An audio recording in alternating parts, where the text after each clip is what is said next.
Thank you, Ambassador Lassau. It was an honor to work with you and your team in the preparations of this review. I acknowledge the commitment and hard work that your team put to make these 2 days a success. Excellencies, distinguished representatives, all protocols observed. Our gathering today online at this meeting marks a significant milestone since the adoption of the GCM on the 10th of December 2018 in Marrakech, Morocco. It is my pleasure to have had the opportunity to prepare for this meeting while working closely with the teams from the Kingdom of Morocco, our host country, the United Nations Economic Commission for Africa, ECA, the African Union Commission, AUC, the International Organization for Migration, IOM, to make this a successful review.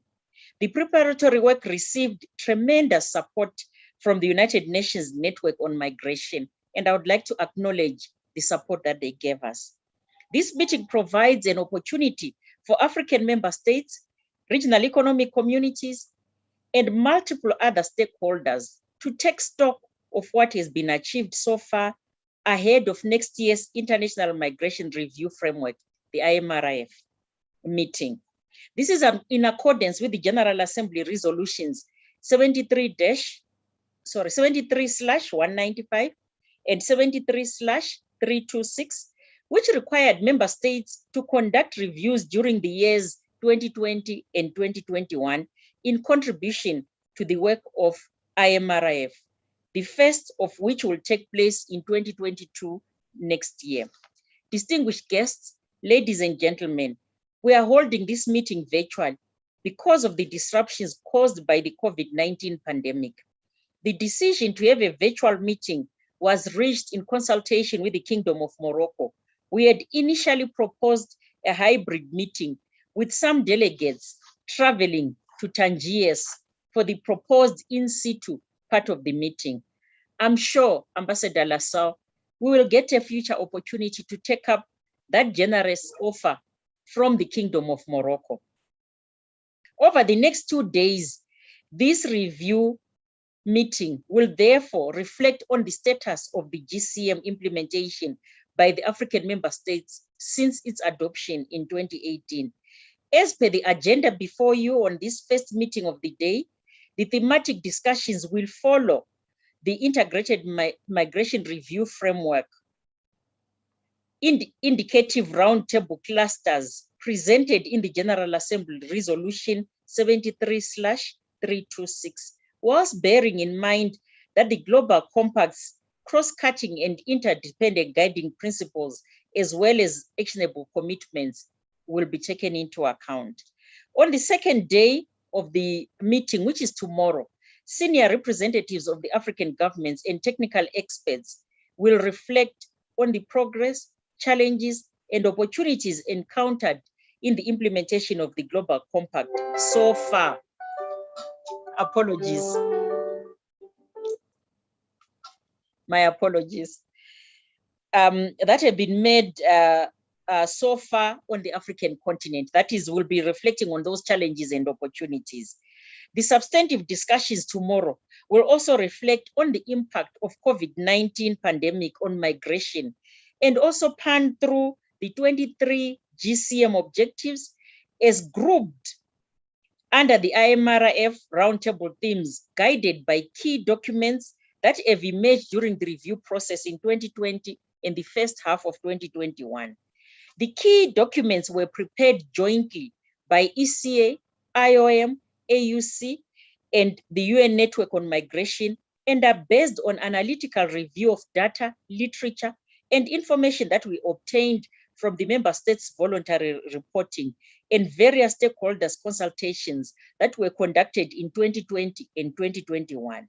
The final stakeholder consultation meetings took place the last week on the 27th and the 28th of August, and were preceded by side events on various GCM priority issues held on the 26th August. Earlier, stakeholder consultations had taken place in December 2020. These review processes have entailed the following key activities. 1, the publication of the Africa GCM report 2021. A summary has been shared with you and is on the website. 2, 5 dedicated stakeholder consultations on the implementation of the Global Compact. 3, voluntary member state survey of Global Compact implementation. 4, 4 stakeholder consultation reports that have been prepared reflecting stakeholders' inputs during consultations that were part of the review process. After this meeting, an outcome document on the intergovernmental meeting, which will include outcomes from the side events, which were held on the 26th, will be prepared. And let me also emphasize that the outcomes from the stakeholder consultations, which are going to be presented to this meeting, will be part of that report. The GCM addresses the issues of human rights. Despite the positive contributions of migration, we are also seeing a rise in anti-migrant sentiments and anti-migrant policies, and a prevalence of restrictive policies that only increase irregular migration and migrant vulnerability. The COVID-19 pandemic has added an extra international public health dimension to the complexity and has impacted on migration dynamics on the continent and global. And I'm sure in these 2 days, this is going to be interrogated in detail.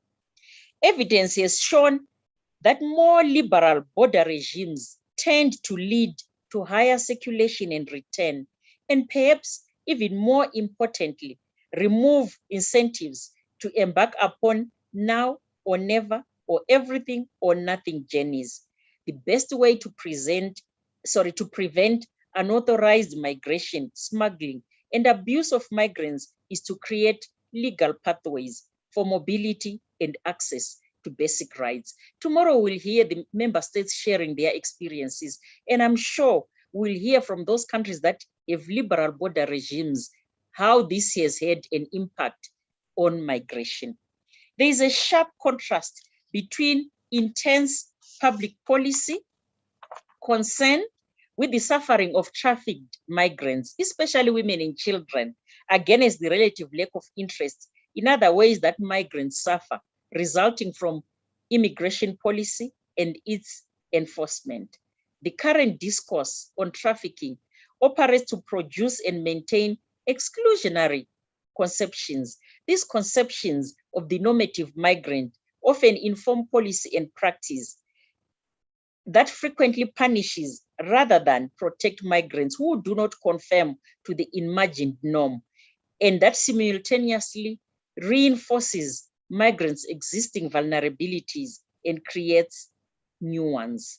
We must take joint actions to eradicate migrant suffering that promote respect of migrant human rights. I therefore call on all the relevant stakeholders to conduct intensive awareness raising amongst migrants and potential migrants on the risks and dangers of human trafficking and smuggling, including, of course, sexual exploitation, abusive labor practices, and modern day slavery, and provide information on access to services and mechanisms to prevent and report human trafficking and smuggling activities. Finally, I would like to thank all the members of the task forces and committees that were instrumental in preparing this meeting.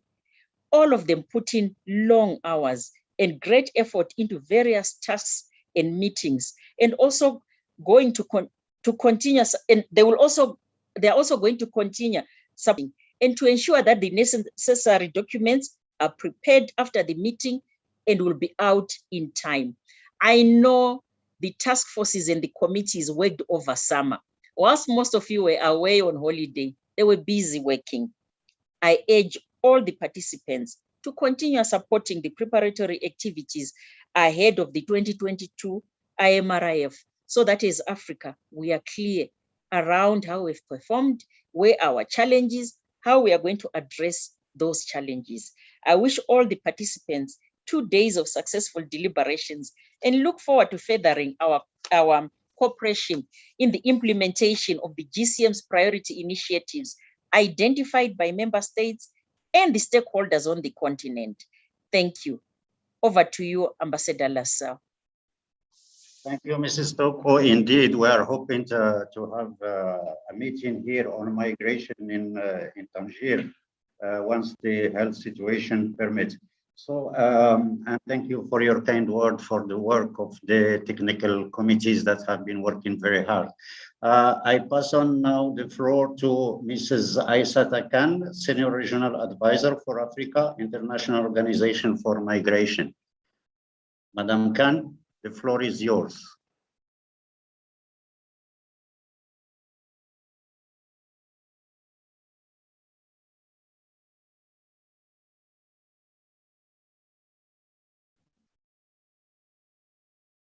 Madame Khan, vous êtes avec nous?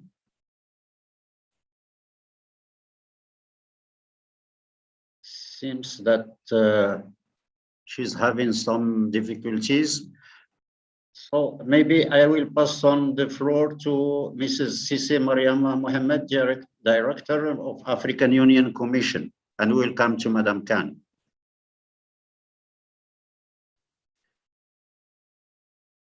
Madame Sisi, vous êtes avec nous? Oh. She has also a connectivity problem. So I see Mr. Jonathan Prentice, head of Secretariat of United Nations Network on Migration at IOM.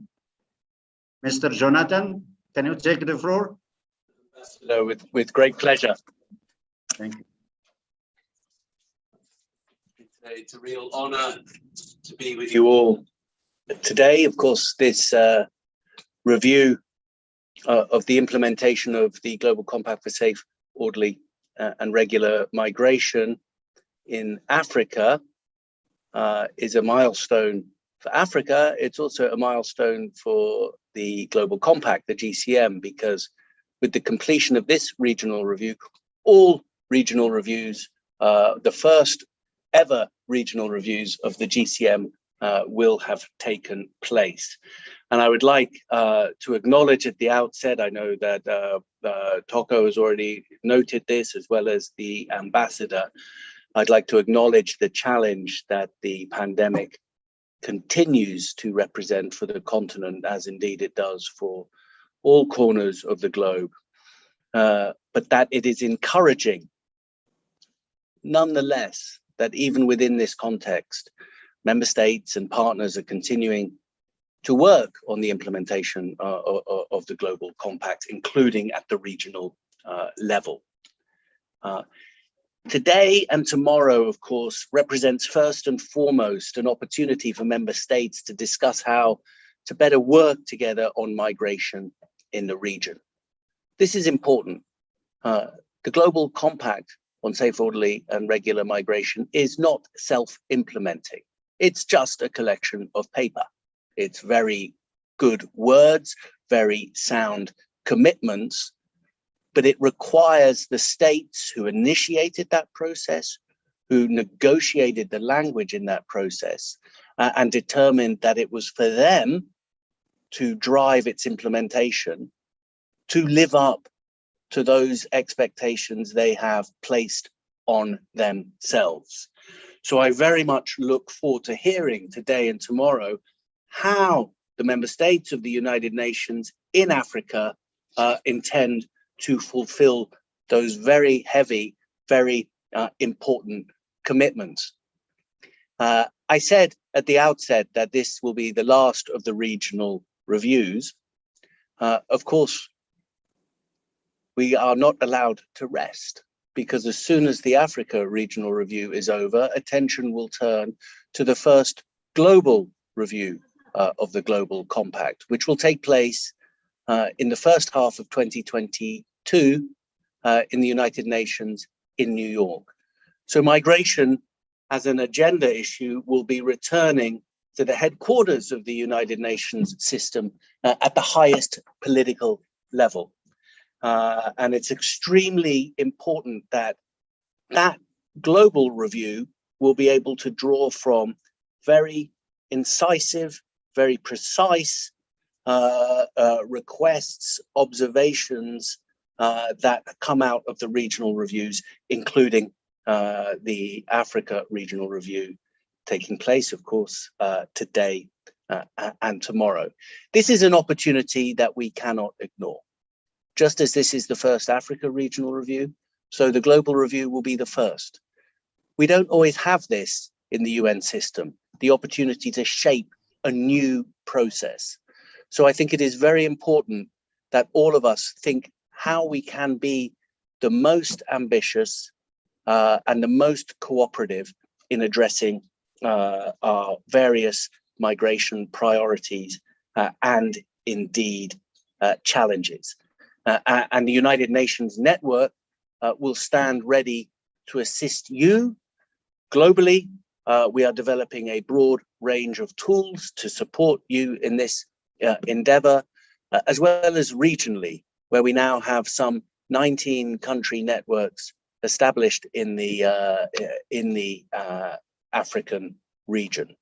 And I would like to commend also at the outset those member states in Africa, including, of course, Morocco, who have agreed to become champions of the Global Compact on migration and really take a prominent role in advocating for this framework as the preeminent framework by collective migration priorities. I'm not going to speak for long. You will be very relieved to hear, but I would like to leave these opening comments with 5 wishes that I hope can be realized today and tomorrow. The first is that this is an opportunity truly to learn from each other. If the GCM is anything, it says that we cannot address our migration needs, challenges and priorities in isolation.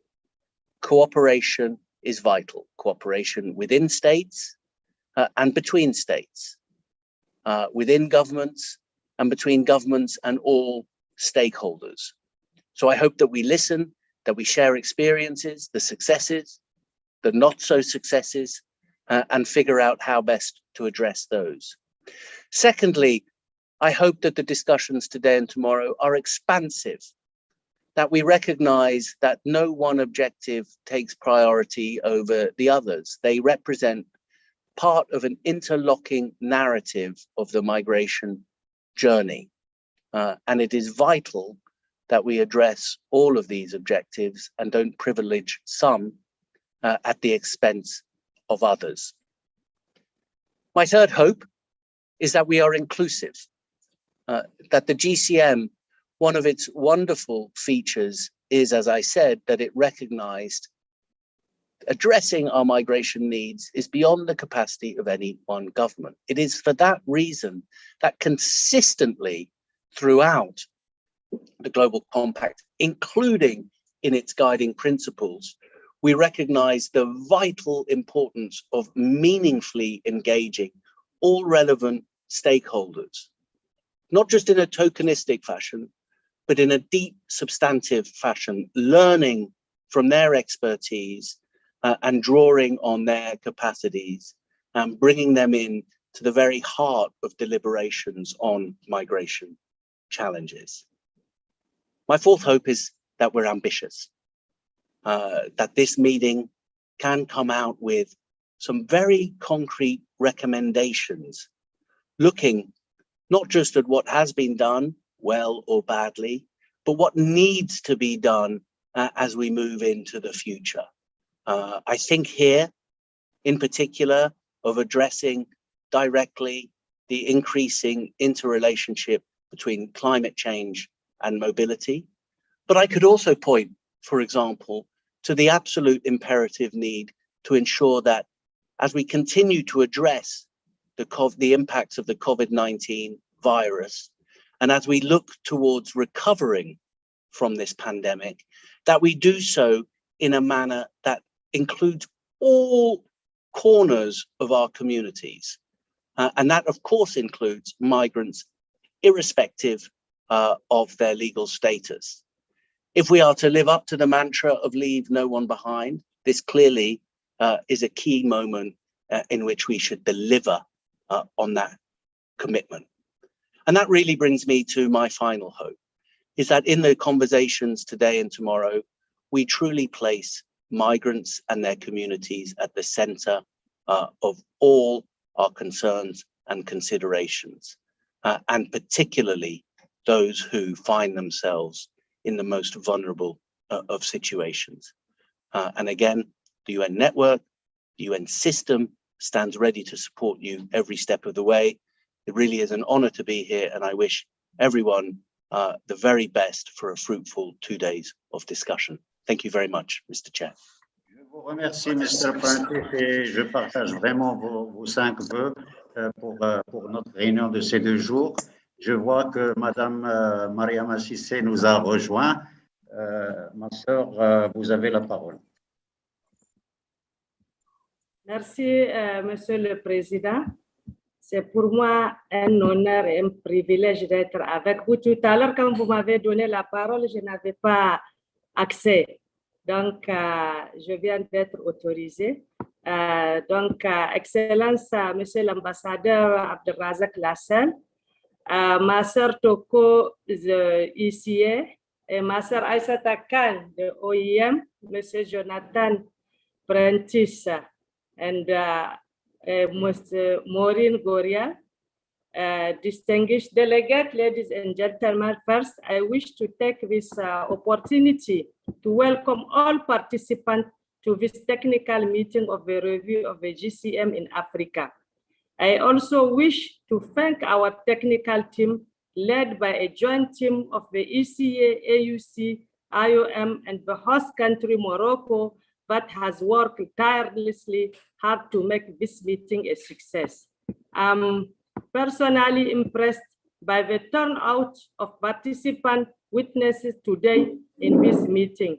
This shows now how AU member states and other stakeholders in general have given the importance of the implementation of the GCM in Africa. I'm also aware that there were oversight events that was organized to complement this meeting and ensure that all voices are captured and no one is left behind. The Global Compact on Migration has given us a new policy framework to collaborate and address various challenges associated in the migration governance in the continent. It also provides a progressive policy prescription to improve on our migration governance architecture at national, regional, and continental level. As a state-led process, it is very important for member states, especially in Africa, to take a center stage and active role in its implementation, review, and reporting process in the continent. This is critical due to the fact that as a non-binding document, states need to show commitment both at political and operational level for effective implementation.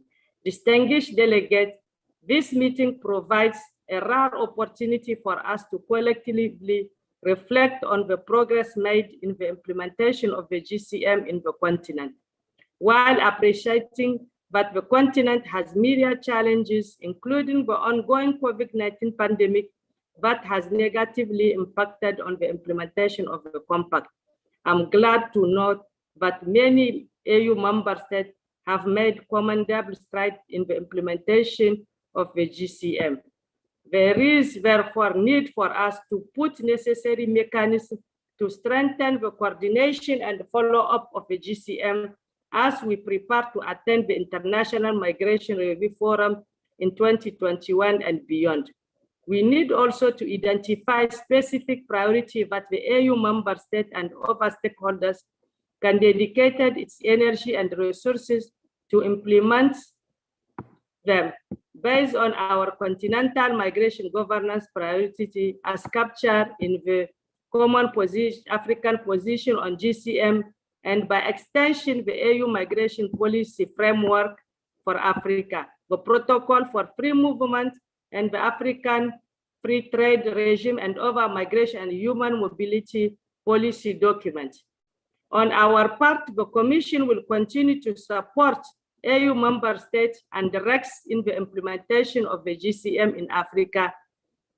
And as guided by the Executive Council decision in 2018 and the Common African Position on GCM, the Commission will endeavor to work with all partners and stakeholders to ensure that AU member states and directs have the capacity to effectively implement the GCM moving forward.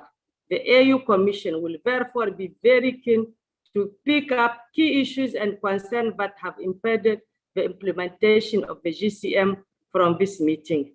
We endeavor to work and support our member states and directs to devise innovative strategy through the draft AU Plan of Action of the implementation of the GCM in Africa that we intend to submit to AU member states during the upcoming STC on migration, refugees, and IDP for their consideration and adoption. The Commission believes once this plan of action is adopted, it will provide necessary coordination and follow-up structure in terms of reporting and review of the GCM in the near future. Distinguished delegates, we further need to work closely and support the African group in New York and Geneva to ensure they have the necessary capacity and information on what the continent is doing in the implementation of the GCM in Africa. It is necessary that the relevant focal officers and their respective leadership in these offices are actively involved on the GCM, as well briefing and their capacity to enhance to effectively represent the continent in any discussion of the GCM in their work area. In conclusion, I wish to thank again colleagues and partners from ECA and IOM for this meeting. We look forward to jointly implement the outcome report of this meeting. I also wish to thank the government of Morocco for agreeing to host this meeting as well. It is a pity that we could not meet physically in Morocco due to the COVID-19 pandemic, but I hope that we will still be able to meet physically in future to continue with the GCM conversation. I wish you all the best and a fruitful deliberation. Thank you so much. Thank you, Madame Mariam Sissé. Je vois que Madame Aïssata Khan est avec nous en ce moment.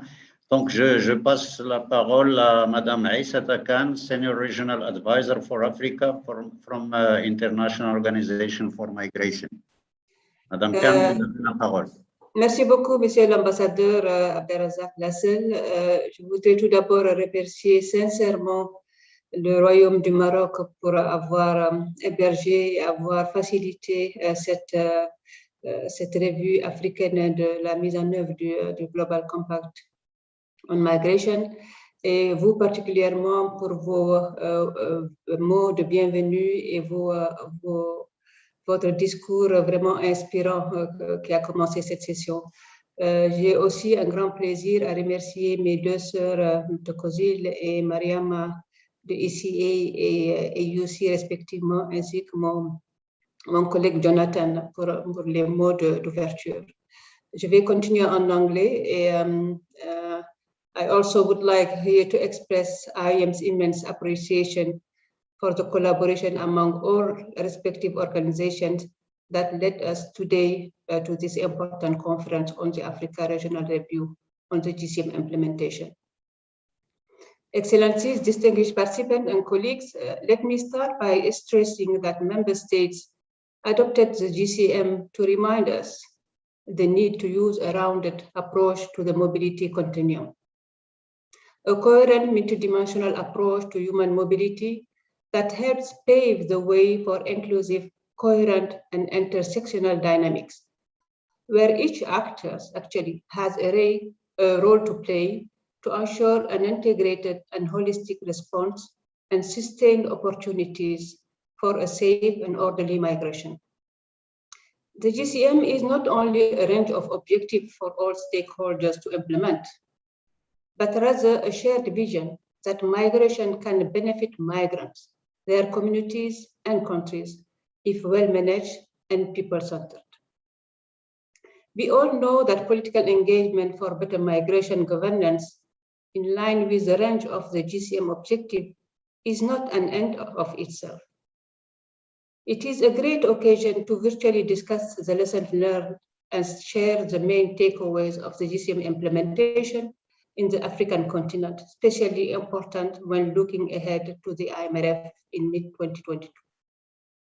This regional review conference is indeed an excellent opportunity to exchange ideas on the future of mobility and migration in today's challenging times and circumstances.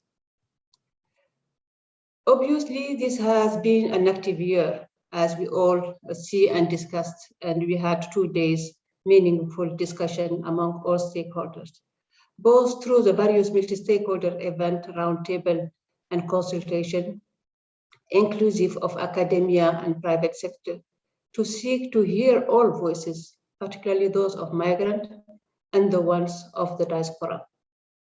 In the continent, 24 countries conducted open and inclusive multi-stakeholder consultation and submitted their national voluntary reports on the progress toward the implementation of the GCM, each of them contributing to reflect the 360-degree dimension of the compact.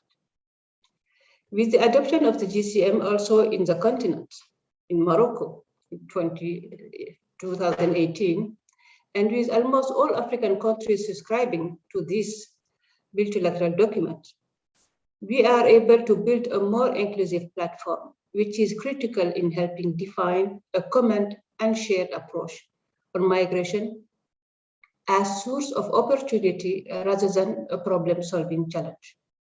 This engagement is particularly relevant with the number of African countries that are GCM champions, and thanks also to Morocco for this initiative and how they have been triggering this membership. The beauty of the GCM, as we have seen it during the side events and the stakeholder consultation on 26 and 27 of August, resonate in the sense of ownership from each actor that lays the foundation for renewed and strengthened partnership, which reflects multifaceted priorities and coherent and complementary responses to emerging migration-related challenges and opportunities. The GCM is therefore a landmark multilateral document, as I said, to catalyze and boost combined support and assistance to addressing legal and humanitarian challenges of migration and foster its positive social, cultural, and economic dividends within and outside Africa. It reflects well the shift of focus on the socio-economic dimension of mobility. It's helped ensuring a better correlation between humanitarian and development portfolios within systemic challenges the African countries and others are facing. It contributes as well addressing structural inequalities that are the main drivers of irregular migration and subsequent human suffering. It also provides IAM, my organization, with an approach that fits perfectly with the new working methods of the United Nations to respond to development challenges of the continent in an integrated manner. Thus, the importance to build on the African demographic dividend by engaging and empowering youth and women in the adapted development planning and implementation within the existing cultural, social, and economic realities, a reality in which the GCM has human rights and gender responsive is fully grounded. It is also the opportunity to share a narrative shift on migration as outlined by the Africa Migration Report recently published by the AUC and IAM. It underlined, and I quote, that migration is a strong barometer of development progress dynamics. It is therefore an important part of Africa's history, reality, and future. The impact of the COVID-19 on mobility, health, and socioeconomic of people on the move has been largely acknowledged.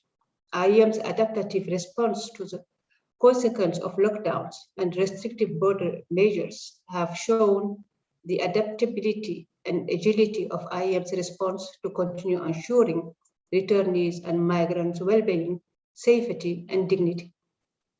Partnership and responsibility sharing are critical in ensuring respect of human rights to address human suffering maximize the development potential of migration, to effectively managing irregular migration, to fighting human trafficking and smuggling, and providing legal pathways for both migrant and the host community stability. All of these objectives should be based then on evidence-based policy and emphasize on the continuing need for migration data gathering, analysis, and exchange on all aspects of migration between countries and within countries for a successful implementation of the GCM. To conclude, I am sure that in the spirit of complementarity with the sessions and with the earlier discussion, this conference will provide an opportunity to assess the progress achieved on the implementation of the GCM on the African continent in order to promote and build on the sharing of lessons learned and good practices among member states. Je vous remercie, Monsieur le Président. Merci, Madame Khan, pour vos remarques. Et je tourne maintenant à Monsieur Emmanuel Clifford, Major Group for Children and Youth. So, Emmanuel, you have the floor. All right. Thank you. Good morning, everyone. And thank you for this opportunity and recognizing the importance of youth as key members of this space. My name is Emmanuel Clifford, and I'm representing the Migration Youth and Children Platform, a constituency under the Major Group for Children and Youth. Today, I will be using this opportunity to share some key findings and critical points from our Africa regional consultations, through which we consulted with youth and organizations from at least 8 countries to bring here the voices of over 100,000 young people in Africa. One thing was clear: GCM implementation is not happening as quickly as needed. The COVID-19 pandemic has precipitated governments leaving migration issues on hold, which undoubtedly escalated migration. Young migrants are struggling and being left behind. As a result, we risk missing out on our generation's potential, the possibility for young migrants to thrive and provide contributions to their host communities. Young migrants in Africa emphasize 2 urgent priorities for all GCM stakeholders to collaborate at regional and national levels. First, a huge number of migrant children and youth cannot access documentation, which presents significant barriers to accessing public education, healthcare, record-keeping services, jobs, and in turn can significantly hinder social and economic integration and mobility. Youth therefore ask government to prioritize GCM Objective 4 and work to ensure migrants are provided access to proper documentation with clear paths to residency, with long periods of renewable, process costs that are affordable and easily accessible. Documentation is the bottleneck that provides a means for participation in the host community, access to which should be treated humanly rather than punitively. Second, young migrants want to contribute to their host and home communities. Meaningful employment is key, yet host communities are failing to provide what GCM Objective 19 clearly indicates, where other markets offer young migrants the opportunity to achieve valuable and in-demand qualifications. They often leave their host communities for those same markets. It is central for state actors to recognize the push and pull factors for young people in migration. A lack of decent jobs and enabling environment that provide young people with a vision for a future means some young people will leave existing jobs to migrate. And when regular pathways do not exist, irregularity ensues. Again, our ask is clear and urgent. We call on government to promote the creation of an access to decent work to ensure social mobility in destination countries. Skills training and making young migrants aware of vacancies not only helps promote inclusion of youth in their new homes, but is crucial to mitigating the spread of participation in gray and black markets. The need for decent work is all the more necessary in countries of origin, where the existence and support of fledgling industries is crucial to fighting brain drain and keeping talent at home. We are not asking for the impossible. Many civil society organizations, diaspora and youth-led organizations are clearly already delivering on these items, as well as UN agencies and government programs. For instance, Youth Advocate Ghana allows young people to engage in skills development and ultimately participate in host communities by offering youth and vulnerable communities the resources they need to return to school or attend skills training. Meanwhile, Afford UK enables young diaspora to return to their host communities with skills in hand through their Remit Skills initiative, which helps young entrepreneurs grow their businesses and offer entrepreneurial skills training. It also offers opportunities through regular migration programs, allowing you to engage in knowledgeable sharing by bringing these skills back home. With these bright examples in mind, and many others we do not have time to mention, it is feasible to support existing youth and migrant initiatives addressing these gaps, whilst we work together as stakeholders to build lasting solutions. The GCM presents an opportunity for heads of state in Africa to put the lives of migrants first, recognize the plight of children and youth in the region, and present the perfect opportunity to work together. Please, let's not miss this opportunity to build back better. Thank you so much for the opportunity. Thank you, Mr. Clifford, for your remarks. This brings us to the end of the opening session, and I will now hand the floor to Mr. Surab for the presentation of the roundtables. Mr. Surab, you have the floor.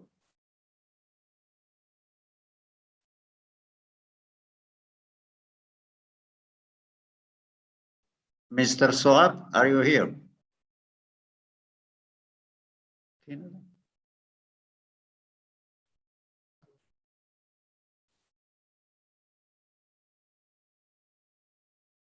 Okay. It seems that Mr. Soab is not around or is not connected or having difficulties for connection. Our second session will be a roundtable on ensuring that migration is voluntary, orderly, and regular. And it will be chaired by Mr. Abdi Mahmoud Hersi. Mr. Hersi, are you here? Yes, I'm here.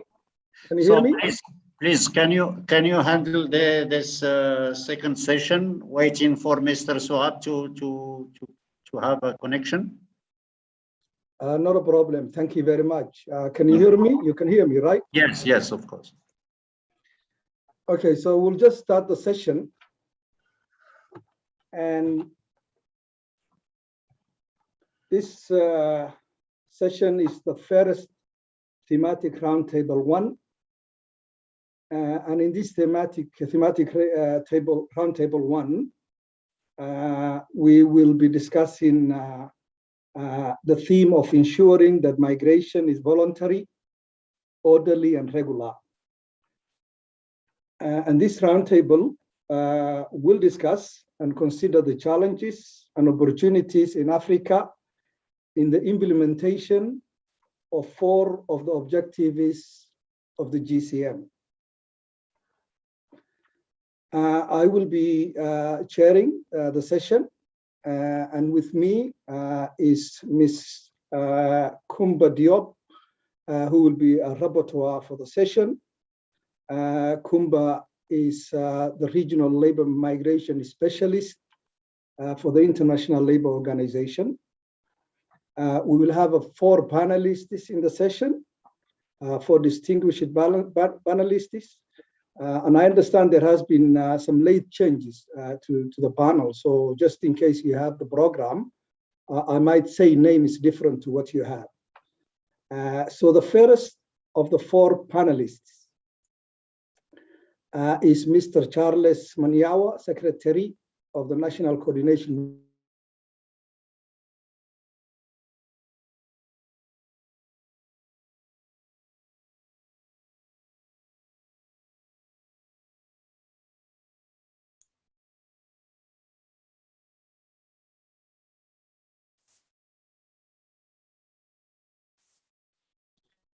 There has been also a change to Ms. Cynthia Samuel Olotwan. Instead of Cynthia, now we have ILO Regional ILO Director Addis Ababa, Alexio Musindo. And the last panelist in this session is Chawal Akator Odige, who represents International Trade Union Confederation. The session is generally about ensuring that migration is voluntary, orderly, and regular. It will specifically address 5 of the 3 objectives of the GCM. In particular, it will address how can we minimize the adverse drivers and structural factors that compel people to leave their current country of origin in the first place. So that will be the first. It will also address objective 5, which is how can we enhance availability and flexibility of pathways for regular migration, and how can we facilitate fair and ethical recruitment and safeguard conditions that ensure decent work when people have already made the move because of opportunities and economic opportunities. The panel will also address in how can we invest in skills development and facilitate mutual recognition of skills, qualifications, and competencies. And finally, how can we strengthen certainty and predictability in migration procedures for appropriate screening, assessment, and referral. All these objectives complement the key protocols and instruments adopted by the African Union Commission, and also those that are pursued by the continent's regional economic communities. We'll just maybe tell you the composition of this panel is very deliberate. We have 2 member states, Senegal and Kenya, represented in this panel. We also have a UN agency, ILO, represented here, and we have the International Trade Union Confederation. So it's actually an excellent panel to address these particular issues and these objectives of the GCM. With us also, we have a session coordinator, Melat Getajo. We have 2 note takers, Gideon from ECA and Hein Kinani from IOM. So I will probably invite the first presenter, panelist.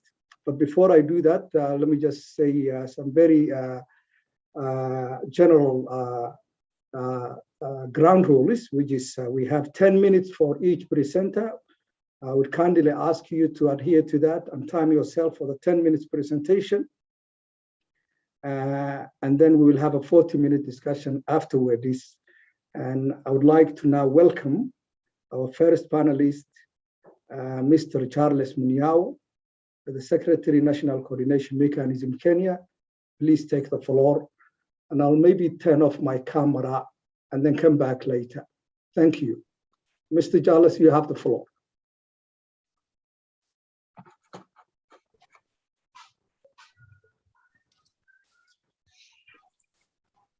Thank you, Dr. Abdi Helsi. I hope I'm audible. Yes, you are. You are, Charles. We can hear you. Go ahead. Okay.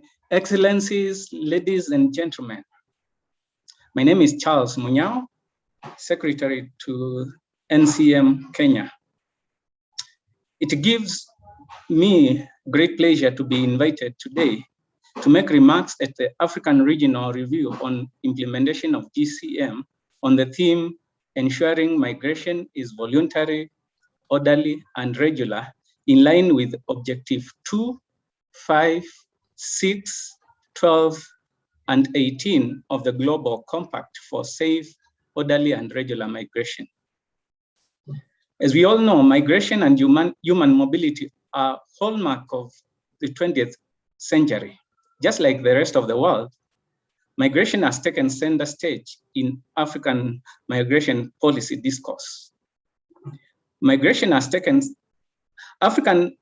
the African common position on the adoption of twin compacts on migration and refugee is evidence that the continent is keen on dealing with migration in a holistic and comprehensive way, a way that ensures that the continent maximizes its full benefits while at the same time mitigates its negative effect. The Joint Labor Migration Program, JLMP, the Protocol on Free Movement of Persons, and the African Union Horn of Africa Initiative on human trafficking and smuggling of migrants are some of the initiatives that signify the continent's commitment to an enhanced migration governance to achieve the aspiration of a peaceful, integrated Africa with accelerated economic development. This is in line with African Union Agenda 2063 and Agenda 2030 on sustainable development. Okay. Yeah. Contrary to popular opinion that African migrants migrate northwards, data has it that majority of Africans, in fact, 80% migrate within the region. In the spirit and aspiration of African integration, there is a now wide recognition that migration has the potential to drive development and transformation in the continent. Migration strengthens economies by bringing much needed skills across qualification spectrum. Migrants contribute to boost economic growth and positively impact public finances. But for the continent to harness the benefits of migration and ensure safe, orderly, and regular migration, it's essential to, 1, mainstream policies make migration normal and visible so that migration can become a normal, predictable part of building the continent's economic, human, and physical security. We also need to take stock of skills, recognizing foreign qualifications and ensure that they are activated. Countries should invest in early assessment and recognition of migrant skills and qualifications. We also need to adhere to international labor standards, supporting conducive social conditions for integration for migrants. We need also to strengthen cooperation with social partners, civil society in our whole society, whole government approach to the migration governance, and continuous dialogue between sending and receiving states within the continent. We need to commit also the sending, transit, and destination states to ensure that migration transaction costs that create barriers to safe and regular migration are reasonably reduced to manageable levels, or at the very best, borne by the employers, not by the migrants. This will make it better and easier to have the migration in a regular way. We also need to ensure that progressive migrations policies at the national and at national level that are informed by facts and evidence. Good policies have the potential to transform the governance of migration on the continent. Also, a 360-degree approach to migration management that ensures collective efforts in increasing pathways to migration while also reducing drivers to ensure that only the right or the desired crop of migrants is allowed to do so. This can be achieved by ensuring local level, national, regional, and global migration processes built into a synergized quantum, addressing all the drivers in an harmonious way. States also need to respect obligations and commitments at regional and global conventions and processes that protect the rights of all migrants without discrimination. This is crucial to ensuring voluntary, safe, orderly, and regular migration. Lastly, there is an urgent need for data on regular pathways for migration, which currently is unavailable, leading to many cases of irregular migration. The same applies to data on labor migration, including data on availability of opportunities in destination countries. We also need data on skills required and pathways to enter certain job markets, and general data on socio-political and economic conditions of sending, transiting, and receiving states. In ensuring voluntary, safe, and orderly and regional migration, now and for the future, requires a holistic, in-depth understanding of the nature of migration and the factors that drive it, and how it impacts the economy, social relations and politics, and governance practices in place. Undoubtedly, this is a difficult agenda, and countries in the continent are at different circumstances, including different stages of development, which is coupled with different priorities in the respective countries. But if we are to turn international migration into an economic opportunity and a tool for integrated, peaceful Africa, we must all have our shoulders on the wheel and take action now. The adoption of the agreement establishing the African Continental Free Trade Area and the protocols to the treaty establishing the African Economic Community relating to free movement of persons, rights of residence, and right of establishment by the African Union is a bold step, attesting to the fact that there is general growing consensus in the continent that migration is an integral part of integration and development. Thank you for listening. I hand over to Dr. Hersey. Thank you. Thank you very much, Charles, for a very good presentation. And I also thank you for going 2 minutes under the time. Thank you. We'll now go to our next presenter. Our next presenter is Ambassador Yusuf Diallo. Ambassador Yusuf Diallo is the Director of International Organizations and Global Affairs for the Ministry of Foreign Affairs, Government of Senegal. Ambassador Yusuf, you have the floor, and you have 10 minutes. Thank you.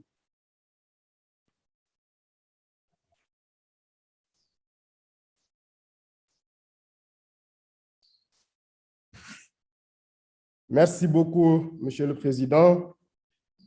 Excellences, Mesdames et Messieurs, chers experts, chers participants. Comme vous le savez, l'actualité brûlante avec la disparition de jeunes migrants sénégalais dans la région de Saint-Louis rappelle tout l'impératif, si besoin en est encore, que nous avons en tant que communauté internationale, en tant que sous-région, en tant que région africaine, de nous mobiliser sur ces enjeux qui sont liés à des migrations sûres et ordonnées. Et sous ce rapport, je voudrais saluer le leadership du Royaume du Maroc sur ces problématiques, mais aussi remercier la Commission économique des Nations Unies pour l'Afrique et l'Organisation internationale pour les migrations d'avoir conjointement organisé cette importante rencontre. Cette conférence régionale, à notre sens, offre une opportunité aux pays africains de partager leurs expériences et leurs bonnes pratiques en matière de mise en œuvre du pacte. Et à cet égard, je voudrais me féliciter du choix porté sur le Sénégal en tant que pays champion du pacte pour co-animer cette première table ronde consacrée à la thématique intitulée « Veiller à ce que les migrations soient volontaires, ordonnées et régulières ». Cet exercice est d'autant plus intéressant qu'il nous offre justement l'opportunité de partager des expériences et les bonnes pratiques aux côtés de représentants du Haut Commissariat des Nations Unies aux droits de l'homme, mais aussi de l'Organisation internationale du travail, sans omettre bien entendu la société civile. Cela dit, dans cette perspective de formulation de recommandations assez concrètes et pratiques, en vue d'une meilleure domestication des objectifs du pacte au profit d'une gouvernance mondiale améliorée du fait migratoire, nous devons avoir fondamentalement deux approches, notamment la gestion des frontières, mais aussi une approche portée sur les enjeux de développement durable. Sous ce rapport, je m'en vais donc partager l'expérience du Sénégal en tant que pays de départ, en tant que pays de transit, mais aussi de destination, qui, comme vous le savez, de façon continue, s'attelle à l'actualisation du cadre juridique et réglementaire en vue de permettre aux migrants de pouvoir jouir de leurs droits humains conformément aux engagements internationaux auxquels le Sénégal a souscrit. Je voudrais, sous ce rapport, relever un tout petit peu l'importance que notre pays accorde aux questions relatives à la protection des droits des travailleurs migrants, notamment les aspects liés au travail décent. Comme vous le savez, cette priorité s'est traduite par la mise en œuvre de nombreuses initiatives au profit des migrants. Je m'en vais citer entre autres la promotion du respect des principes et droits fondamentaux au travail qui apparaissent comme une exigence dans un contexte marqué par l'essor des droits de l'homme, la promotion de la migration légale qui demeure une condition première du processus migratoire, mais aussi un signe de la volonté de promotion des droits des migrants, la protection sociale des travailleurs migrants par la conclusion d'accords bilatéraux comme multilatéraux en matière de sécurité sociale. À ce titre, je voudrais relever, pour m'en féliciter, le fait que le Code du travail et la Convention collective nationale interprofessionnelle érigent un principe de non-discrimination à l'endroit des travailleurs, qu'ils soient migrants ou non, en matière d'accès à l'emploi, de salaire, de conditions de travail, de sécurité sociale et de santé. Dans le domaine de la santé en particulier, les migrants, y compris ceux sans emploi, ont accès aux mêmes droits que les citoyens sénégalais et bénéficient des services de santé financés par le gouvernement, quel que soit leur statut migratoire. Je pense que dans un contexte de pandémie de COVID-19, cette prise en charge apparaît comme étant une impérieuse nécessité. Alors, dans le domaine de l'enseignement supérieur, qui n'est pas en reste, il convient également de souligner que depuis la ratification en 2018, aux côtés d'ailleurs de 5 autres pays africains, de la Convention révisée sur la reconnaissance des études et des certificats, diplômes, grades et autres titres de l'enseignement supérieur dans les États d'Afrique, le Sénégal dispose de critères formalisés pour la reconnaissance équitable de qualifications étrangères selon des critères de transparence cohérents et fiables mis en œuvre par ce que nous appelons ici l'Autorité nationale d'assurance qualité de l'enseignement supérieur, de la recherche et de l'innovation. C'est pourquoi je voudrais réitérer l'engagement du Sénégal à œuvrer au bon séjour et à l'accueil des migrants et d'éviter les contraintes policières et sécuritaires liées à l'absence de titre de séjour ou de carte de résidence. Sous ce rapport, il convient de signaler que cette politique est menée en droite ligne des conventions internationales relatives à la libre circulation des migrants dont notre pays est signataire. Je pense notamment au protocole de la CEDEAO sur la libre circulation des personnes, le droit de résidence et d'établissement, la Convention internationale sur la protection des droits de tous les travailleurs migrants et des membres de leur famille, qui permet à tout migrant de s'installer et de travailler durablement au Sénégal avec sa famille, sans risque de subir de discrimination liée à son statut de migrant. Pour autant, il faudrait quand même relever un peu les préoccupations qui sont liées à la recrudescence des départs irréguliers depuis les côtes sénégalaises. Je l'ai relevé tantôt. Dernièrement, nous avons assisté à une tragédie, donc avec une embarcation qui a chaviré en mer avec ce que nous savons, des dizaines de jeunes qui malheureusement ont péri dans des circonstances absolument tragiques. Donc c'est pourquoi nous avons procédé à la mise en place de ce qu'on appelle un comité interministériel de lutte contre l'immigration clandestine. C'est un comité qui a été mis en place récemment. Ce comité sera articulé autour de comités régionaux et départementaux de lutte contre l'immigration clandestine. Et d'ores et déjà, il s'attelle à travailler avec le dispositif en parfaite synergie, en parfaite coopération avec le dispositif existant. Je pense notamment au comité de gestion des frontières, mais aussi à celui qui est chargé d'examiner un tout petit peu la situation des réfugiés, sans omettre justement la haute autorité chargée de la coordination de la sécurité maritime, de la sûreté maritime et de la protection de l'environnement marin. Donc, ce comité-là, en ce moment, s'attelle à une stratégie, à la mise en œuvre d'une stratégie nationale de lutte contre l'immigration clandestine qui sera assortie d'un plan d'action opérationnel en vue de prendre en charge cette problématique.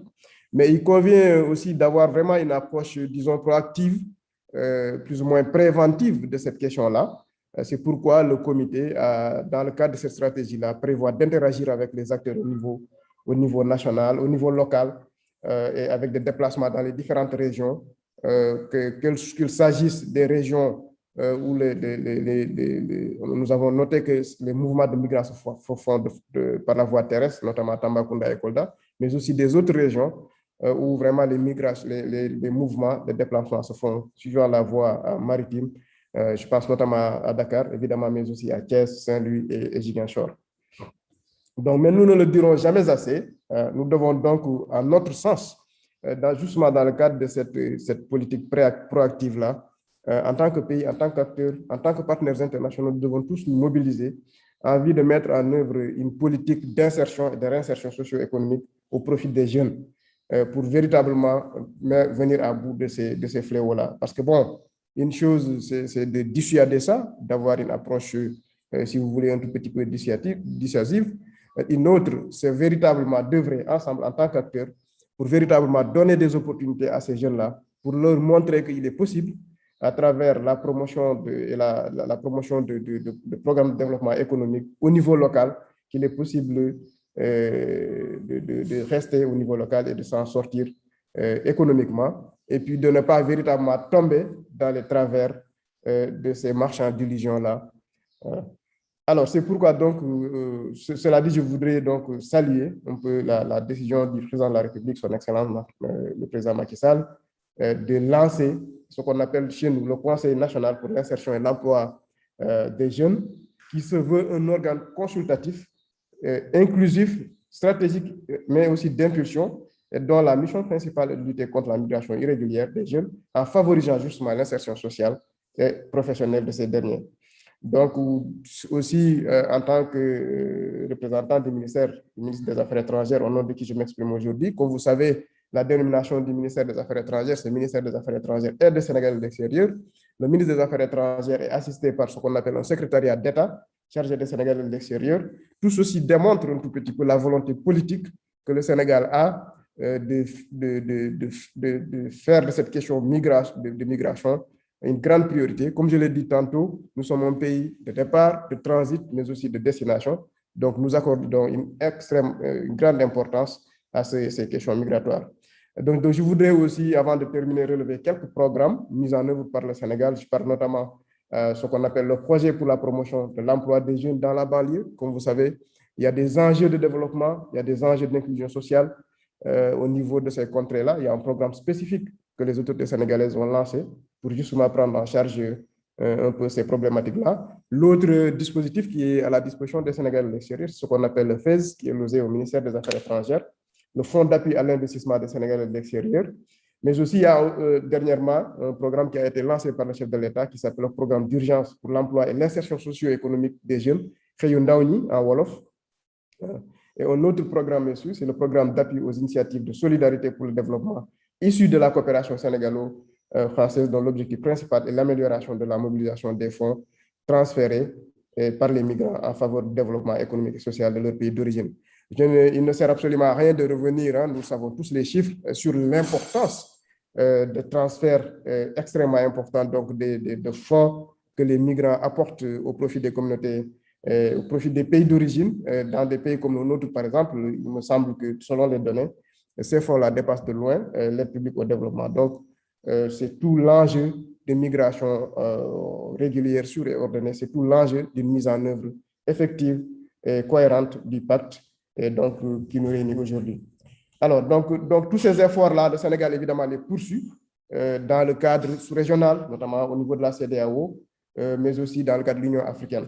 C'est pourquoi je voudrais saisir cette opportunité pour véritablement saluer l'accompagnement et l'assistance, le partenariat remarquable qui existe entre le Sénégal avec l'ensemble de ses partenaires, qu'ils soient bilatéraux ou multilatéraux, en vue de mettre en œuvre ces initiatives. Comme nous l'avons dit tantôt, il s'agit véritablement pour l'ensemble des acteurs d'être en synergie, d'être en cohérence, car le phénomène migratoire est un enjeu qui nous interpelle tous en tant que communauté internationale. Alors, cela dit, je voulais juste peut-être dire très rapidement, j'ai écouté avec beaucoup d'attention ce que je pense M. Jonathan Pritens a dit à la cérémonie d'ouverture. Franchement, il nous a un tout petit peu invités à rester mobilisés autour d'objectifs assez spécifiques, des priorités, mais aussi centrés, véritablement, avoir cette approche pragmatique, pratique, dans le cadre de ces consultations régionales-là, mais aussi centrées sur véritablement les priorités des migrants. Nous ne devons jamais perdre de vue que ce qui nous réunit ici, c'est d'œuvrer ensemble dans le cadre d'une coopération multilatérale, dans le cadre d'une coopération sous-régional, régional, pour partager nos meilleures expériences, nos meilleures pratiques, mais fondamentalement, essentiellement, au profit des migrants. Donc, c'est leurs préoccupations qui doivent être au cœur de nos délibérations. Donc, cela dit, pour terminer, je voudrais, au nom de son Excellence, Madame la Ministre des Affaires étrangères, donc, réitérer l'invitation au 6e Forum panafricain sur les migrations prévu à Dakar les 11 et 12 septembre 2021 et qui, comme vous le savez, sera organisé en rapport avec la Commission de l'Union africaine, que je salue au passage pour la coopération, pour les efforts conjoints dans le cadre justement de la tenue de ce forum-là, qui sera une autre opportunité pour l'ensemble des acteurs d'échanger sur cette problématique qui constitue un peu le fait migratoire et qui nous interpelle tous. En tout cas, vous pouvez compter sur le Sénégal, sur l'engagement du Sénégal en tant que pays champion du pacte pour poursuivre un tout petit peu le soutien politique, mais aussi pour partager son expérience et aussi être à la disposition de l'ensemble des acteurs ici, qu'ils soient bilatéraux ou multilatéraux, pour apprendre des meilleures pratiques à la matière. Je vous remercie, Monsieur le Président. J'espère que je suis resté dans le temps.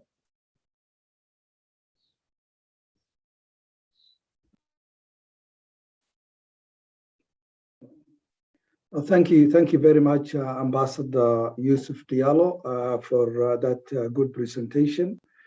We'll now move into our next presenter. And our next presenter is Mr. Alexio Musindo. Alexio Musindo is the Director of International Labour Organization in Addis Ababa. Alexio, you have the floor. And good morning to all distinguished panelists, and thank you for having ILO for this panel and also throughout the session.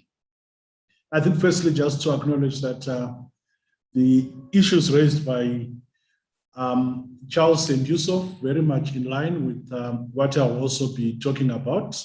And here today, representing the ILO Regional Director for Africa and ILO Deputy Director General, Ms. Cynthia Samuel Olunjuanu, who couldn't join us today. Let me just start by saying the ILO acknowledges the importance of this exercise for Africa, ahead, of course, of the International Migration Review scheduled for 2022, as mentioned during the opening session, and to congratulate the government of Morocco and all GCM stakeholders for this event. The ILO welcomes also, in particular, the participation of social partners, ITUs Africa, Business Africa, and IOE in the review in the participatory process that prevailed in bringing on board the perspectives of a number of stakeholders in the spirit, as Charles mentioned, of whole of society and whole of government approach, as well as social dialogue. 2 years and a half after the adoption of the GCM, it is the right moment to assess the progress made, taking into account the socioeconomic consequences of COVID-19 pandemic and its impact on migrant workers. There are opportunities to build back better in the Global Compact on Migration, along with international standards and regional frameworks, do provide guidance towards that goal. What has been our strategy as ILO in Africa in the realization of the GCM? ILO's rights-based approach and gender-responsive approach to labor migration takes into consideration labor market needs and the protection of migrant workers' rights, irrespective of nationality and immigration status. Decent work for migrant workers is a core element for safe, orderly, and regular migration. Our objectives 5 and 6. We estimate as ILO that in 2019, there were 169 million migrant workers worldwide, which accounted for 69% of all migrants of working age. Labor issues, particularly in search of employment, better wages, working conditions, are central to international labor migration, in particular in our continent. ILO's strategy on labor migration in the African continent embraces the long-term vision on achieving a brighter future for African women and men migrant workers. It is anchored into the ILO Centenary Declaration on the Future of Work, adopted by the International Labour Conference in June last year, which promotes decent work and social justice for all migrant workers through fair, effective labor migration governance. ILO's labor migration strategy in Africa contributes to the effective implementation of GCM and gives priority to GCM champion countries, but also specific regional economic communities of the African Union in thematic areas such as promoting fair, coherent, and effective labor migration, enhancing the labor protection of migrant workers and refugees, extending social protection to migrant workers, refugees, and their families, supporting skills development, recognition, and portability, and promoting fair recruitment practices and processes. What have been some of the achievements in the 2 years? While we note the comprehensive approach of the GCM is reflected in its 23 objectives, I would like to touch upon a few thematic areas which are of great importance in making migration safe, orderly, and regular. First is the issue around international labor standards that underpin the GCM objectives in the continent. The ILO advocates for the ratification and effective implementation of ILO migrant workers conventions and fundamental principles and rights at work, and promotes equality of treatment between nationals and non-nationals, and rights-based bilateral labor migration agreements, and other means to improve workplace protection for migrant workers and refugees. From 2018 to 2021, a number of countries have ratified key ILO standards on migration, and more have expressed interests to ratify and requested ILO technical assistance in this respect. Number two, the adoption of bilateral labor agreements and regional labor migration and mobility agreements. Bilateral labor agreements are potentially a key tool to support safe, orderly, and regular migration. BLAs, when evidence-based and formulated through social dialogue and anchored into international normative framework, can protect labor and human rights on migrant workers, support regular admissions and effective visa processes, social protection, and skills portability, and matching to better respond to business and labor market needs. For instance, the ILO supports the African Union in developing continental frameworks such as the AU Declaration for the Protection and Promotion of the Rights of Migrant Workers, or the AU model BLA. The ILO also supported the development of the IFAD protocol on the free movement of persons, ensuring that it was based on international standards and that the provision of the draft protocol were in line with the international standards, fundamental principles right at work, such as non-discrimination and equality of treatment. Number three, in terms of thematic areas, is around skills development, recognition, and portability mechanisms. Skills recognition has become an increased challenge in the context of returns due to COVID-19, ensuring that migrant worker skills are recognized, utilized, and built upon is an important means of promoting decent work and strengthening migrants' contribution to countries of origin and also to the destination countries. The Global Skills Partnership, an initiative among ILO, IOM, UNESCO, IOE, and ITUC, aims to mobilize technical expertise towards supporting governments, employers, and workers and their organizations, educational institutions, training providers, and other stakeholders develop and recognize the skills for migrant workers, with a particular focus on women and youth. Fourth point is promoting of fair recruitment processes within and outside Africa. Fair recruitment is a key tool towards ensuring decent work for migrant workers. Since 2014, ILO has been working on a fair recruitment initiative to support fair recruitment around the world, combining global policy dialogue, knowledge, and data generation with the on-the-ground intervention where tools are tested, implemented, and expertise created. The fifth point is around extending social protection to migrant workers and their families, and promoting portability of social protection. For ILO, social protection is a fundamental right and a critical aspect of decent work and safe, orderly, and regular migration. But its implementation is limited in practice due to de facto and de jure discrimination and lack of cross-border cooperation. To address this, ILO, ISA, and ITC-ILO will launch in 2021 a global guide on extending social protection to migrant workers, refugees, and their families. This guide seeks to provide policymakers, practitioners, and other stakeholders with practical guidance on addressing the many barriers that impede migrant workers' full access to social protection. An interactive learning tool on migrant workers' social protection is in preparation in collaboration with ITC-ILO and should be available in November 2021. What is the way forward and recommendation? Chair, ladies and gentlemen, we do owe to the African youth and the population the need to deliver concrete results on the GCM, changing positively the migration narrative in Africa, as well as shaping the future of work that we desire for the continent.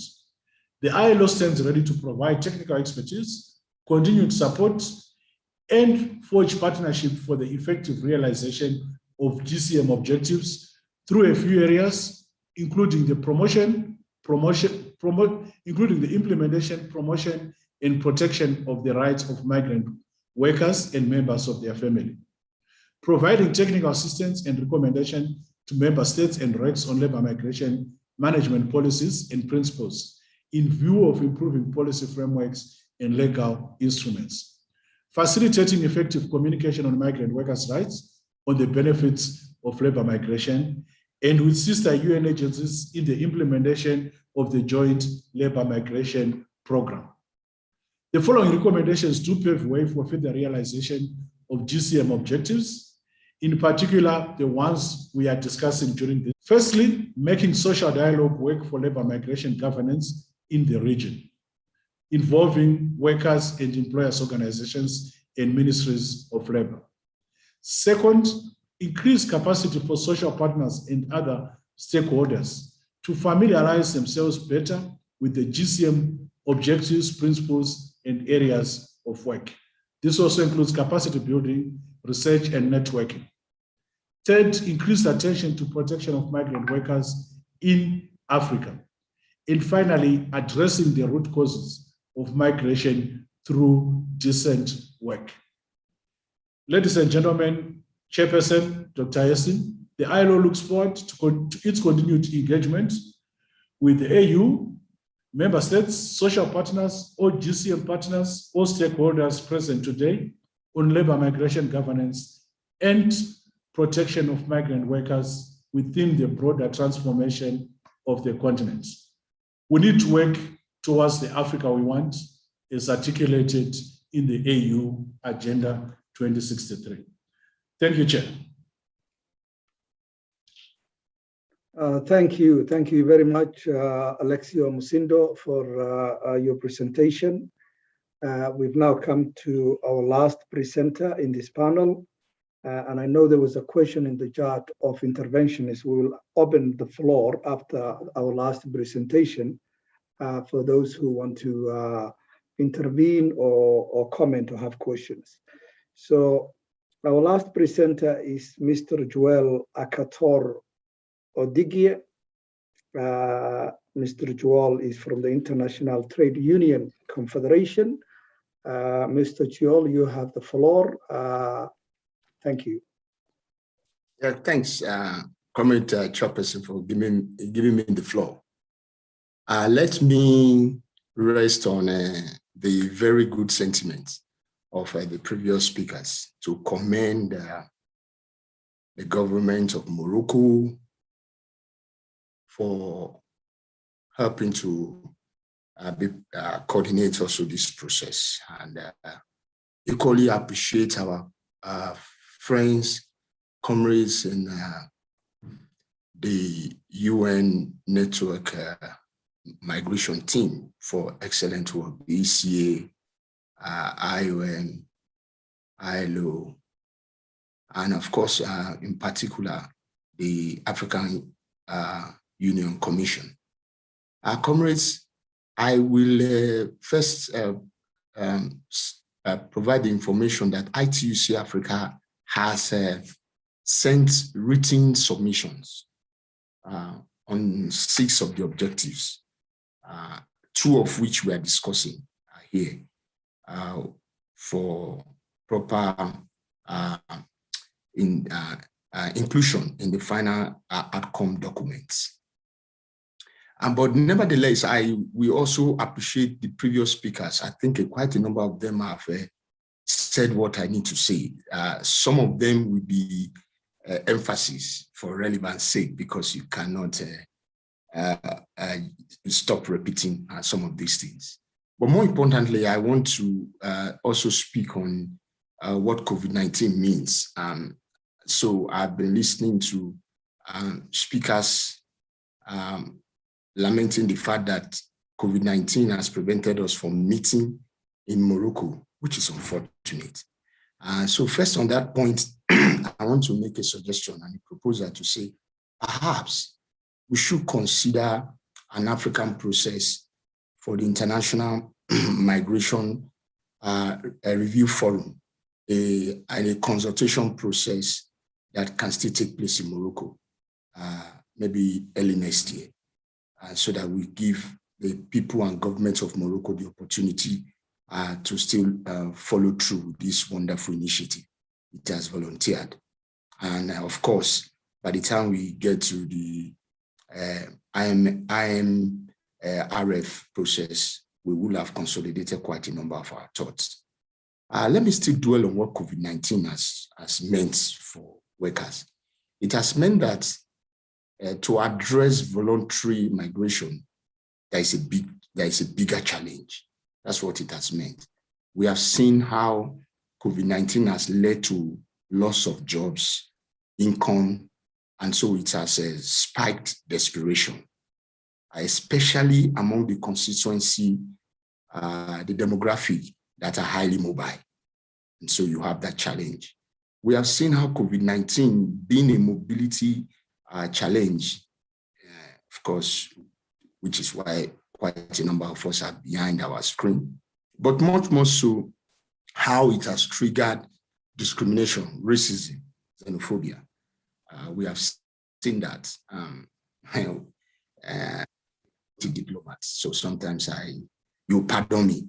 And the case of Saudi Arabia, holding Africans and putting them into detention in the name of containing COVID-19 is something that some of us can still not get off our minds. That is what you see. What you see with COVID-19 in terms of that is that mental health issues have equally grown. People are concerned about their situation. They have now resorted to a new working arrangement that is putting more pressure on them, and it's difficult to cope. So, and all these are issues that are related to the question around making migration voluntary and also dealing with fair recruitment challenges. Because we have provided written submissions, I will just quickly take some points in terms of what represent suggestions on some of the things we can do forward. Number one, Comrade Mosindo has talked about it. If we really must make migration voluntary, we need to deal with unemployment on our continent. And dealing with unemployment will mean we need to find a decent work arrangement that really can bring about employment. And we are happy that we are not short of a policy initiative. The African Union Ouagadougou +10 action plan on youth employment and poverty eradication or whatever. That program, that document is relevant. We appeal that our member countries really look at implementation of that document. We want to say that we are happy with the African Union Commission. As a trading organization, our work is to commend when we see good things that are happening. And when they are not happening, we still call them out. So we are really happy with what the AUC and its partners, especially under the JLMP, they're doing. The good initiative that have been equally pointed out here, the question around guidelines or a guide for bilateral labor migration agreements, how you can sign. Our work has shown that bilateral labor migration agreements from Africa's side has not been protective enough as we want it. And so it has exposed a number of our brothers and sisters who seek jobs, especially those that are seeking jobs outside our continent. And so when you have a guide that is so robust, like the way we see the AUC has developed, we are excited. And equally excited that the declaration has followed through. And we are hoping that member states will do the needful by overwhelmingly adopting this declaration and genuinely implementing the provisions contained. That leads me to the issue. The brother from Kenya, Komemosindo, talked about standards as very important. If people cannot enjoy rights, human labor rights at home or outside, then the chances of driving a fair, voluntary migration are a fair challenges. And so standards are important. It's good, but much important is application and enforcement of these ratifications. And so we are happy to hear the ILO talking about a number of countries who are ready to do so. System integrated on international resource recruitment integrated system or something like that. IRIS. We are asking, can we bring these tools? They are recruitment tools. Both of them are recruitment tools. Can we bring them together? Can we find harmonization for them in a way that it can go forward? Chairperson, to really fight migration and to make migration voluntary, we need to deal with insecurity. On our continent, insecurity is rift and is growing. And so a continental whole of society security architecture is relevant, is necessary. We really need to find that approach to deal with it, so that, because what you see is internal displacement, refugees, migrants, they are on the move. The intensification is high. If we have a robust whole of society security architecture, I think we can best deal with this. And I will quickly link up to that to say, on voluntary, making migration voluntary, governance is important. And I'm talking about accountability, responsiveness. Government cannot abdicate its responsibility by looting state resources. And the citizens don't have anything to do. They run away from their countries and run to other countries to seek refuge. No, if that is what we continue to see on our continent, then other governments who seem to be responsive should not be quiet. We are saying that the African peer review mechanism should work in an effective way for African people. And then the civil space, the space for citizens to participate in governance, should not be closed. Otherwise, what you have, repression will lead to a forced migration, as the case will go. I will quickly round up to say, it is critical that Africa begin to really look at skills development. And so on the question of skills development, we are still asking, and this is where data is important, and we are happy that the AUC has also scaled up very aggressively on data collection. We want to see where we are with respect to the skills. In other words, what skill audit? What's the latest position on skill audit on the continent of Africa? I'm sorry to interject, Joel. You have 1 minute to conclude. I'm sorry to say that. Oh, thank you. Oh, that's sufficient. That's sufficient. 1 minute sufficient. Thank you, Chairperson.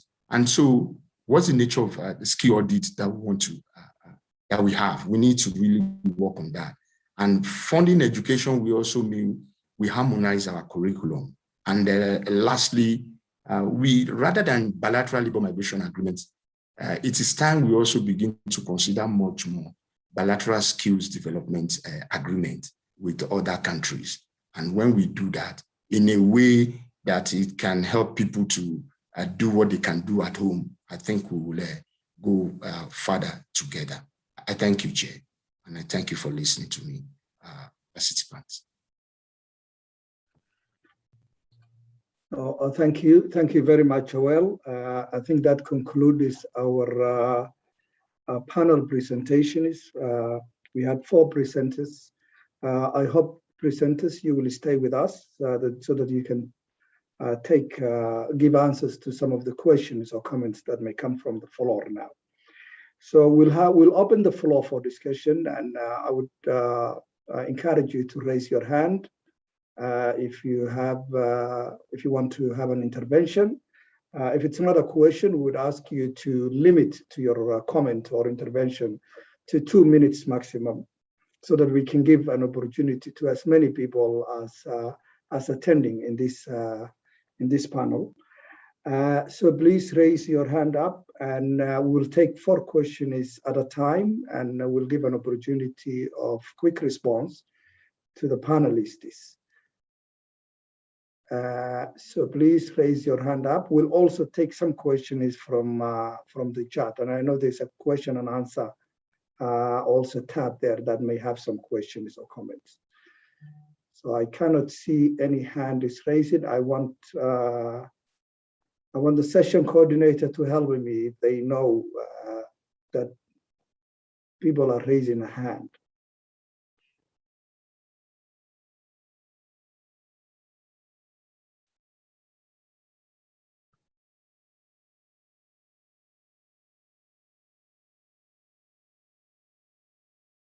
I still cannot see anyone with a raised hand for a short intervention.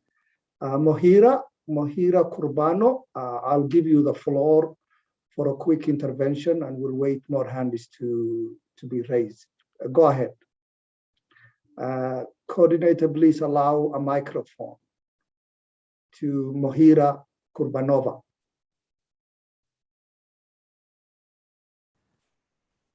Oh, excellent. Thank you. I wonder if you can see me, because I cannot see myself. For the sake of time, I'll try to make the intervention as fast as possible. I am here on behalf of International Organization of Employers in Geneva, and I wanted to report a quick report on the several series of consultations taking place in partnership with our partners, International Organization of Migration and Business Africa. The first one was on May 26, and it was to provide for a number of businesses priorities and recommendations in light of GCM objectives 5, 6, and 18. And as a follow-up, we just recently had a side event a few days ago on August 26, and we wanted to build on the outcomes of the May consultation.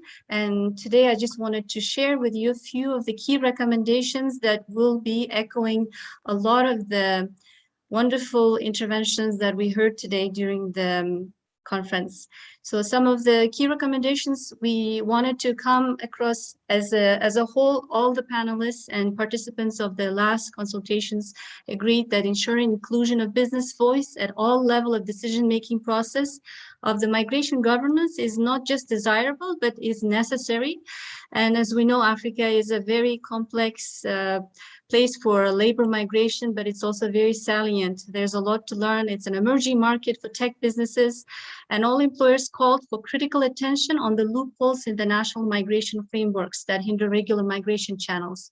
And they are very important to match the skills to labor market needs. So one of the key recommendations was to have a needs-driven and flexible migration policies, which will require a shift in mindset. So in order to do that, we need to perceive the labor migration not just from a humanitarian perspective, but as an asset for development and innovation. And the private sector would play a critical role to identify needs skills that will match the reality in the local labor market. Another big one was the digitalization of migration recruitment processes. As we know, today we are all on a digital scale. We are all our meetings that are digitalized now.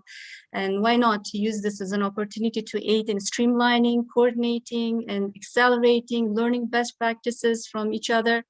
The other recommendation was on engagement of mainstreaming migration and all strategies at relevant ministries.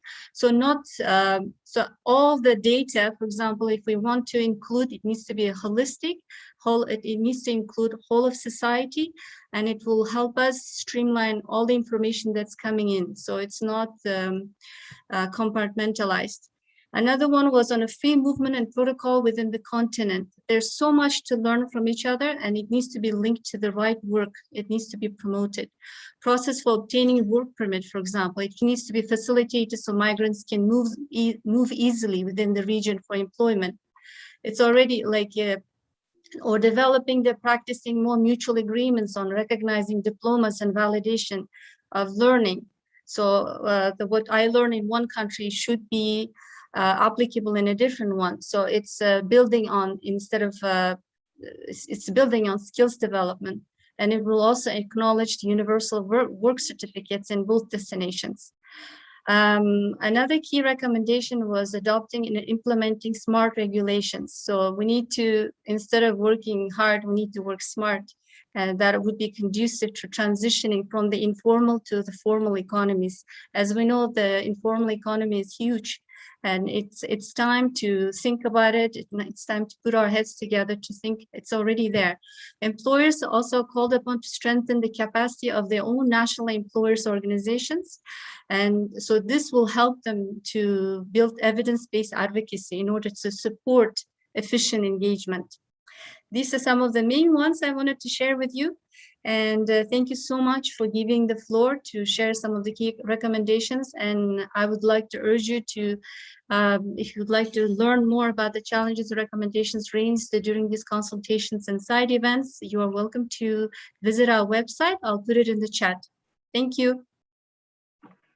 Okay, well, thank you very much for that very useful intervention.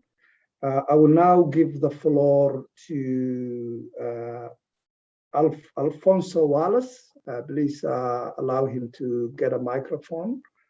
And then followed by Ahmed Qasim, the Tunisia delegation, and Khalid Lode. So in that order, we'll take these four, and we'll take the other intervention as just a comment. And then we will ask presenters and the panelists to respond to those. So Alfonso Wallace, will take, and then followed by three others. I will mention their names. Please make your question or comment quick.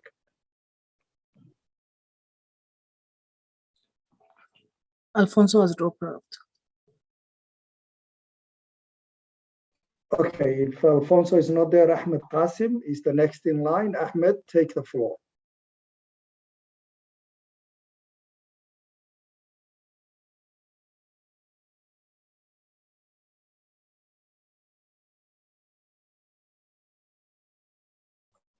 If Ahmed is not ready or is not there, can we give this to the Tunisia delegation who expressed interest to make an intervention?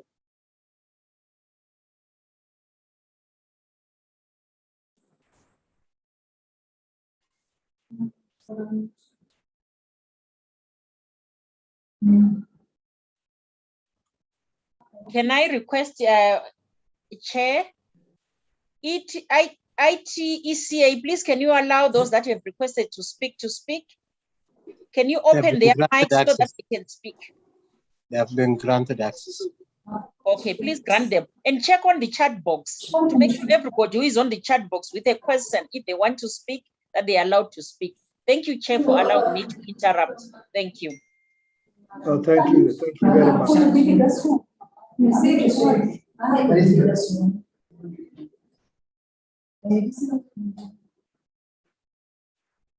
So do we have Ahmed Qasim or the Tunisia delegation? If we don't have, we'll give the floor to Khalid Lode from Sudan. Go ahead, please, if you are, and please allow them to have a microphone.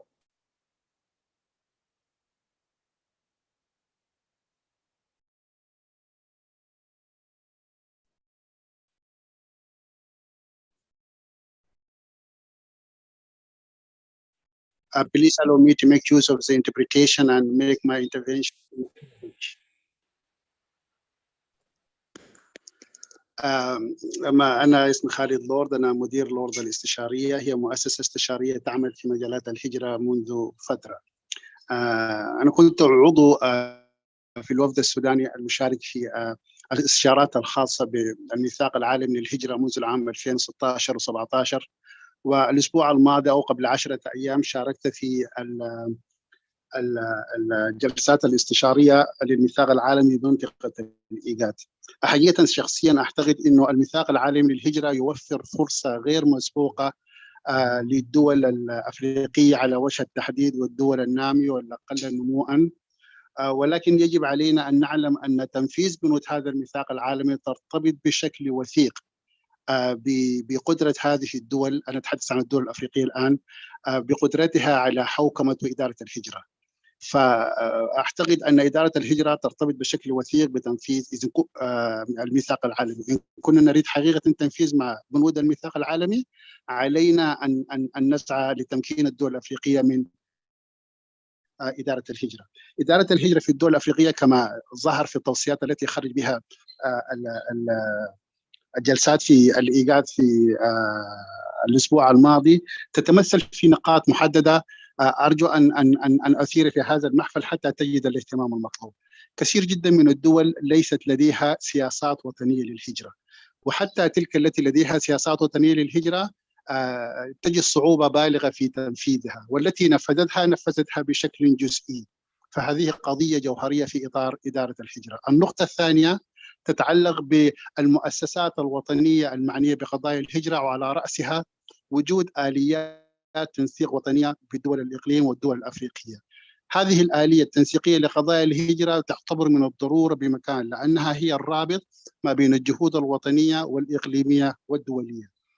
كذلك المحور الثالث المهم عمليات الداتا كولكشنز، جمع المعلومات والبيانات الهجرية. كثير جدا من الدول تفتقد إلى البيانات الخاصة بالهجرة، ونحن قطعا جميعا لن نكون قادرون على المضي قدما بتنفيذ بنود الميثاق العالمي إلا من خلال إدارة الهجرة، والتي تتطلب فيما تتطلب وجود آلية وطنية للرصد وتحليل المعلومات.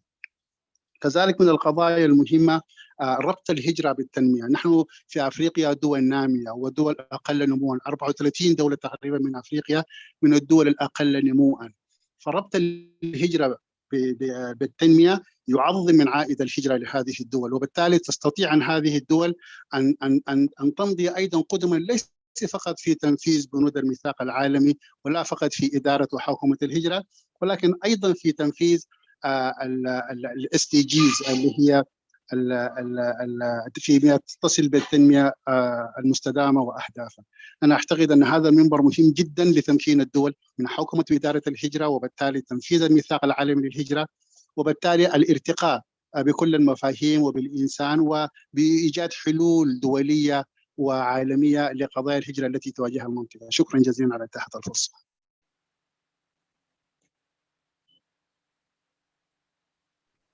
No, thank you very much. We will give the floor to the Tunisian delegation, whom I am now advised are ready to take the floor. Please go ahead and make your comments brief.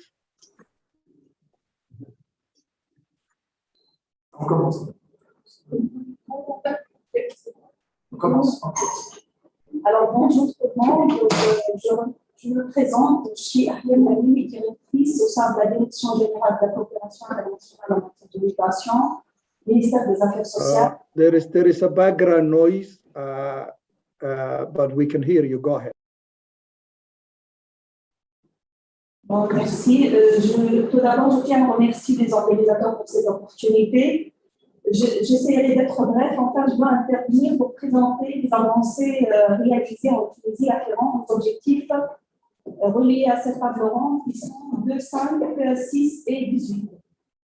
Pour l'objectif 2, la Tunisie veille à réduire la migration irrégulière et ses répercussions, et ce, via le renforcement de la coopération internationale avec les pays, soit en concluant de nouvelles conventions, soit en révisant celles en vigueur, et également en rectifiant ou en mettant à jour son cadre législatif. Et à titre d'exemple, je peux citer quelques lois fondamentales assez importantes, qui sont la loi relative à l'économie sociale et solidaire et la loi organique du 30 qui a été publiée récemment en 2019, qui est pourtant création du programme MS social, qui est une loi très intéressante parce qu'entre autres, elle inclut les étrangers résidant également en Tunisie. Un décret-loi également relatif au régime de l'auto-entrepreneur qui vise à lutter contre l'économie informelle en facilitant l'intégration de tous ceux qui exercent individuellement une activité dans les différents domaines du secteur formel. Pour l'objectif 5, plusieurs avancées ont été réalisées. Je citerai la conclusion de conventions internationales bilatérales en matière d'immigration, visant la promotion de la gestion concertée de la migration en facilitant la circulation des personnes et l'accès au marché du travail à l'étranger, ainsi qu'en soutenant les programmes de développement solidaire. À côté de ces conventions, il y a le développement des programmes de coopération internationale en faveur de la migration régulière avec les différents partenaires internationaux. Pour l'objectif 6, favoriser les pratiques de recrutement équitable et éthique et assurer le travail décent. Ici, je note que la Tunisie a ratifié la majorité des conventions de l'OIT. On est à 65 conventions ratifiées, y compris celles relatives aux droits fondamentaux du travail. Et il est à noter que maintenant, la Tunisie elle est en train de réaliser une étude pour voir l'opportunité de la ratification de conventions 97, 143 de l'OIT et la 1990 des Nations Unies. La Tunisie est engagée également en tant que pays pionnier dans l'Alliance 8.7. La législation tunisienne du travail consacre l'égalité de traitement entre les travailleurs nationaux et les travailleurs migrants. Ça, il s'agit bien d'une avancée en matière de législation tunisienne prévue par le Code du travail. Il y a également une loi qui organise l'activité des établissements privés, une loi de 2010. Cette loi est en cours de révision pour justement permettre d'avoir un projet plus contraignant pour réglementer l'activité des établissements privés de placement de Tunisiens à l'étranger. Et les principaux objectifs, c'est élargir la portée des sanctions administratives, le renforcement du système de contrôle et d'enquête sur les crimes liés à l'activité de placement à l'étranger, le renforcement du système de dissuasion avec des sanctions pénales contre ceux qui commettent des violations dans le domaine de placement à l'étranger et la criminalisation des établissements privés de placement à l'étranger qui exercent illégalement. Et là, je voudrais aussi noter qu'il y a des travaux en cours pour l'intégration de la composante migration dans les programmes de Conseil national du dialogue social. Pour l'objectif 18, l'investissement dans le perfectionnement des compétences et la facilitation de reconnaissance mutuelle des aptitudes, qualifications et compétences. Là, il y a beaucoup de travaux sur le développement des aptitudes et des compétences, l'investissement dans le développement des programmes d'enseignement supérieur, la promotion d'un système de formation professionnelle qualifié et le développement de programmes de l'immigration circulaire qui permettent aux bénéficiaires d'acquérir une expérience à l'étranger, ce qui contribuera au développement de la connaissance, à l'acquisition de nouvelles compétences professionnelles et le renforcement des chances de leur intégration dans le marché du travail tunisien. Des centres de carrière de certification des compétences ont été créés depuis 2016 au sein des universités et instituts supérieurs d'études technologiques qui visent à promouvoir l'employabilité, le développement et la certification des compétences. À côté de ce volet, il y a beaucoup d'avancées en matière de reconnaissance mutuelle des aptitudes des qualifications via la mise en place d'un mécanisme permettant la reconnaissance des diplômes universitaires obtenus à l'étranger, la possibilité d'obtention d'attestation de reconnaissance des qualifications professionnelles et l'adoption de la Tunisie de la Convention mondiale de l'UNESCO sur la reconnaissance des qualifications relatives à l'enseignement supérieur récemment, le 6 juillet 2021, et le soutien, bien évidemment, des programmes visant la reconnaissance mutuelle des qualifications et des compétences. Et merci pour votre attention. Through you, interpreter, can I please ask the Tunisian delegation to conclude their remark in less than a minute, if you don't mind, please. J'ai terminé. Merci.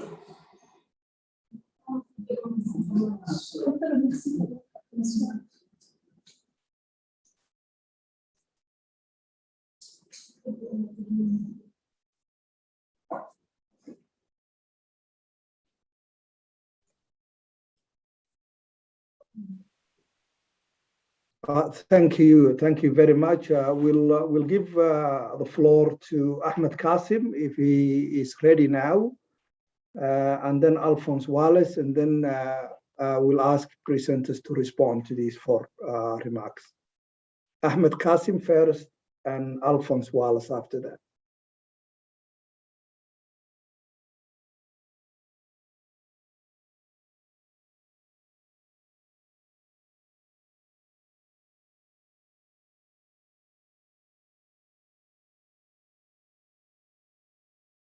Aider dans le fait que la migration soit volontaire, donnée et régulière. Tout d'abord, la régularisation du statut des migrants en situation irrégulière. Et là, je voudrais évoquer l'expérience du Maroc qui a organisé 2 phases de régularisation des migrants qui a abouti à la régularisation de plus de 50 000 migrants, qui a répondu favorablement à plus de 90% du total demande. Le deuxième aspect, c'est le titre de séjour. Il faut donner des titres de séjour aux migrants. Et au Maroc, la durée de validité des cartes de séjour a été prorogée à 3 ans au lieu d'1 an, et ce après une année de régularisation du statut du migrant au Maroc. Le troisième aspect important, c'est la législation. Et au Maroc, la législation nationale des travailleurs en matière de protection des travailleurs migrants a été mise à niveau avec l'adoption de 2 nouvelles lois, une loi relative à la lutte contre la traite des êtres humains et une loi relative à la définition des conditions de travail et d'emploi des travailleuses et travailleurs domestiques, ce qui est un pas positif dans le sens de l'équité pour cette catégorie de travailleurs.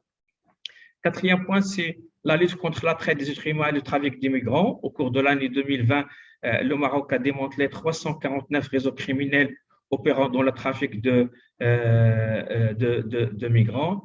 Et cinquièmement, et dernier point, c'est le retour volontaire pour les migrants qui ont vu leur projet de migration échouer. Au cours de cette année, il y a 1113 migrants étrangers qui ont été rapatriés vers leur pays d'origine à partir du Maroc dans le cadre du programme de retour volontaire avec l'OIM, dans des conditions dignes, avec une pré-préparation pour qu'il y ait une réinsertion dans leur pays d'origine. Voilà, Monsieur le Président, merci.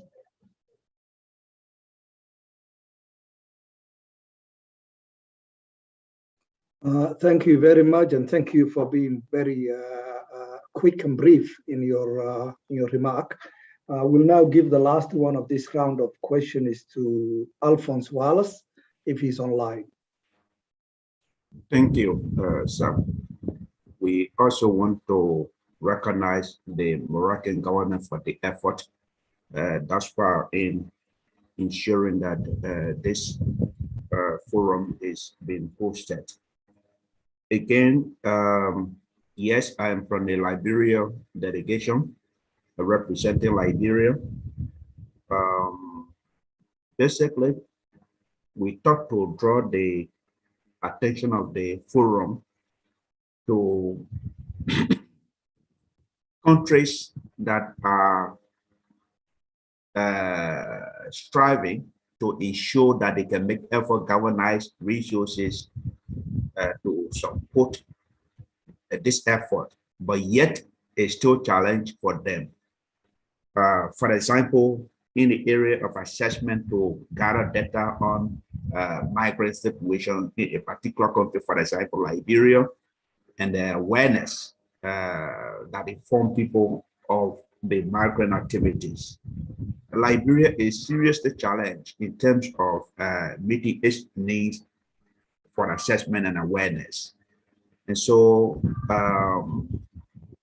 we make progress to go to the global review activities. Our concern from Liberia is how do we move forward if we still have other countries lagging behind in terms of the data analysis and the awareness that should form part of the global review process. Is there any way that Liberia as a country can be supported to ensure that the information needed for the region and for the global review can be obtained before that exercise? That's basically what we wanted to know. Thank you, and over. Thank you very much, Alfonso. Now I would ask the presenters, so the panelists, to respond questions that they think are related in their either presentation or they generally have the expertise to comment on. So I will, please tell me if you don't have an answer to those questions, so we'll skip to the next person, but I will ask you to do this in the order in which you presented. So I'll start with Charles Muniao to actually take the floor and actually answer those that are relevant. Thank you, Dr. Hersey. I'll just intervene in some of the issues raised. And firstly, I would rejoin on the issue raised by Mohira Kulbanova from the International Organization of Lawyers. It's right that digital recruitment process can help. This is because, especially during this time of COVID, the physical interactions will be minimized, and also information will be available, not just of the vacancies available, but also on qualifications required, and also where these vacancies are available. I think this is something which now, as a region, we need to put more emphasis so that that information can be available somewhere. And I think that will regularize migration. Now, she also raised the issue of processing of process of obtaining work permits. Many countries have a manual system of processing permits, and that's why it becomes quite cumbersome, especially for applicants, because some of them have to travel far off to go and apply for permits. But again, digitalization of the same can make that process less cumbersome, because one can apply for the permit and while they are still in their countries, which makes it cheaper. And also they can only travel when the permits are approved. And that would help not just the country which is receiving, but also the applicants, so that they do not have to waste their resources in traveling and staying when they are waiting for permits to be processed. There's something which Kenya has done, which needs to be maybe emulated by other countries. Kenya has made permits for East African community citizens free. This is not an easy decision, because normally this requires a bilateral and reciprocal approach, but Kenya decided to just offer it. These are seeing now the ability of East African citizens being able to apply for permits and have them free. This again reduces the cost of migration. It makes it's a move towards free movement, but we have to start with the individual states if that must be achieved. Lastly, there's an issue which has been developed, which has been brought by Alfonso Juarez, I believe, on the reporting mechanism. Yes, each country, I believe there would be need first to develop an NCM, National Coordination Mechanism, which is the forum within where all issues of migration can be brought in for reporting purposes. This is the direction within which Alfonso's country can be assisted in developing an NCM system. I believe also the UN system can also develop the UN network within that country, which is also necessary for the reporting mechanism, and that would help that country also get involved in the review mechanism. Thank you.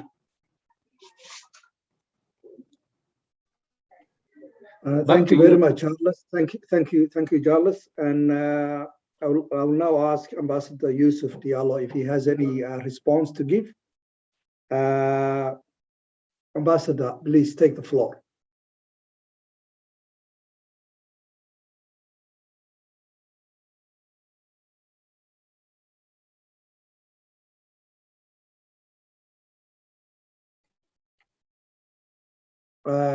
I think maybe I'll give this to Alexio. Alexio, I'm sure you have some comments to make on this, so please take the floor. Thank you very much, Dr. Essi, and thank to all who made contributions to the session, starting with the very first from International Organization of Employers. I think the point that came is quite important to have employer organization on board, and importance of having robust evidence-based gender-responsive policies on migration and labor migration.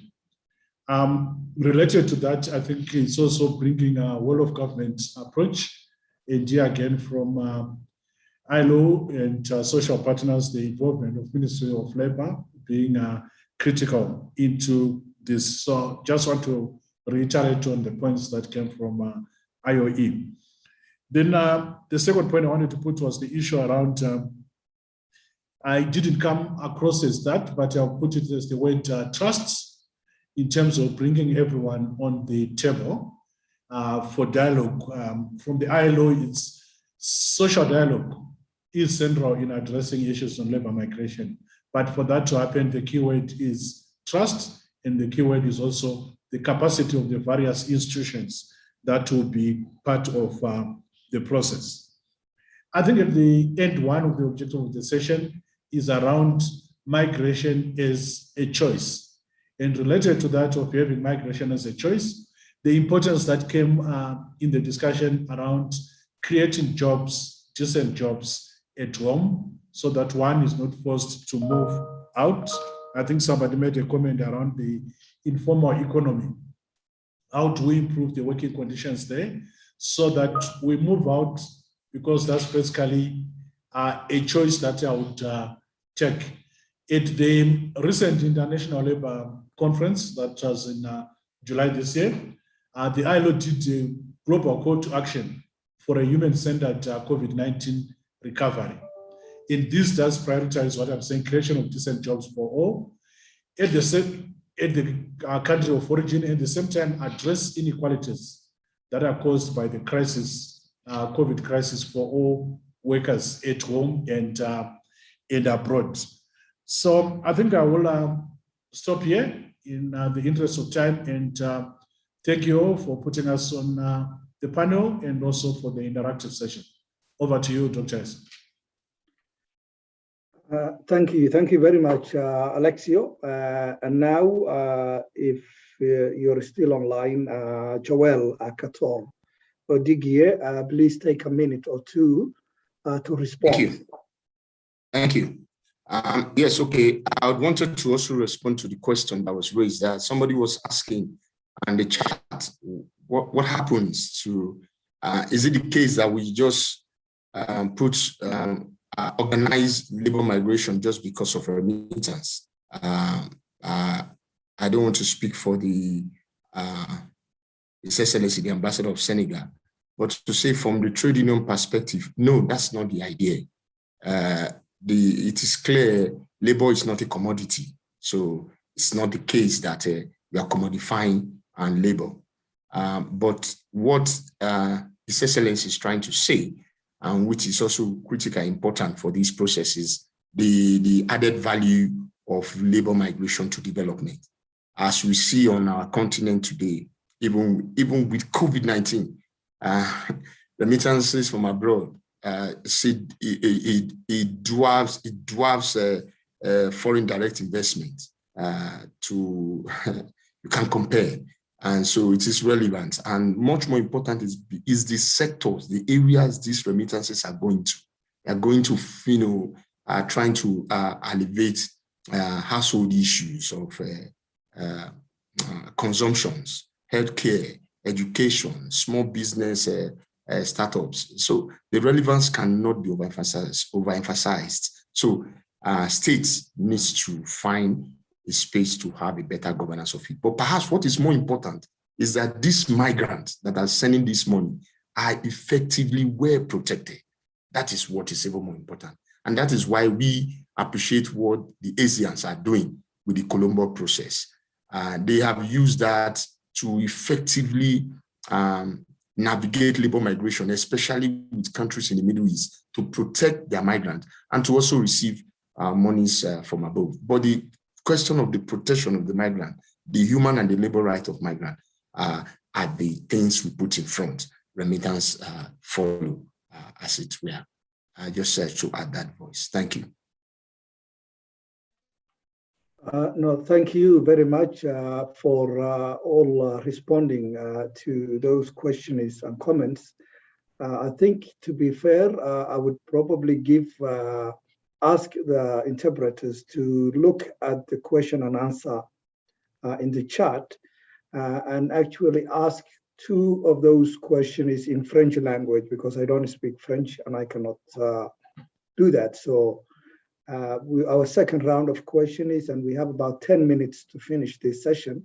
So can you please help us read those questions in the languages that we have, so that we can ask those questions in French language to the panelists. And Melat, you might be able to help here.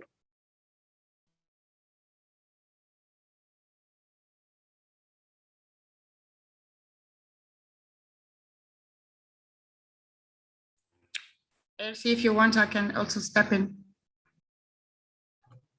Kumba, thank you very much. Yeah, I forgot that you are French speaking, so please ask those questions in English, and then we will give the floor to the panelists to respond at least 2 or 3 of those questions. Go ahead. So I'll be just touching upon some of the questions in French, okay? So I think there are several questions that touch upon the issue of having, making sure that member states have formulate a migration policy. There is even Mrs. Fambayindao who says that, how about government, talking about governance of migration without a policy is a question from her. She also insisted that there's a lot of African countries who are still to formulate and adopt, formulate their migration policy. They do adopt programs and projects that do not respond to their priorities or their national realities. So I think she's urging and asking questions about how do we push forward the issue of policy making on migration.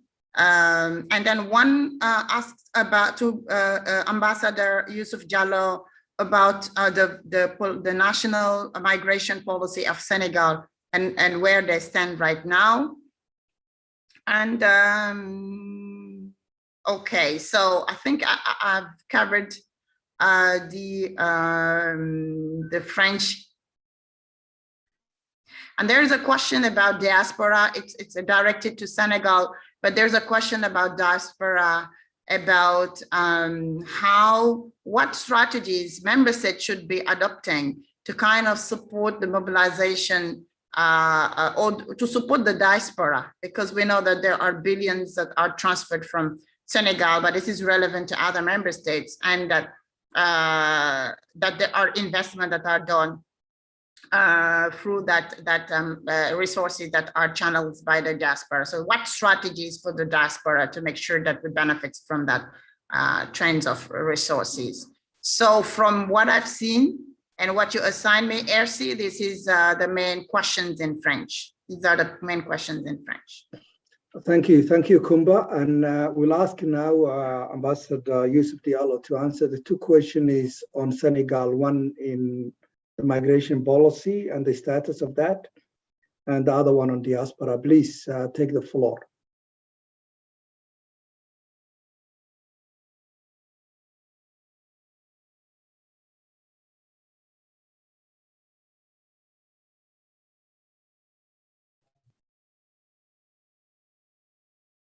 Well, it seems that the ambassador is not with us, or is not online now. We might take a couple of more questions, but before I do that, there was a question regarding Liberia, and I think there's a response in the chat that's sufficient, but I'll alert to the questioner that the UN has set up a country network in Liberia, And if you need more information and support on GCM implementation follow-up and review, you can reach out to the UN Resident Coordinator's Office or IOM office in Liberia.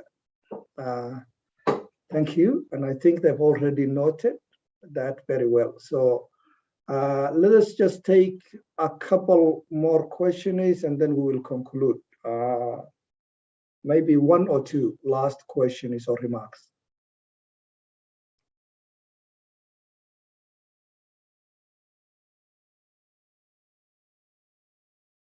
Or Dr. I think Dr. Amadou Diaw will be responding for Senegal. Beautiful, and then we will probably conclude our session on those remarks from Ambassador. Yes, go ahead.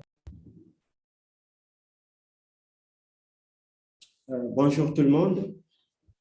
Je suis Dr Amadou Diaw, conseiller technique au cabinet du secrétaire d'État chargé des Sénégalais de l'extérieur au ministère des Affaires étrangères. Je prends le relais de l'ambassadeur Youssouf Diallo pour justement apporter quelques éléments par rapport aux questions qui ont été soulevées.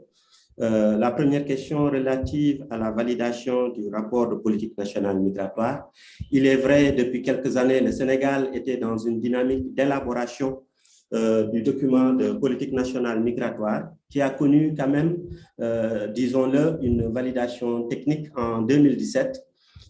Et depuis lors, en fait, il fallait juste procéder à une validation politique du document. Mais récemment, lorsque la question s'est posée, il a été convenu peut-être de revoir le document pour une mise à jour intégrant de nouvelles dynamiques et des changements qui sont intervenus non seulement au niveau mondial, sous-régional, mais aussi national sur ces questions migratoires, de faire une mise à jour du document pour ensuite peut-être le mettre dans le circuit pour une validation politique au niveau du Conseil des ministres. Comme le temps qui est imparti n'est pas assez long, je vais passer directement à la deuxième question qui est relative aux stratégies pour appuyer la diaspora. Au Sénégal, existe depuis quand même un certain nombre d'années ce qu'on appelle le PAISD. C'est le programme d'appui aux initiatives de solidarité pour le développement. À la base, c'est un programme qui a été mis en place dans le cadre de la coopération franco-sénégalaise qui a permis de mettre en place ce programme dont le but premier était de mobiliser les Sénégalais de la diaspora pour financer des activités de développement dans leur communauté d'origine. Cela a permis de financer des écoles, de financer des centres de santé, de financer l'adduction à l'eau, ainsi de suite. Et depuis récemment, avec le concours de l'Union européenne, cette initiative qui était franco-sénégalaise a été étendue à d'autres pays membres de l'Union européenne. Il s'agit notamment de l'Espagne, de la Belgique et de l'Italie. Et qu'aujourd'hui, sur ces 4 pays, on arrive presque régulièrement à mobiliser la diaspora qui, avec un processus, lorsque la diaspora monte un projet pour la communauté, au profit de la communauté d'origine, une bonne partie est financée par le fonds qui est alloué aux initiatives de solidarité, avec l'appui du gouvernement du Sénégal. Ainsi, les Sénégalais de la diaspora issus de cette communauté vont concourir à hauteur de 20% du budget pour assurer le programme. Aujourd'hui aussi, le Sénégal est partie prenante de la mise en œuvre d'un projet avec l'OIM qui s'appelle MM3, Making Migration Work for Development, c'est-à-dire mobiliser la migration pour le développement durable. Et dans le cadre de ce programme, il est justement prévu de travailler davantage à la mobilisation de la diaspora. D'ailleurs, à ce propos, il y a un webinaire qui va se tenir demain dans le cadre de ce programme MM3 qui rassemble quand même un certain nombre de pays au niveau international.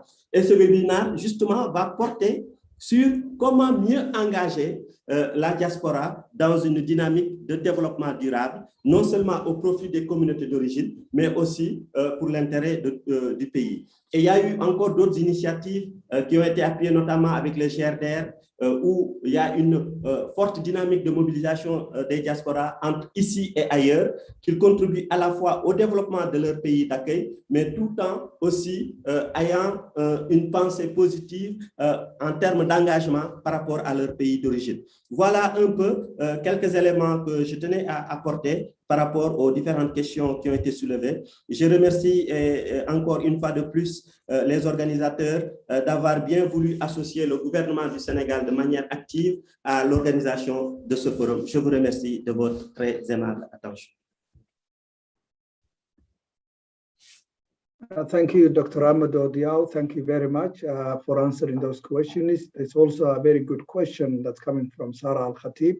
I don't think we'll have time to respond to that. I will ask the presenters to respond in the chat to that very pertinent question relating to the sponsorship system that's applied in the Middle East, that's known kafala system, and the protection of domestic workers in those areas. So I think this concludes the time allocated for our session. We're just over 2 minutes on that time. So just to sum up the session, I want to thank the presenters, those who have participated from afar, and also everyone else who has asked a question, whether in the chat or maybe took the floor. So we've discussed the issues, the importance of data and evidence policy making, especially the availability of data on skills. Skills recognition was also discussed, bearing in mind quality assurance. So while we actually need to recognize skills, we need to also keep in mind that the quality matters of that. We've talked about portability and social security systems between member states, the importance of bilateral agreements, and they are a key to safe, regular, and orderly migration is what was actually suggested during the presentations. We've also touched on changing migration narrative in Africa. The African Migration Report was a very good reference to that, and the importance of capacity building and research, which also relates to data. Presenters have also made a mention of COVID and economic downturn having an implication and can actually be a driver of irregular migration itself. We've touched on the issue of discrimination after COVID and xenophobia. We've mentioned some particular countries where discrimination and sort of xenophobia took place during this period. The importance of ratification of protocols was also mentioned, but the application of these protocols is more important, was what was suggested.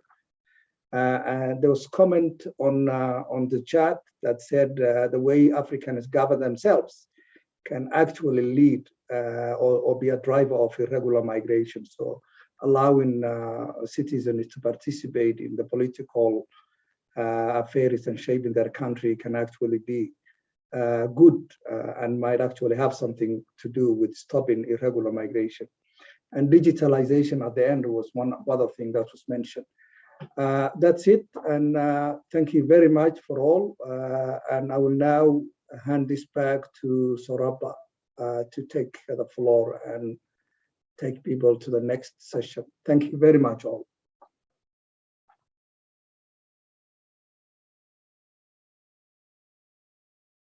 Thank you.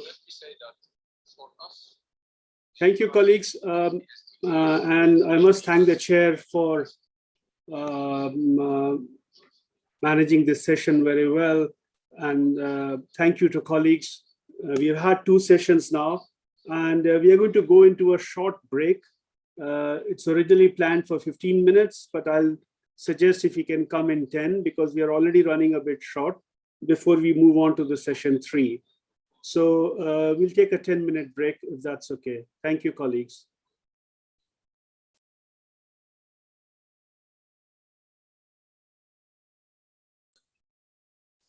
Let's be back at what's the time? I'm getting a bit confused with the different time zones. So I have the Addis time in front of me, but rather than looking at the absolute time, if we can give ourselves 10-minute break, and let's reconvene at within 10 minutes, please. Thank you very much.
Colleagues, I hope we are back.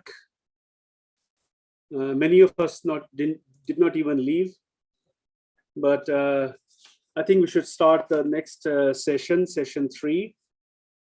And if we are back, if everybody is ready for the next session, let me start, because there is a slight change. The chair of that session, Ms. Sehoban Malali, has been unable to make it. And so I am stepping in for her. So I will chair this session. My name is Saurabh Sinha. Let me switch on my camera as well. My name is Saurabh Sinha. I'm the Chief of Social Policy Section in the Gender, Poverty and Social Policy Division in ECA. And this migration exercise and this event and this meeting is being organized by colleagues in my section and the division. On behalf of ECA. So I'm happy to be here, and I'll be chairing this session. Let me check if all colleagues who are part of this session are here. So I have my rapporteur as Ms. Sophie Nonnemacher. I hope I pronounced your name correctly, Sophie. She's the Senior Regional Policy and Liaison Officer at the IOM's Regional Office for West and Central Africa. Great, Sophie. Thank you for confirming. My next panelist is then among the 4 keynote speakers, we have Mr. Omar Ibn Daud from the government of Chad. He's the Secretary of State for Foreign Affairs in the government of Chad. Mr. Omar Ibn Daud, are you there? Can you confirm?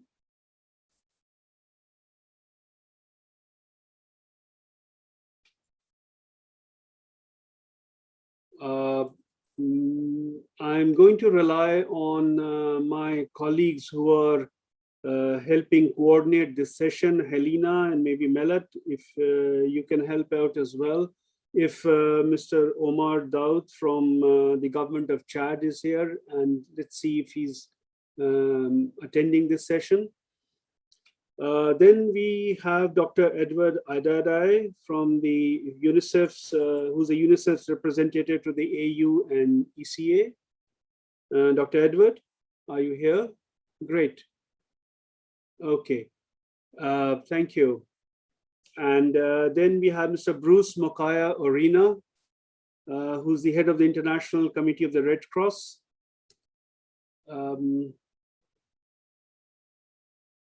Okay, let me also switch on the chat box. I think there are a lot of messages.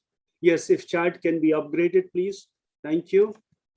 Okay, colleagues. There is one change here. We have, instead of the representative of Cameroon, who has been unable to attend, we have a request from the delegation of Algeria, who would like to make a statement and take the floor in this roundtable. And so since we have a vacancy here, I'm going to replace the delegate from Cameroon by the Algerian delegation to make a statement. Please, can you confirm? And who would be doing that? Can you please share the name with us in the chat box? That would be very helpful. Thank you. Colleagues who are managing the session, please, there is a request from Bruce Makaya to be upgraded. And I can see His Excellency Umar Ibn Daud, Secretary of State for Foreign Affairs from the government of Chad, has joined us. Welcome, sir. It's good to have you with us. So now I think I am getting a confirmation of the entire panel. And so therefore we can start. Okay, the theme of this roundtable is protecting migrants through rights-based border governance measures. And I don't think there are many topics or many themes in this whole migration discussion that is more important than the issue of governance. When we're talking of mobility of people, when we're talking of crossing of borders, the issue of governance goes hand in hand. And especially since it is involved with the security of migrants. And so whether we are moving from the countries of origin to transit or from transit to destination, whether we are moving entirely within Africa or crossing borders between Africa and other continents. I think this issue of protecting the migrants through rights-based governance measures become extremely important. And I think those are the issues that are going to come up through the presentations of two member states from Chad and from Algeria. And then we will have representation from one UN agency, which is UNICEF, and one stakeholder, a colleague from the International Committee of the Red Cross, are going to be discussing and providing their perspectives on these issues. And before I open the discussion, before I open the floor, I will provide some guiding questions so that we can have an engaging and a participatory discussion for this 90-minute period that we have. I'm going to be very, very tough with time because I'm also the co-organizer, so I know that we are slipping behind and I think we need to catch up, but also so that we don't spill over. Otherwise, there are 2 more sessions to be completed, and otherwise it's going to be a very long day for all of us. And since this is the session just before lunch, I think it's important that we don't spill over too much into lunch, since we are already more than half an hour late. So without much further ado, I'm going to request the delegate from Chad. Once again, a very warm welcome, Excellency Omar Ibn Daud, Secretary of State for Foreign Affairs from the Government of Chad. The floor is yours and you have 10 minutes. Thank you.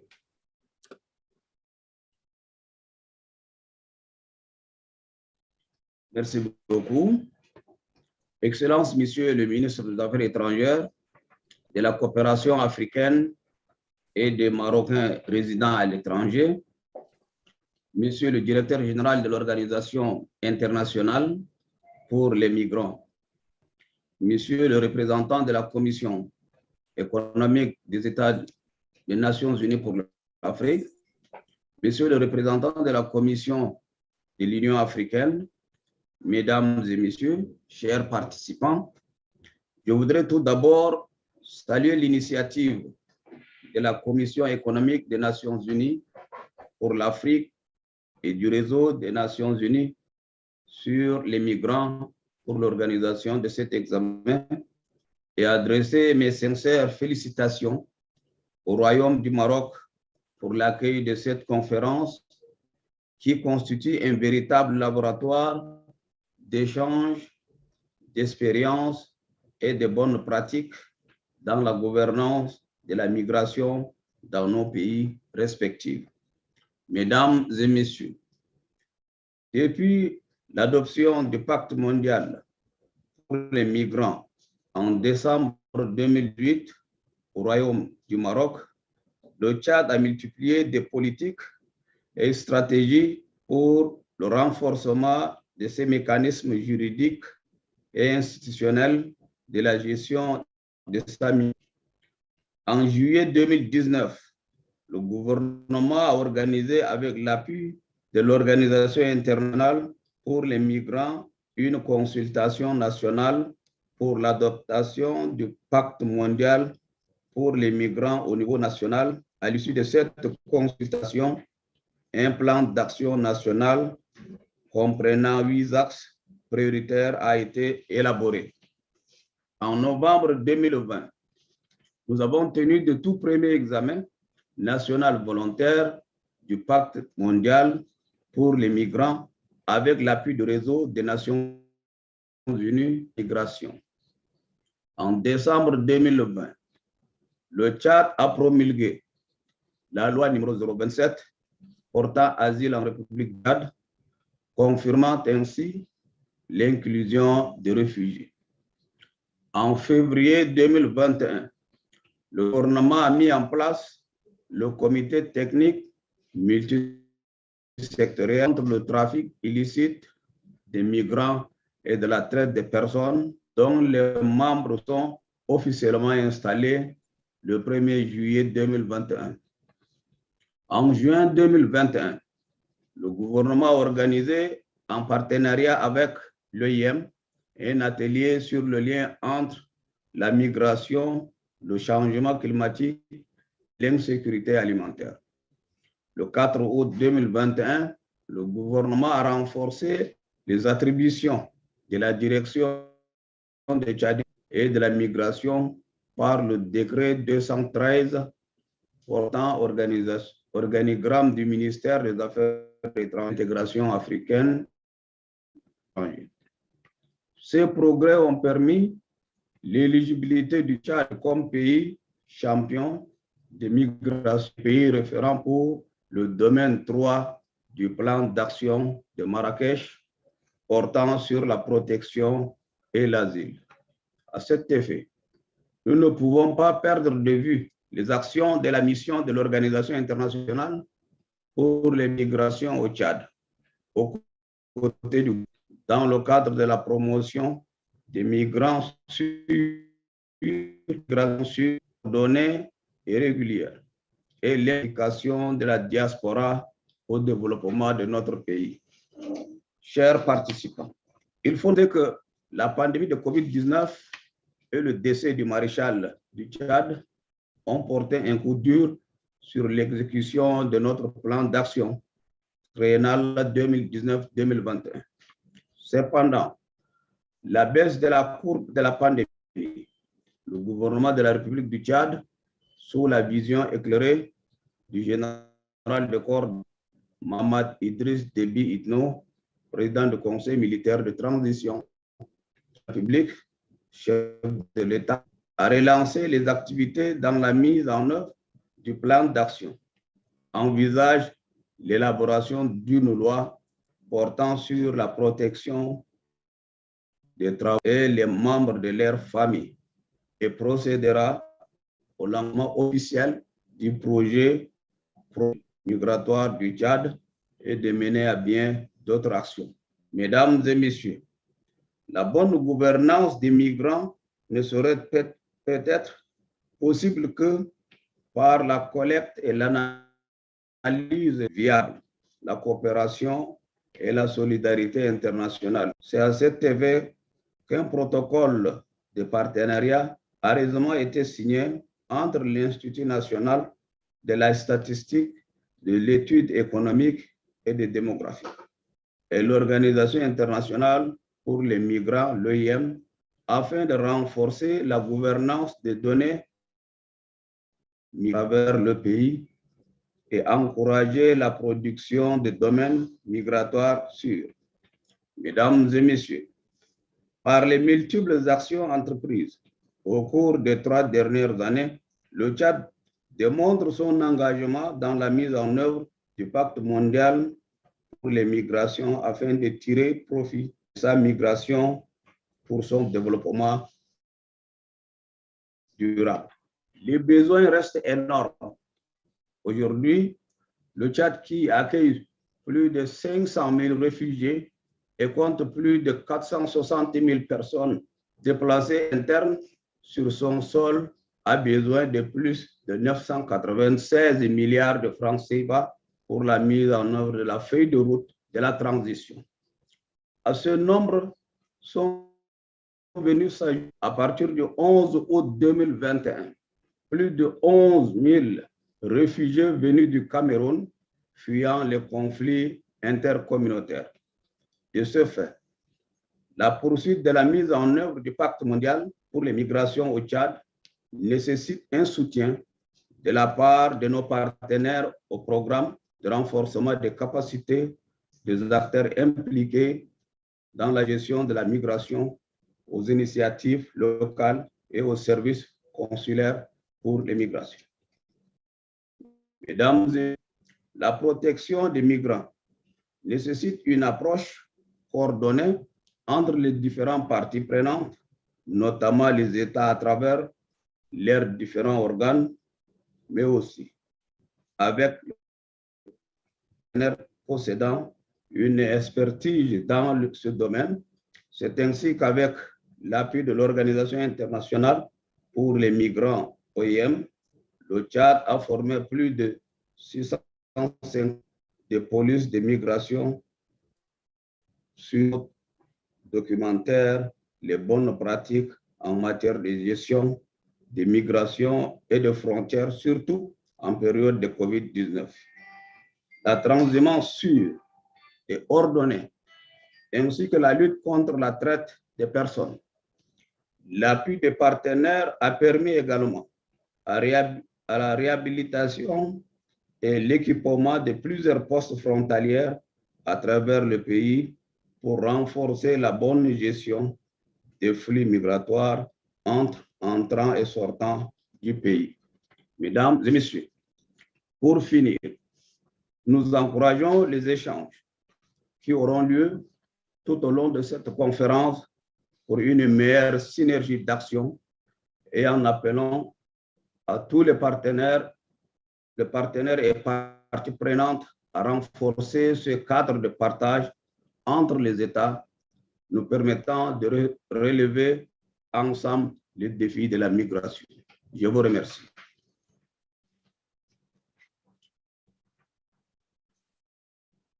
Thank you, Excellency. I think it's extremely commendable that you stuck to the 10-minute timeline. That's extremely, I'm very pleased with that. And you've set some serious goals for the subsequent speakers. Let me go on to now the delegate from Algeria, Mr. Oulad Sherif. I would suggest, since you have come right at the last minute, I would ask you to introduce yourself and then you start your presentation. Thank you very much. Delegate from Algeria.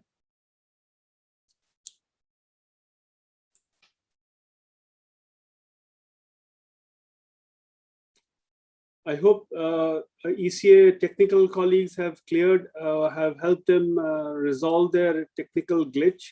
There was a sound issue I can see in the chat box. Has that been resolved?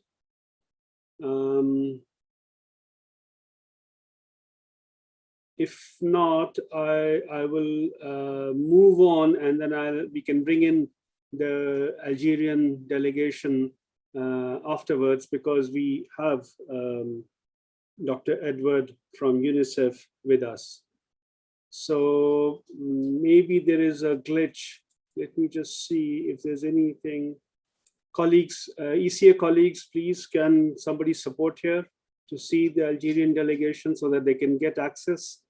They're already in the chat box, so they're not too far away. We had upgraded, but they are no longer there. Okay, so let's see, maybe they'll come back. Okay, let me go on to Dr. Edward. Dr. Edward Adai, he's the UNICEF representative to the African Union and the United Nations Economic Commission for Africa. Dr. Edward, please, the floor is yours. Thank you very much, Chair. Can you hear me clearly? Yes, I can. Thank you very much, Chair. And Chair, allow me to rest on all existing protocols to thank the organizers of this important meeting, which is dedicated to the review of the implementation of the Global Compact for Migration. UNICEF has been strongly involved in organizing previous stakeholder consultation that have taken place prior to this meeting. I'm particularly delighted to be part of this session, which is focused on protecting migrants through rights-based governance measures. Ladies and gentlemen, we know that migration is the heartbeat of Africa. The continent has a long tradition of human mobility that usually follows specific migratory routes. Border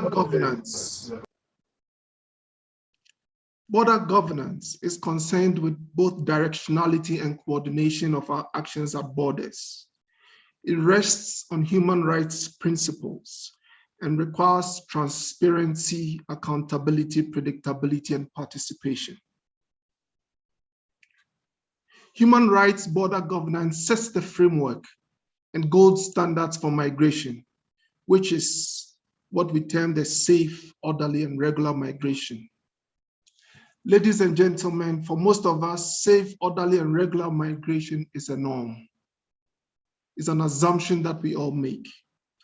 Unfortunately for some, especially those fleeing conflicts, effects of climate change, natural disasters, and poverty, This is unfortunately not the case. The question that kept coming to my mind is what makes people looking for safety and a better life criminals? My submission is that migrants are not criminals, and they do not have to be shot at sight or detained to deter irregular migration. In fact, migrants have the potential to contribute to national development, and their human rights need to be respected at all times. Rights-based governance measures are therefore both the right thing to do and the smart thing to do if we want to develop our continent. International borders do not have to be dangerous places for those presumed to be in irregular situations. Ladies and gentlemen, children and young people make up about a quarter of international migrants and close to 60% of internally displaced persons on our continent. Unaccompanied children and separated children and young people are particularly vulnerable to various forms of exploitation. Recent UNICEF studies based on interviews with migrant children in the Horn of Africa show that children and young people are exposed to a variety of protection risks.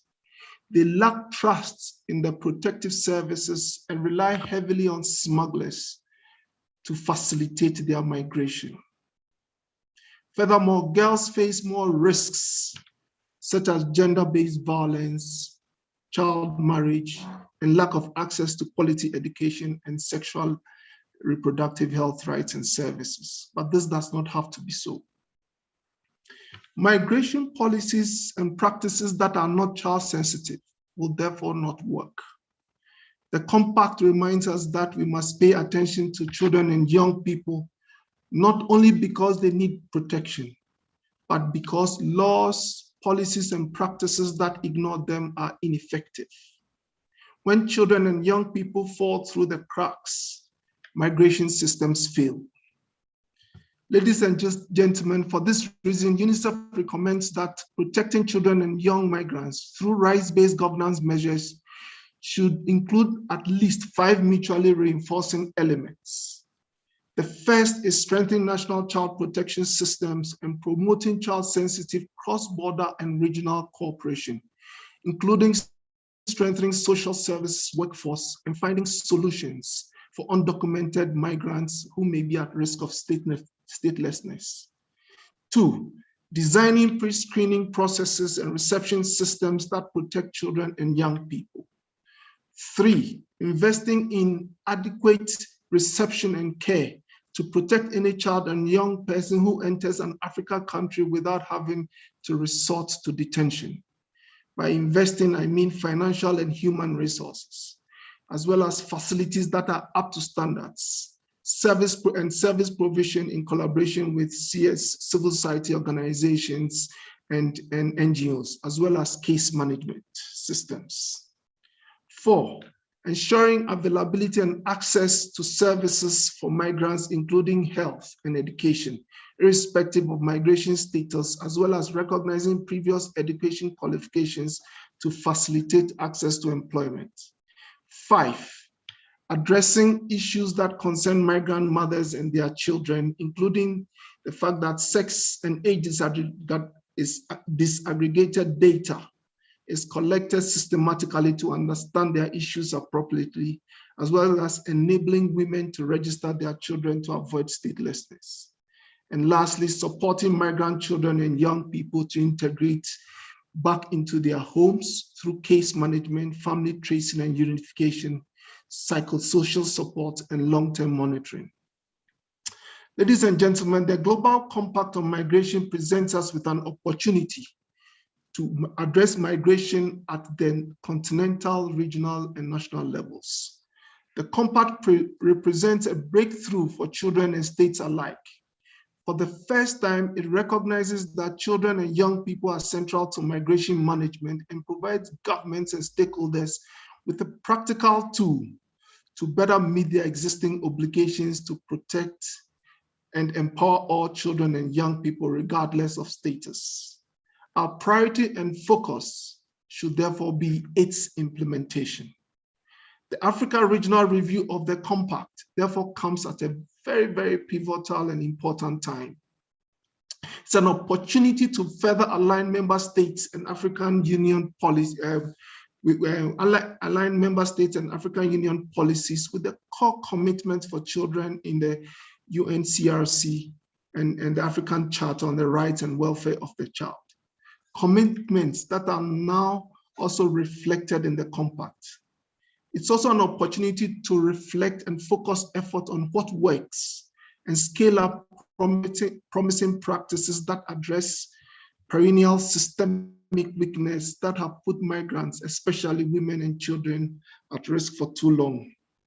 During this review meeting, ladies and gentlemen, we must commit to work jointly to maintain the momentum in the implementation of the Compact in Africa by leveraging the growing political will in countries.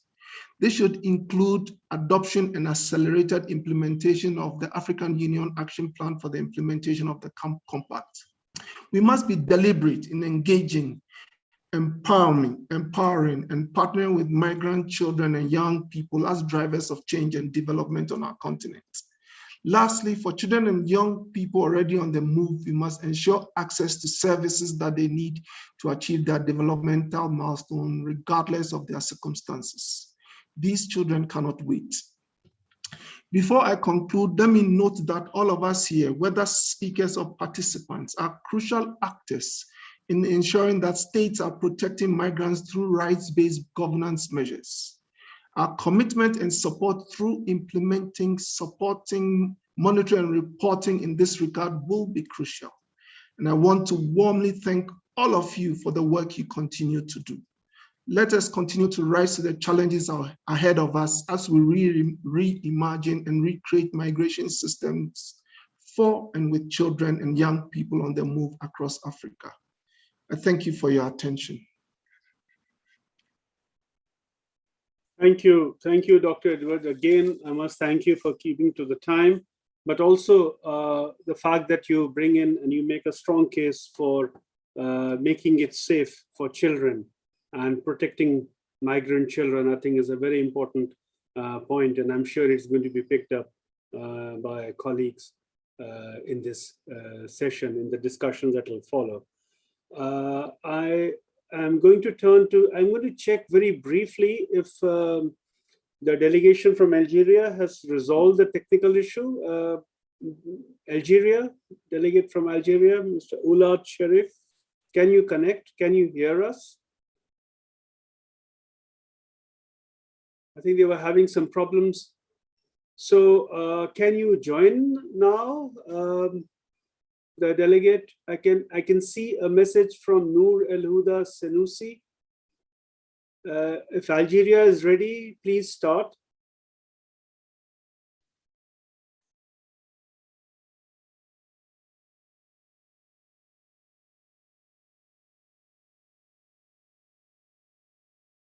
Mr. Haptishe, can you check your microphone? I think we can't hear you.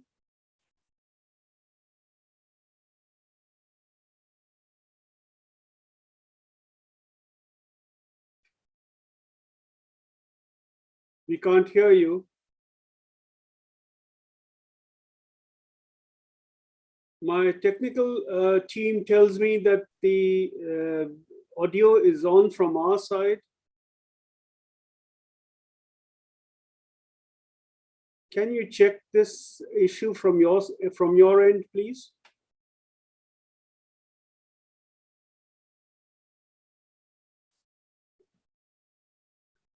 Let us give you 10 more minutes to resolve this, and I'm requesting technical colleagues from ECA, please support the Algerian delegation to see if the issue is at our end so it can be resolved. I'm now moving on to the next speaker, Mr. Bruce Mokaya Orina. He's the head of the International Committee of the Red Cross delegation to the African Union. Mr. Bruce. Thank you very much, Chair. I want just to confirm that you can hear me. Yes, we can. Thank you. Thank you so much, esteemed representatives from member states, the ECA, colleagues from the IOM, and my fellow panelists. it really gives me great pleasure to address you all on behalf of the ICRC as we review the progress on the implementation of the commitments that states have made towards a safe and orderly migration. As we congregate today, we continue to witness the humanitarian tragedy that migrants are facing as they move, many of them remaining unfound, unidentified, or dying on the way and buried in anonymous graves. Many of these tragedies are happening in full glare of our televisions at sea as they cross sometimes through treacherous and harsh environmental conditions and at times through conflict-affected zones. Yet in this grim situation, we still don't have a full picture of the numbers, even as families and communities deal with the heavy psychological, psychosocial, socioeconomic, and legal consequences in the immediate and longer term effect of not knowing where their loved ones are. It is in this context, Chair, that I wish to address one of the objectives of the GCM that specifically addresses the important humanitarian issue of migrants that go missing along migration routes. It is to be recalled that through Objective 8, states committed to cooperate to save lives and establish a coordinated effort on missing migrants. That states also identify actions to prevent migrant deaths, identify those who have died or gone missing, and to facilitate communication with the affected families. By 2020, the ICRC, in cooperation with its partners within the Red Cross movement, had documented more than 6,000 cases from African families that were looking for relatives who went missing along migratory routes. We do believe that this number is very, very conservative, and the numbers are probably much higher than what we have recorded. And I want to make clear that these are those that have reported their missing ones with our offices. The issue of missing migrants, dead or alive, and the suffering of their families who wait for answers about their fate and whereabouts of their missing relatives is without doubt a humanitarian issue that requires great efforts and commitment from states and stakeholders at multiple levels. Yet, since the adoption of the compact, there has unfortunately been no specific mechanism established for the implementation of Objective 8. In a complex political environment around migration, there has been little progress towards addressing the plight of missing migrants in Africa. However, the GCM review process is an opportunity as well to recognize the systemic challenges and to mobilize states and stakeholders with regards to both preventing migrants from going missing and clarifying the fate and whereabouts of those that go missing. But what are some of the challenges? And based on the guiding questions that have been identified, one of them was to look at what are the gaps and challenges that we see today as we operate in the field, challenges that member states are facing. But first and foremost, let me say that national responses alone are insufficient to address the inherently transnational challenge posed by missing migrants. In other words, not one single state, and this was evident from today's presentations, can manage to deal with the issue of missing migrants, given the fact that, of course, migrants are on the move across boundaries. But what we see is really a lack of capacity to conduct searches and or investigations regarding missing migrants in the countries.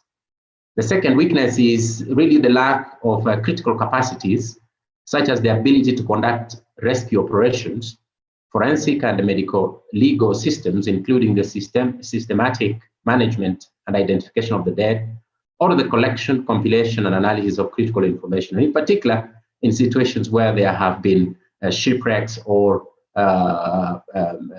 accidents that happen at sea. The other third point that we have identified as a weakness is really weak transnational cooperation along migratory routes among states to support the search, rescue operations, whether at sea or borders or inland. But it's not all lost, as we have seen good examples of such efforts at national, bilateral, and regional levels. And I would like to mention just a few to demonstrate that indeed a number of member states have made a considerable effort to try to deal with this. And one of them is what we have seen with the authorities in Tunisia, who have set up an interagency coordination and collaboration between different ministries, agencies, and diplomatic authorities, as well as countries of migrant origin, to increase the identification of victims of shipwrecks. The second is the effort of ministries and authorities in Zimbabwe and South Africa who have set up a cross-border system to manage and to better locate missing migrants, whether they are alive or the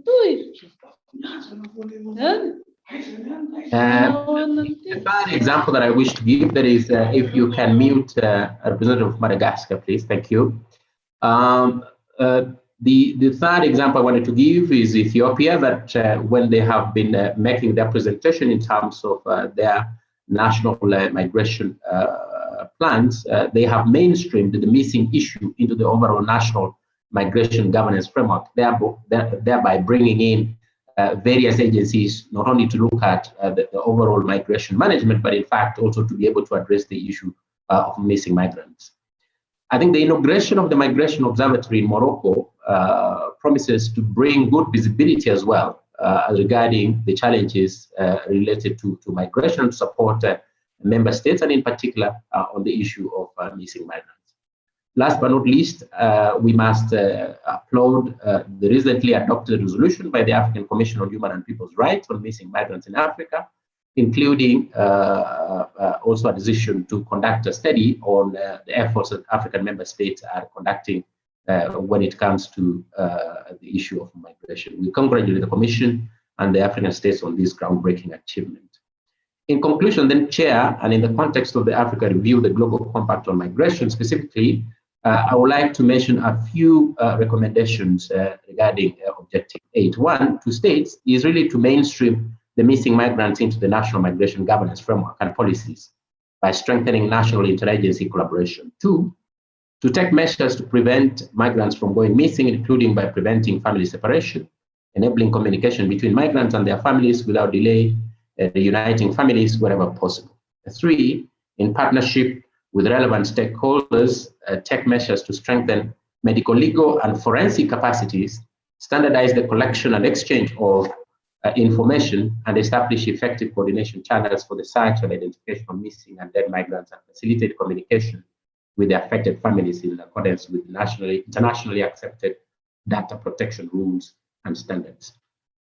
On the regional and sub-regional institutions, here we would like, of course, to call upon the need to promote regional cooperation, aiming to rescue and save lives along migratory routes, and establish regional processes aiming at an effective and sustainable response in the clarification of the fate and whereabouts of missing migrants.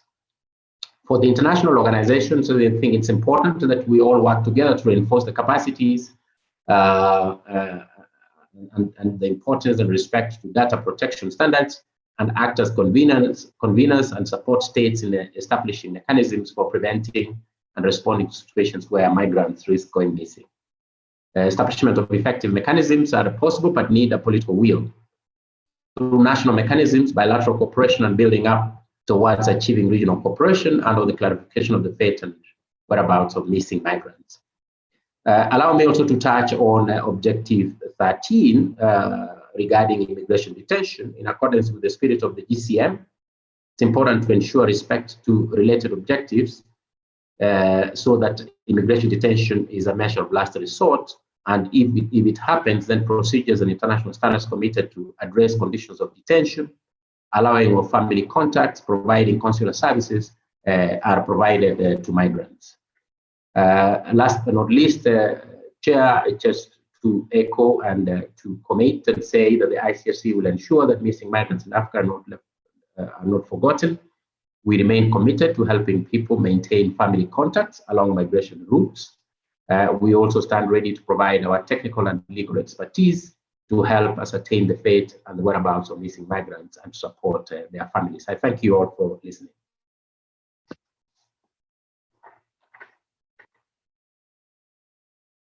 Thank you, Mr. Makaya.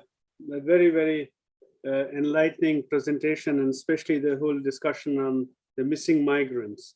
And your focus on Objectives 8 and 13, I think, are very important. So thank you for bringing these into the discussion. But today is also my lucky day. All my panelists are sticking to their time, so making my task a lot easier. Let me try returning to the Algerian delegation. I believe the sound issue, the audio issue has been resolved. If that is the case, the floor is yours, Excellency Oulad Sherif from Algeria.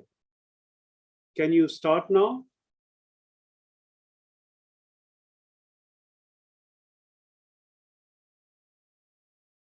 Hearing me. Excellent. Yes, excellent. Yes. Can I start? Allô, tu peux commencer? Yes, Allô? we can hear you. We can hear you. Yes. OK. Donc, merci, Monsieur le Président. Mesdames et messieurs, donc, je vous remercie pour me donner. And if you can, if I can, a minute, can you introduce yourself as well, please? Yes, yes. Je suis le directeur des affaires consulaires, ministère des Affaires étrangères, donc algérien, et j'interviens donc au titre de la table ronde thématique numéro 2, c'est-à-dire les objectifs 4, 8, 9, 10, 11 et 21. Et je voudrais donc partager l'expérience de mon pays, l'Algérie, donc avec le reste des participants. D'abord, je voudrais quand même rappeler que l'Algérie a mis des réserves concernant le pacte mondial, notamment en ce qui concerne la non-différenciation entre les migrants irréguliers et réguliers, l'insuffisance, ce que nous pensons comme l'insuffisance en matière de traitement des causes profondes de la migration, et par la même occasion, elle a plaidé en faveur d'une application volontaire et graduelle de ce pacte, et dans le cadre du reste de la souveraineté des États et de la prise en considération de leurs priorités nationales et leur capacité de mise en œuvre. Donc, pour parler des objectifs, et ce que l'Algérie a réalisé dans le cadre donc, des objectifs, commençons par l'objectif numéro 4, qui concerne la dotation de munir tous les migrants d'une preuve d'identité légale et de papiers adéquats. Donc, outre la délivrance des cartes de résidence et des documents nécessaires aux migrants légalement établis sur le territoire algérien, mon pays permet l'enregistrement de toutes les nouvelles naissances au niveau des services d'état civil, indépendamment des statuts de séjour des parents. Il en est ainsi, notamment des ressortissants syriens, au nombre d'environ 40 000, qui bénéficient d'un dispositif spécifique depuis 2013, leur permettant la prorogation de leur séjour en Algérie sur des documents délivrés par les autorités algériennes, faute de présentation de passeport ou de documents de voyage de leur pays d'origine. Pour ce qui est des Algériens régulièrement établis à l'étranger, ils sont dotés par les services consulaires de passeports biométriques au nom de l'OACI, de passeports d'urgence en cas de nécessité et d'autres documents, notamment la carte d'immatriculation et la carte d'identité, etc. En vertu du Code de la nationalité, la femme algérienne transmet sa nationalité à ses enfants au même titre que l'homme. Le même code permet également l'octroi de la nationalité algérienne à l'enfant né en Algérie de parents inconnus, à l'enfant nouveau-né trouvé en Algérie, à l'enfant né en Algérie de père inconnu et d'une mère dont seul le nom figure sur son acte de naissance. Concernant l'objectif numéro 8, c'est-à-dire sauver des vies et mettre en place une action internationale coordonnée pour retrouver les migrants disparus, les services algériens compétents, notamment les gardes-côtes et la gendarmerie nationale, contribuent à la recherche et au sauvetage ainsi que l'assistance médicale au profit de dizaines de migrants irréguliers étrangers, aussi bien en mer qu'au niveau du désert. Pour cela, ils entretiennent des liens de coopération et de collaboration avec leurs homologues des pays voisins, notamment espagnols et italiens entre autres. Ces services interviennent également en amont pour priver des voyages risqués par mer en procédant à l'avortement des tentatives d'immigration illégale et au démantèlement des réseaux de trafic de migrants. Outre le durcissement des sanctions contre les réseaux de passeurs dans le cadre des projets de loi relatifs aux étrangers en cours d'élaboration actuellement, la création d'un nouveau service central opérationnel relevant de la Direction générale de la sécurité nationale est prévue pour renforcer l'action des autres services déjà existants dans le domaine de la lutte contre l'immigration illégale par voie maritime. Pour ce qui est de l'objectif numéro 9, c'est-à-dire le renforcement de l'action transnationale face au trafic de migrants, l'Algérie est partie au protocole contre le trafic illicite de migrants par terre, air et mer. Elle œuvre pour la sensibilisation des partenaires régionaux sur la réunion des commissions mixtes avec ces pays et des rencontres périodiques entre les autorités des localités frontalières avec les pays voisins, notamment le Niger et le Mali. L'Algérie entretient également un dialogue régulier avec l'Union européenne sur la migration et la mobilité, dont la dernière réunion vient de se tenir donc, le 1er juillet 2021. Ce dialogue qui traite entre autres de la question de la lutte contre le trafic de migrants. Elle a participé à la visioconférence organisée le 13 juillet 2020 entre des ministres de l'Intérieur des États membres de l'Union européenne et des pays partenaires de l'Afrique du Nord sur le trafic de migrants.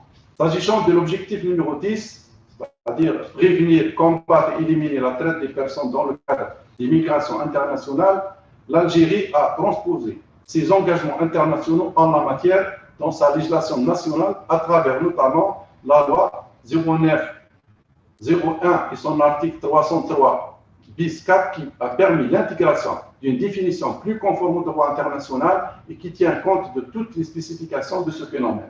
Un comité national de prévention et de lutte contre la traite des personnes créé en 2016 et présidé par le ministère des Affaires étrangères est chargé de la mise en place d'une politique nationale et d'un plan d'action dans ce domaine.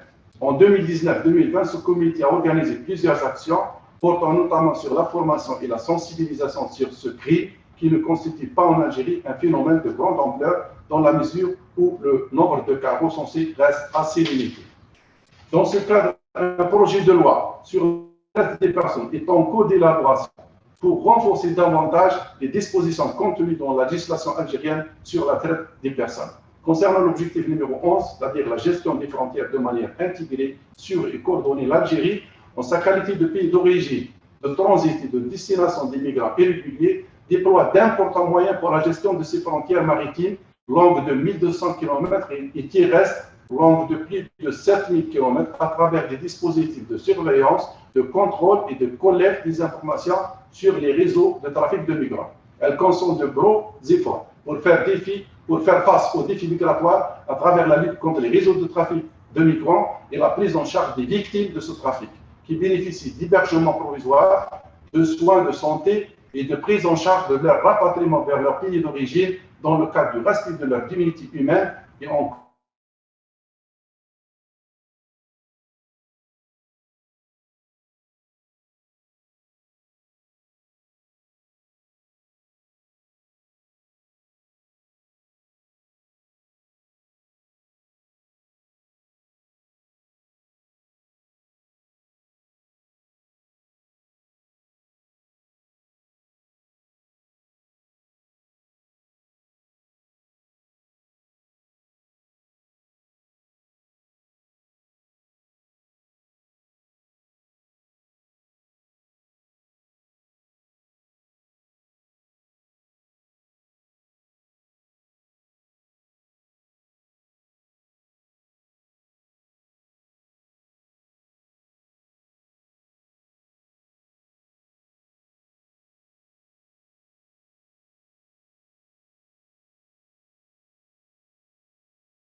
Hello, have we lost them?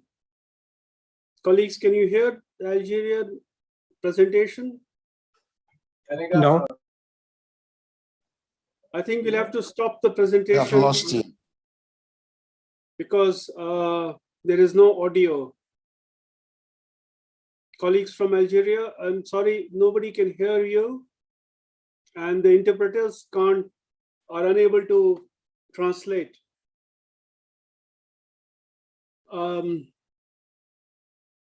Can we give you more time so that we can complete it? Maybe you can intervene from the floor during the time of the discussions. Hopefully we will be able to fix the technical problem with your audio. So that is my proposal.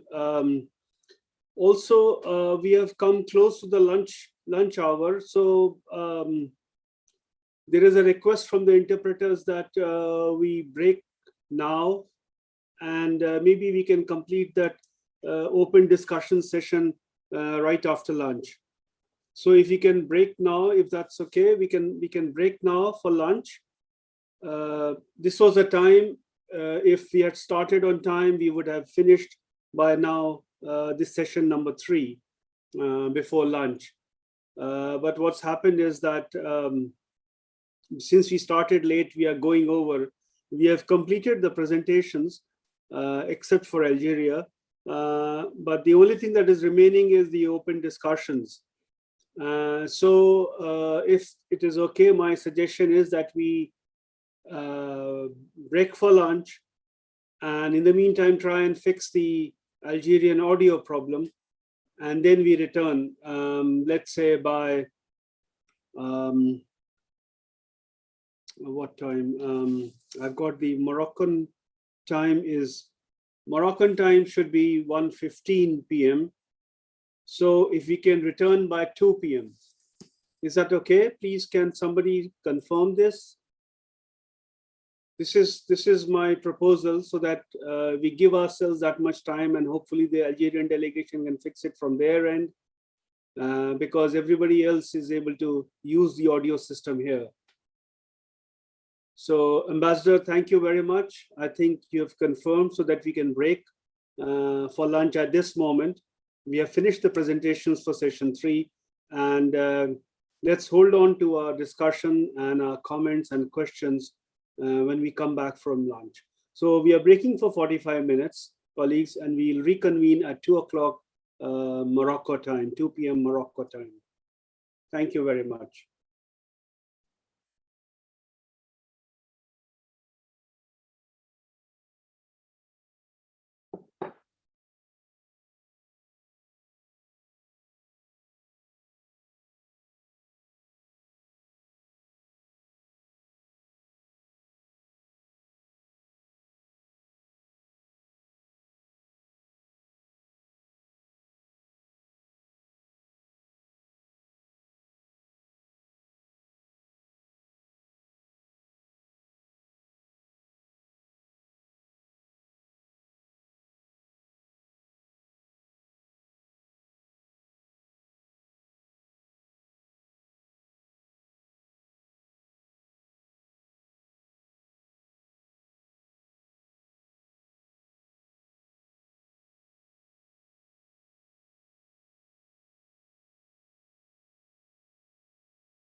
Colleagues, good afternoon.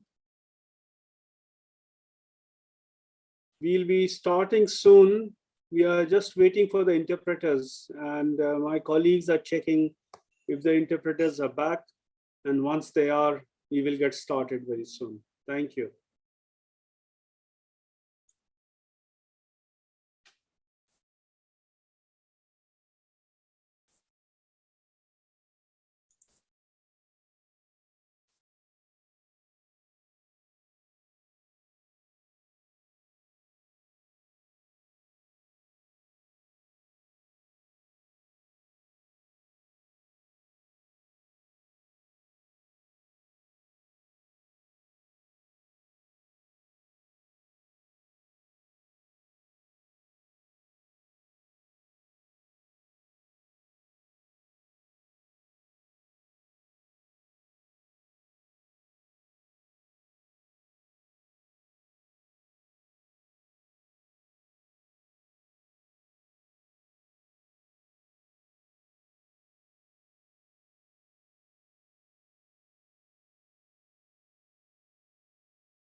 Excellent, colleagues, excellent. The interpreters are there, they're ready. We can get started with our session. And the sooner we start, the sooner we'll be able to finish not just the session, but the day, because we have just about reached only about the halfway stage, I would say. So we have an agenda ahead and we will need to catch up because we should have been starting the session 4 now, but we have a little bit of a leftover from the previous session. Okay, so the last time we had a problem, we had a challenge of connecting with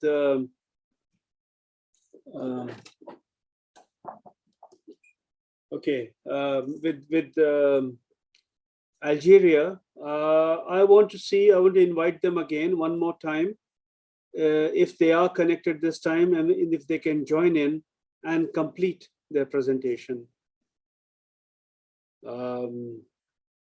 Algeria, Excellency Oulad Sharif. Is the Algerian team here? Because other than that, we have completed the presentations and we would be moving into the question and answer phase, where colleagues, and I'm going to encourage all of you to have a very interactive discussion because the topic is absolutely relevant. It's very important for us, the protection of migrants through rights-based border governance systems. And I think that's very important. It concerns all of us, all our member states, and it's a very important issue. And in fact, I would like you to either raise your hand or put your questions in the chat box, and my colleagues will monitor it and have a look, and so that we can have some kind of an interactive discussion. And you are also invited to pose questions to the presenters. We have had, let me just remind everyone, we have had 3 presenters so far. We have had the Secretary of State of Foreign Affairs from the government of Chad, Mr. Omar bin Ibn Daud. We have had Dr. Edward Adai from UNICEF, and we have had Mr. Bruce Mokaya Orina from the International Committee of the Red Cross. And we have also had colleagues from Algeria who I hope are back with us and can complete their presentation. But we have had some very interesting, very rich discussions on the governance issues. We have talked about how central protection of children and child migrants is, and that there are no mechanisms for implementing Objective 8, for example. And we have also talked about the rights of the migrants who are in a very vulnerable stage as they move from the countries of origin to transit to destination. So I think we have a whole range of issues coming up, and I'm going to introduce the guiding questions, but I want to confirm first whether the Moroccan team is here with us to complete the, the Algerian team is here with us to complete the presentation. Let me try one more time if the Algerian team is here, if anybody has an idea, has some information from them. I don't see anything here. So I'm going to open this discussion because we'll try and find, they are back. I see they are back, but again, they are back without any sound. Now that poses a huge problem. This session is very keen to have the participation of a member state which wants to participate. But there are some technical issues and I'm not sure how it can be resolved. Maybe you can provide a copy of your presentation, which we'll share with everyone. Or if you have any issues, you could put them out in the chat box or otherwise share with us. And we would take all steps to share it with the larger group. And we have close to 200 participants at this moment.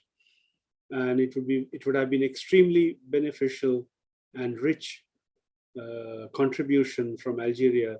But unfortunately, because of a technical glitch, which I have been assured that is not there from our side, something has gone wrong on the Algerian side.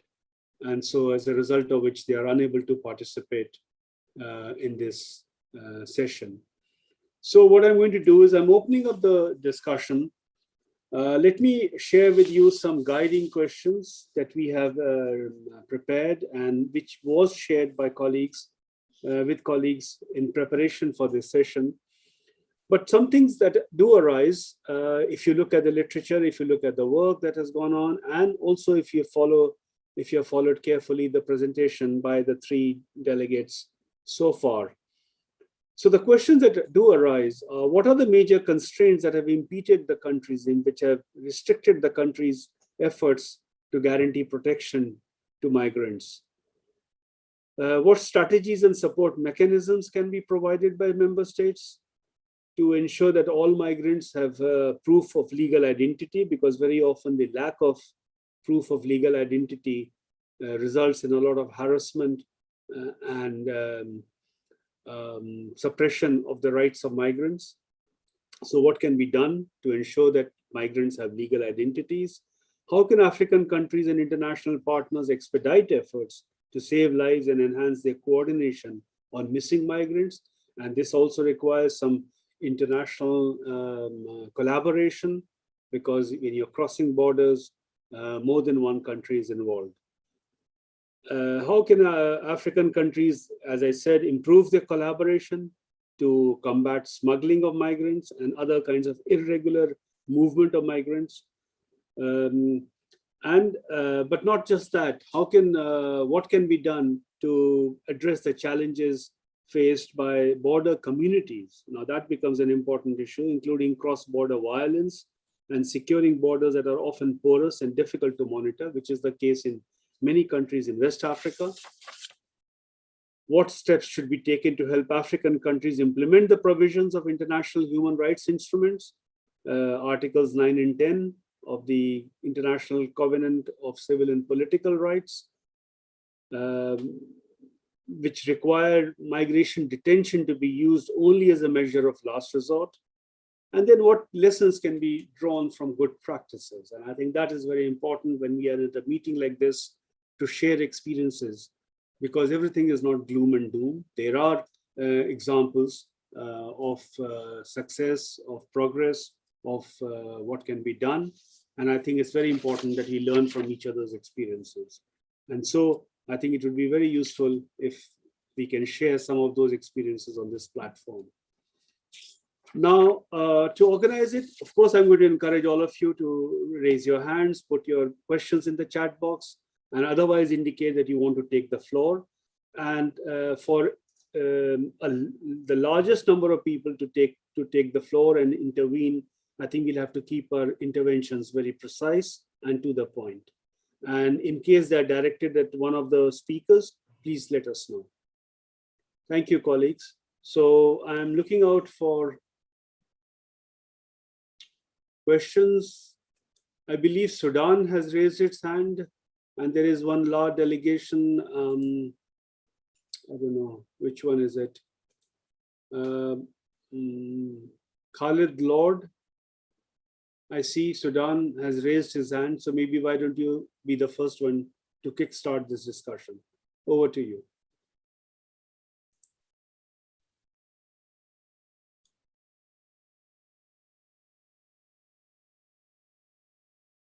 Colleague, can you hear me?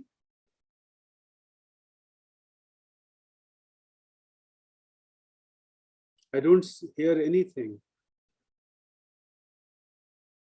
Please, go ahead. We can hear you.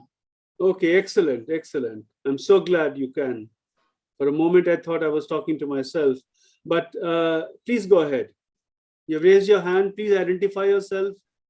Best is if you can show yourself, and then please proceed with your intervention. Over to you.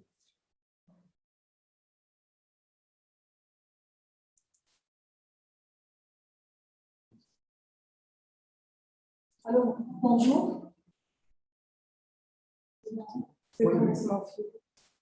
Alors, bonjour tout le monde. Je vous présente une deuxième fois. C'est Ramel Abdel de la Direction générale de la coopération internationale en matière de migration du ministère des Affaires sociales. Lors de cette table ronde, je voudrais intervenir sur les objectifs 9, 10 et 21, qui sont les objectifs sur lesquels la Tunisie a réalisé plusieurs avancées. Je commence par l'objectif numéro 9, où il y avait la ratification de plusieurs accords internationaux relatifs à la lutte contre le trafic de migrants, le renforcement de la coopération internationale en matière de lutte contre le trafic illicite des migrants, soutenant la coopération logistique et informationnelle, renforcement des capacités et soutien technique et sensibilisation au risque du trafic illicite des migrants, notamment par le soutien et l'appui au service de la défense nationale dans le contrôle des frontières et la consolidation du système de surveillance électronique des frontières tunisiennes pour lutter contre le terrorisme et le trafic illicite de migrants et le renforcement des capacités en vue d'acquérir des techniques innovantes.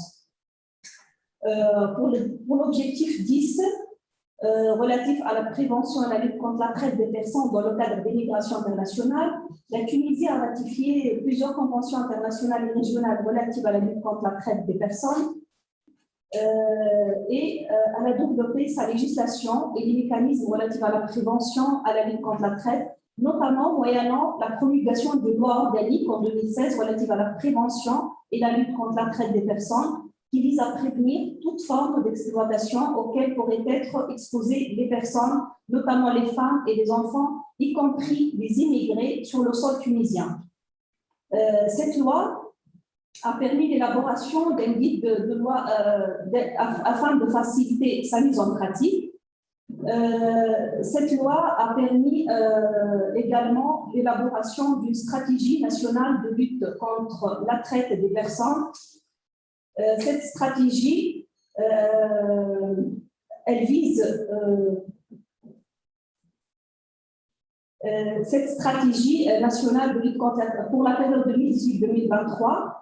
À côté de cette stratégie, il y avait l'élaboration d'un rapport annuel sur les activités de l'instance nationale de lutte contre la traite des personnes qui a été créée selon la loi pré-mentionnée.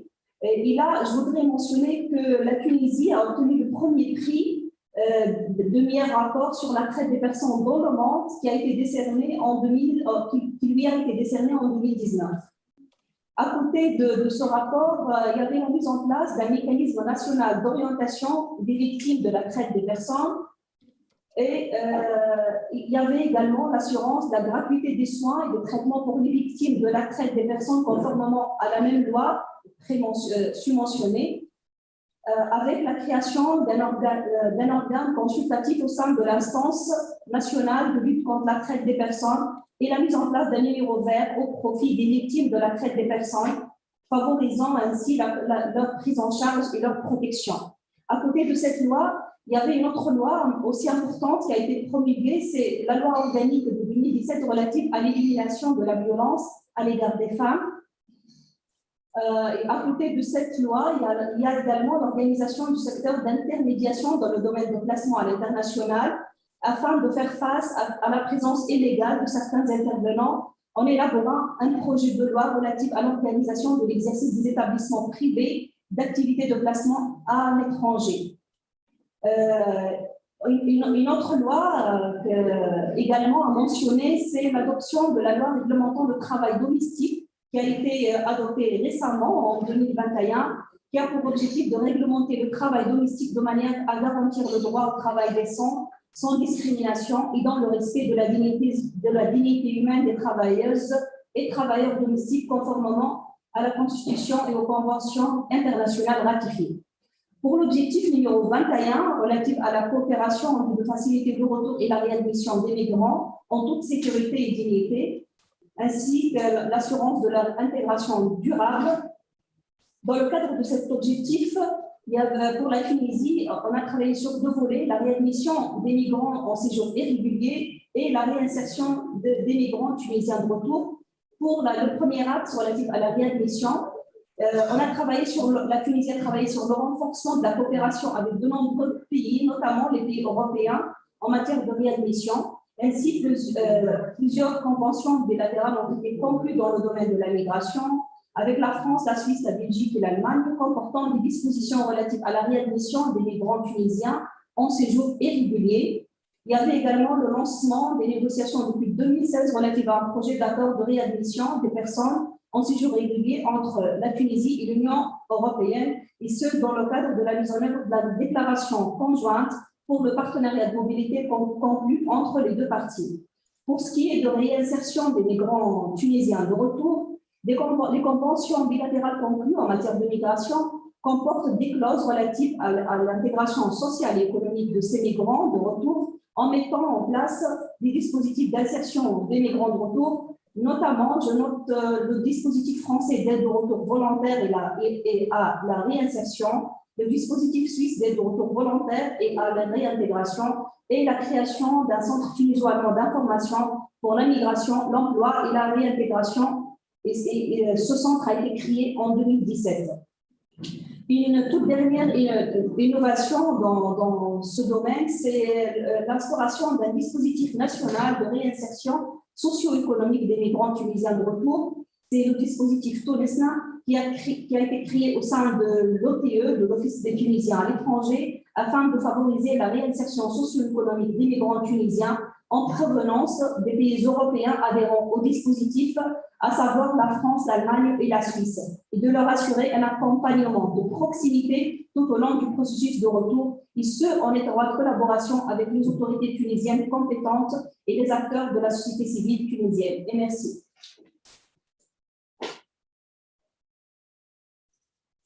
Thank you, representative from Tunisia. Colleagues, anyone else? I don't see yet any hand, but then I'm not able to monitor all the people who are participating. So I hope my colleagues can help me, or please just come in. Identify yourself and come in. Yes, Wellington Lavinda, please identify yourself and it's over to you.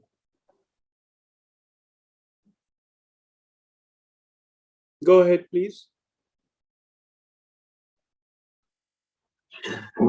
Thank you very much, Chair. I hope you are able to get me. Yes, we can hear you. Please identify yourself. Thank you very much, Chair. I'll be very brief. The Chair, Excellencies, ladies and gentlemen, this is Dr. Japhet Lishomwa, Deputy Director General of Immigration, Zambia. Thank you very much, Chair, for according the platform to the Zambian delegation. I'll be very brief as per your directive. And my intervention, Chair, on behalf of the Zambian delegation, is not a question to any of the presenters, but just to share our brief experience. I should mention that, Chair, as Zambia, we've made progress in terms of implementation of all the 23 objectives of the GCM, and we'll make written submissions which are detailed to that effect. But for now, I'll just touch on the issue on the table now regarding this thematic area. particularly to answer your guiding question, which you posed earlier, to say what can be done to ensure that migrants have legal identity and adequate documentation. So I'll answer that with regards to the progress we've made in that regard. And Chair, I would like to share that the answer to that may lie in the legal framework that exists in the member state.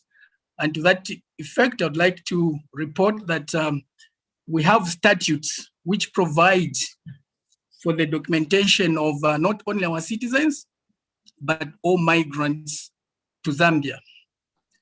And with that, in that regard, the Government Republic of Zambia, through the Department of National Registration, Passports and Citizenship, issues travel documents and facilitates acquisition of citizenship in accordance with the National Registration Act number 126, Passport Act 26 of 2016, and other statutes according to Zambian law. So this we do not only to our citizens, Chair, but also to migrants to ensure that they're well documented and they're indeed able to access the necessary services.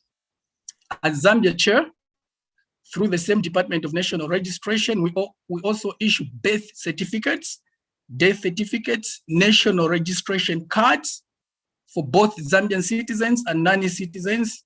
We also grant marriage certificates, adoption certificates, travel documents, passports, and indeed the acquisition of citizenship.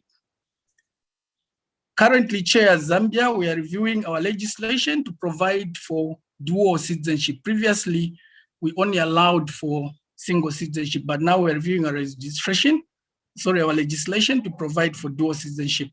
Under this act, former Zambian nationals who may have lost their citizenship are allowed to reclaim their citizenship for Zambia.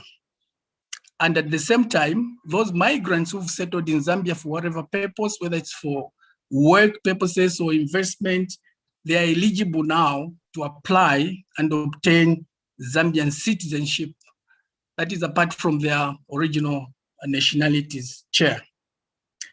We are also in the process as Zambia, Chair, of launching the Biometric Integrated National Registration Information System, which will enhance the drive for legal identity.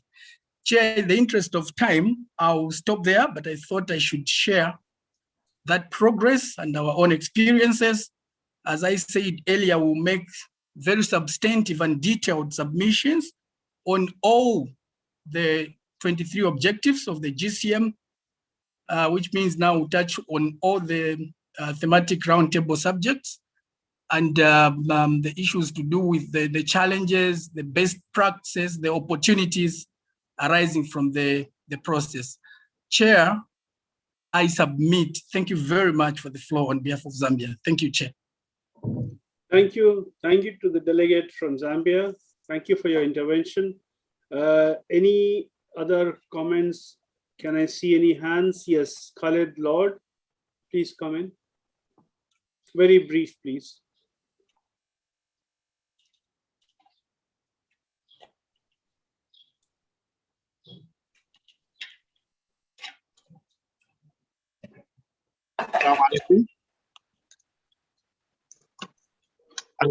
I will make my speech in Arabic, please. So to make use of having. Please go ahead. شكرا جزيلا. شكرا. حقيقة غاية في الأهمية موضوع حماية المهاجرين وحقوق للإنسان المهاجر، يعني قضية جوهرية في إطار الميثاق العالمي للهجرة. أنا داير أركز على السودان. السودان يقع في منطقة فيها حوالي 12 مليون إنسان في حراك دائم، في شكل نازحين داخليين داخل حدود الدولة الواحدة أو عابرين للحدود الدولية، في شكل مهاجرين غير نظاميين، مهاجرين اقتصاديين، في شكل هجرة مختلطة، في شكل طالبي لجوء ولاجئين وغير ما إلى ذلك.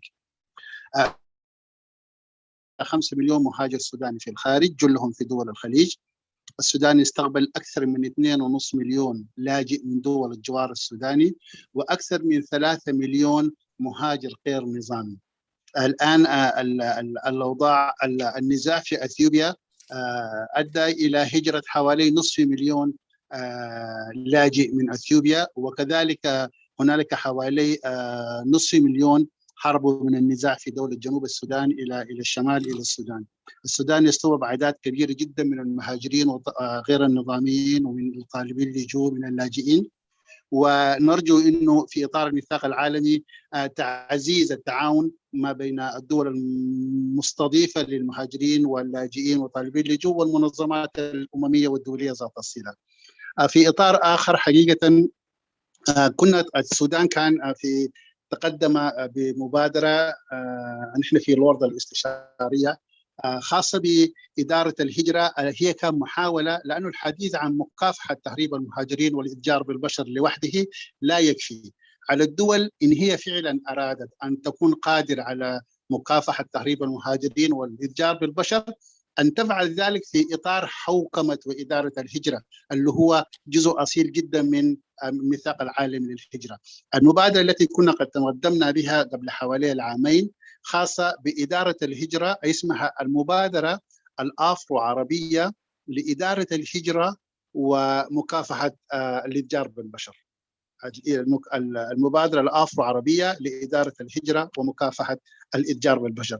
هذه المبادرة هي مبادرة يونيك فريدة في نوعها، لأنها توفر منصة مشتركة common platform بين الدول المرسلة للعمالة والمهاجرين وبين الدول المستقبلة لهذه العمالة وبين دول العبور، مع إتاحة الفرصة للمنظمات الإقليمية والدولية والأممية والقارية كذلك للمشاركة في هذه المنصة المشتركة للتفاكر معا حول إيجاد حلول تعظم من عائد الهجرة لشركاء الهجرة الثلاث، للمهاجرين وللدول المرسلة وللدول المستقبلة وكذلك أيضا لدول العبور. نحن نحسب أن أوضاع الحراك السكاني الهيومن موبيليتي في المنطقة تفوق مقدرات الدول منفردة. يعني رغم الجهد الكبير الذي تقوم به هذه الدول، والآن أنا أتحدث عن السودان، الدولة السودانية تقوم بجهد كبير جدا. يعني منذ مطلع الاستغلال ظل السودان يمارس سياسة الباب المفتوح تجاه الوافدين من دول الجوار، سواء كان بسبب النزاعات والحروب سواء كان بسبب الكوارث الطبيعية. نحن نحسب أن الآن يجب تعظيم التعاون الإقليمي والدولي لمواجهة التحديات. أنا شاكر جدا على إتاحة الفرصة ومقدر وأتمنياتي بالتوفيق. شكرا. Thank you, delegate from Sudan. Thank you very much. Are there any other, before I go back to my presenters for a very brief response after hearing the interventions from other colleagues and from the floor? If there are no, there is one. Okay, please. Elodia Zacharias, please go ahead. Good afternoon. Although this Zoom is written in the name of Elodia, we are currently meeting with the government of Mozambique officials and the International Organization for Migration in Mozambique. So I would like to share our experience in the light of COVID-19, especially some innovations the National Service for Migration has been making to protect migrants. Very recently, the government of Mozambique, through the National Service for Migration, has introduced passport emission by appointment and has extended the validity of all the documents in Mozambique. In addition to that, different government institutions with the IOM Mozambique has been coordinating the return of migrants from South Africa, and not only. We've been supporting all migrants coming back to Mozambique with basic needs, providing them all the necessary support so that they can integrate in the society. Apart from that, I'd like also to mention some initiative from the Minister of Foreign Affairs in Mozambique that has been providing assistance and humanitarian support to migrants from different places in Southern Africa. So the basic role of the ministry have been supporting all these people and making sure that all the migrants passing or coming to Mozambique has got the most essential needs covered by this organization. So all these activities have been implemented through different strategic partnerships with different government institutions, which at the moment were at the same table discussing and participating in this meeting. So just to sum up, I would say that partnerships have been essential to the work that IOM and government stakeholders have been carrying out in Mozambique. So with no other point to add, I'd like to thank the opportunity to share what we've been doing in Mozambique with the government of Mozambique and other strategic partners. Thank you very much. Thank you very much from Mozambique. Thank you very much. Now we have two quick, we'll have to bring in two quick presentations. One is the presentation, the incomplete presentation from the Algerian delegation, and then Morocco has asked for the floor. So very quickly, sir, from Algeria, let's try and finish your presentation. Be very brief in the interest of time, and then we'll go to Morocco, and then quick response from the presenters. Very quickly, please. Algeria.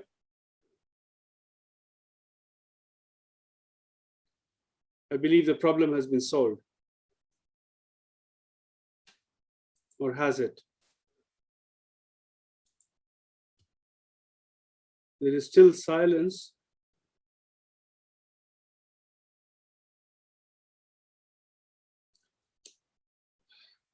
Okay, I think they have indicated in the chat box that they would like to finish the presentation. I'm inviting them, but they are not able to come in. So I guess we'll have to let go of that at this moment in time. It's extremely unfortunate that one delegate, one member state is unable to participate. I hope we can find time in a later session in an open discussion that they get the floor. But I think for this time, we will have to move on. There is a request from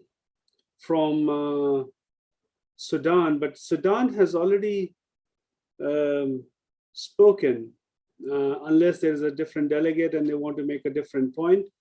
Very quickly, Sudan, SSWA from Sudan is requesting the floor.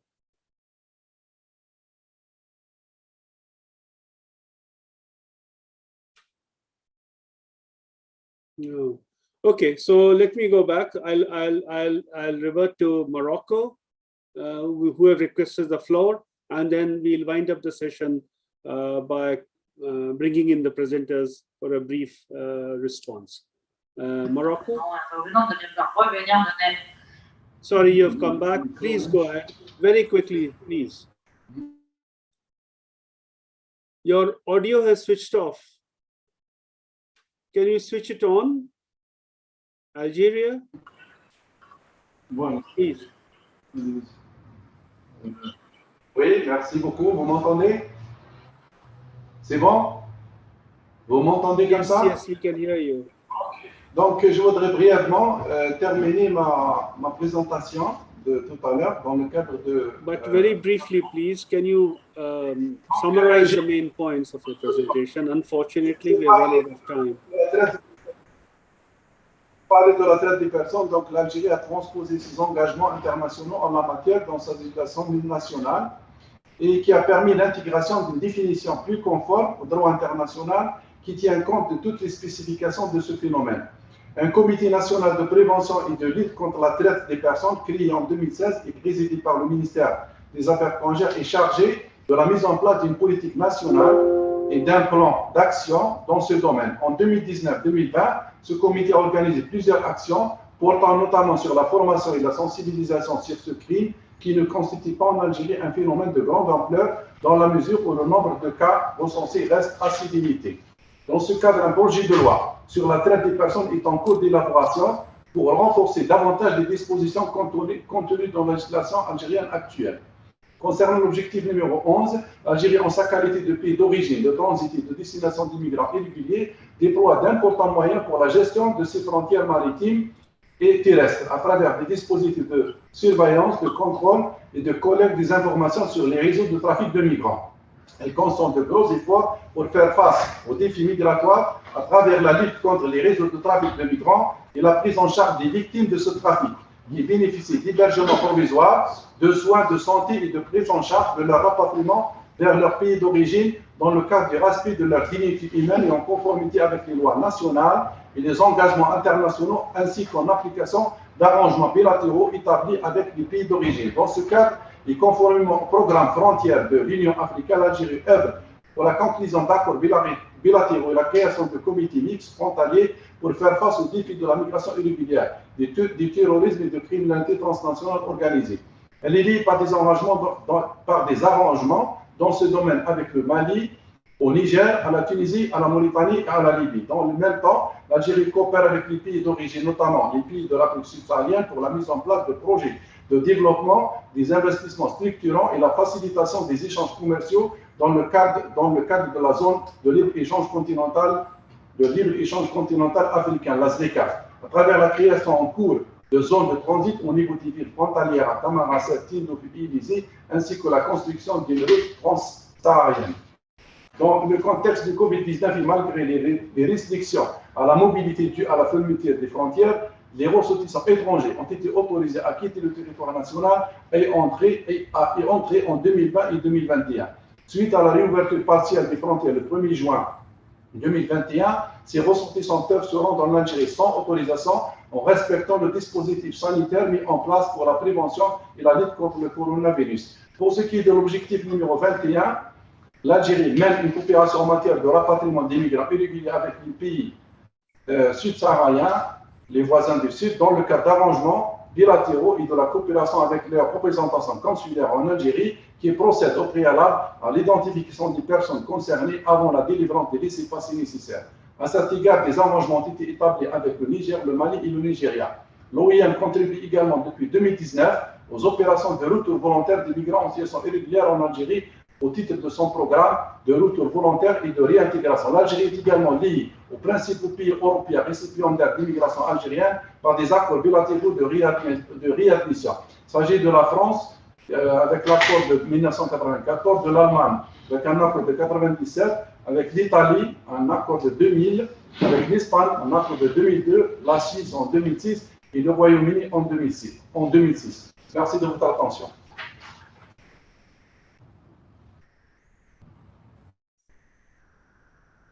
Thank you, Algeria. Thank you for your presentation and your points. Very quickly turning to Morocco, which had asked for the floor before I go back to the presenters. Very quickly, please.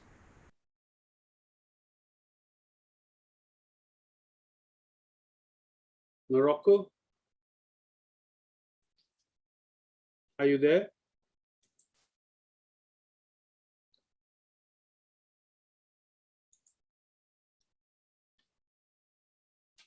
Morocco? Vous m'entendez?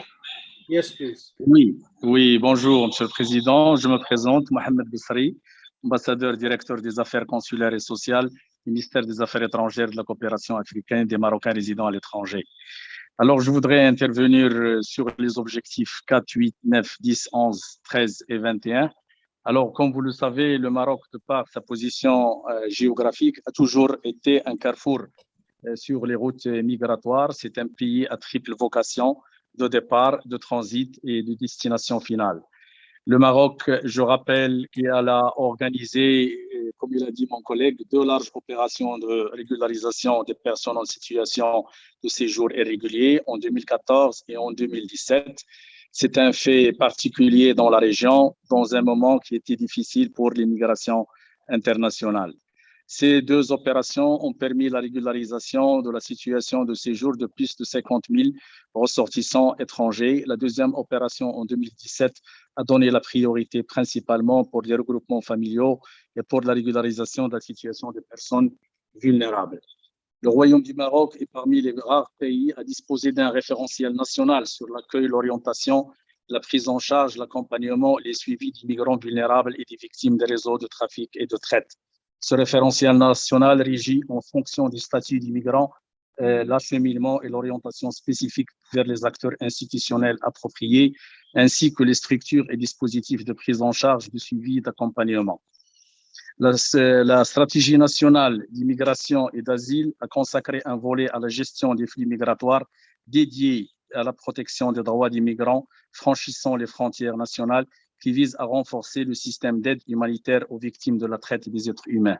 À cet effet, et en conformité avec la loi numéro 2714 relative à la lutte contre la traite des êtres humains, le Royaume du Maroc a mis en place une série de mesures dans un plan de sécurité nationale dans le domaine de la lutte contre les réseaux criminels internationaux. Il a par ailleurs renforcé également la capacité des différents acteurs impliqués dans la lutte contre la traite des êtres humains et le trafic des migrants, et a développé une gestion intégrée des frontières nationales qui permettrait de limiter la migration irrégulière et consolider la surveillance des frontières terrestres et maritimes.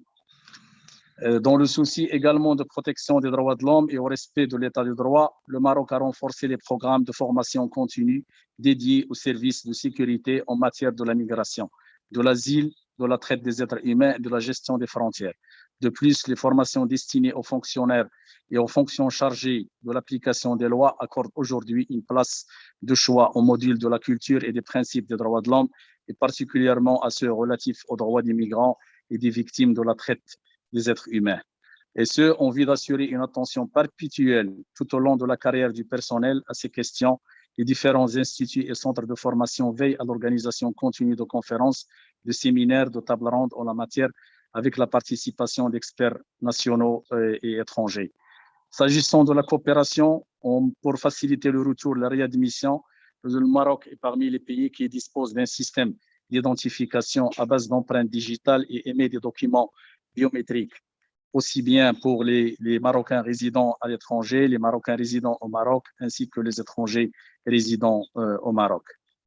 Le Maroc également est dans le cadre d'une coopération avec les pays d'origine et avec les représentations diplomatiques et consulaires des pays frères africains, a permis le rapatriement dans le cadre du retour volontaire de plusieurs milliers de ressortissants étrangers qui se trouvaient dans une situation de séjour irrégulier. Les autorités marocaines coopèrent également avec les instances onusiennes et la société civile afin de créer les conditions de réintégration durable post-retour pour ces migrants. Le Maroc a développé un système d'aide humanitaire aux frontières mis en place pour les migrants en état d'urgence. Il a aussi entamé plusieurs actions humanitaires, principalement dans le domaine du sauvetage en mer, ce qui a permis de sauver 64 008 personnes à partir de 2018. La conjoncture Covid a été marquée par l'organisation d'opérations humanitaires d'assistance directe organisées en coordination avec la société civile et les agences de coopération internationale. Je crois que le renforcement de l'arsenal juridique est très important, mais il est aussi important de renforcer la capacité des ressources humaines. L'Observatoire africain d'immigration, dont le siège est à Rabat, devra permettre, outre la collecte de données statistiques, leur analyse, d'accompagner les pays africains pour la mise en place de politiques nationales cohérentes et en parfaite synergie avec les principes et les objectifs du Pacte mondial sur l'immigration. Merci, Monsieur le Président. Thank you, Mr. Basri. Thank you very much. Okay, very quickly, can I go back to my panel in case they have any very quick points or any clarifications or any responses? Let me go in the reverse order. So let me invite Mr. Bruce Mokaya. Let's start with you, if you want to quickly respond. Yeah, thank you, Chair. I hope you're hearing me. Yes, I will just speak, very specifically on the issue of establishment of mechanisms both at the country and the regional level. Of course, the issue of missing migrants, dead or alive, remains a serious humanitarian issue that has long-term impact on families and communities. The search and giving answers therefore requires really strong collaboration among states. We acknowledge the complexity in terms of solving the issue from both a legal, medical, or forensic, and then we have seen how challenging it is for the states to be able to solve these missing requests. So our recommendation is really, if states would agree within the current dialogue and conversations on the review, to establish a working group on Objective 8 to include expert organizations and champion states to share expertise in terms of how to address the issue of missing migrants. And of course, also to address and share experience when it comes to how best to put in place mechanisms at the national level that would mean that there will be a prevention of migrants going missing. Because of course, before you reach the stage of having to search for missing migrants, the most important thing is how do you prevent that? By therefore putting in place mechanisms at the national level for purposes in terms of documentation, registration, and the whole migration management as the people cross the borders. So I think it's important that we reflect on this, and ICRC is ready to act as a convener and facilitator of such a mechanism that we propose could be established at the sub-regional level. And I think it's better if it's established at the sub-regional level because of the nature of the sort of migratory routes as well. It would be much more convenient to deal with that. So that is really, Chair, what I would recommend just as a parting recommendation. Thank you all for this opportunity that you have accorded ICRC to share. Thank you. Thank you very much, Bruce. Thank you very much. Much appreciated. Dr. Edward, please. Again, very brief, please. Thank you.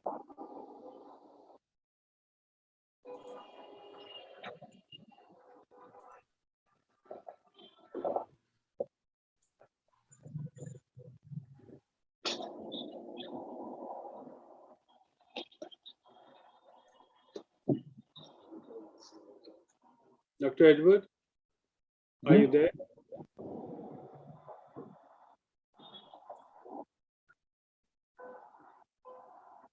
Dr. Edward, are you there? I am not seeing Dr. Edward, so I'm going to go back to the delegate from Chad. Excellency Omar Ibn Daud, are you there? And would you like to respond to any of the points raised in the session so far?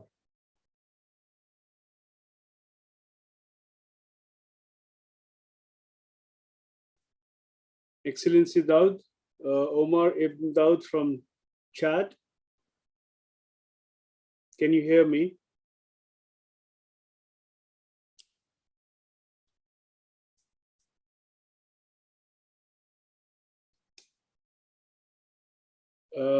The delegate from Chad, you're there. Are you able to hear me? We would like you to take the floor very briefly to respond to any of the points raised in the discussion before we close the session.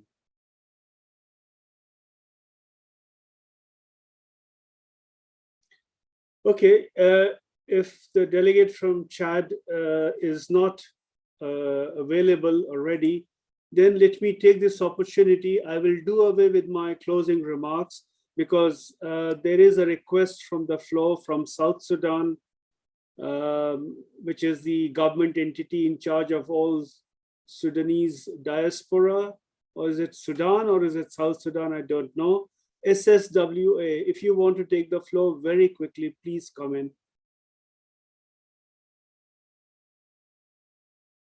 There is a very short window.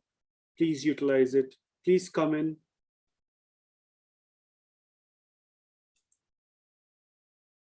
You've made a request in the chat box. I would like to bring you in, but it seems, yes, please. Is that Amal Farah? SSWA is from Sudan. You want to come in? Please come in very quickly, please.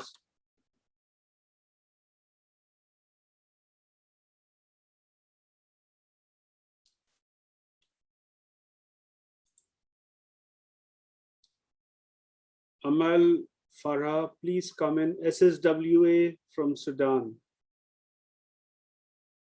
If you want to make your point, please come in. Yes, Amal Farah, I see your hand. Please come in. شكرا جزيلا. هل تسمعينني يا سيدتي؟ Yes, we can hear you. Thank you. اوكي، شكرا جزيلا لإتاحة الفرصة لجهاز تنظيم شؤون السودانيين بالخارج المعروف ب SSWA لعرض قليل من تجربته فيما يخص أمر الهجرة وإعادة إدماج المهاجرين.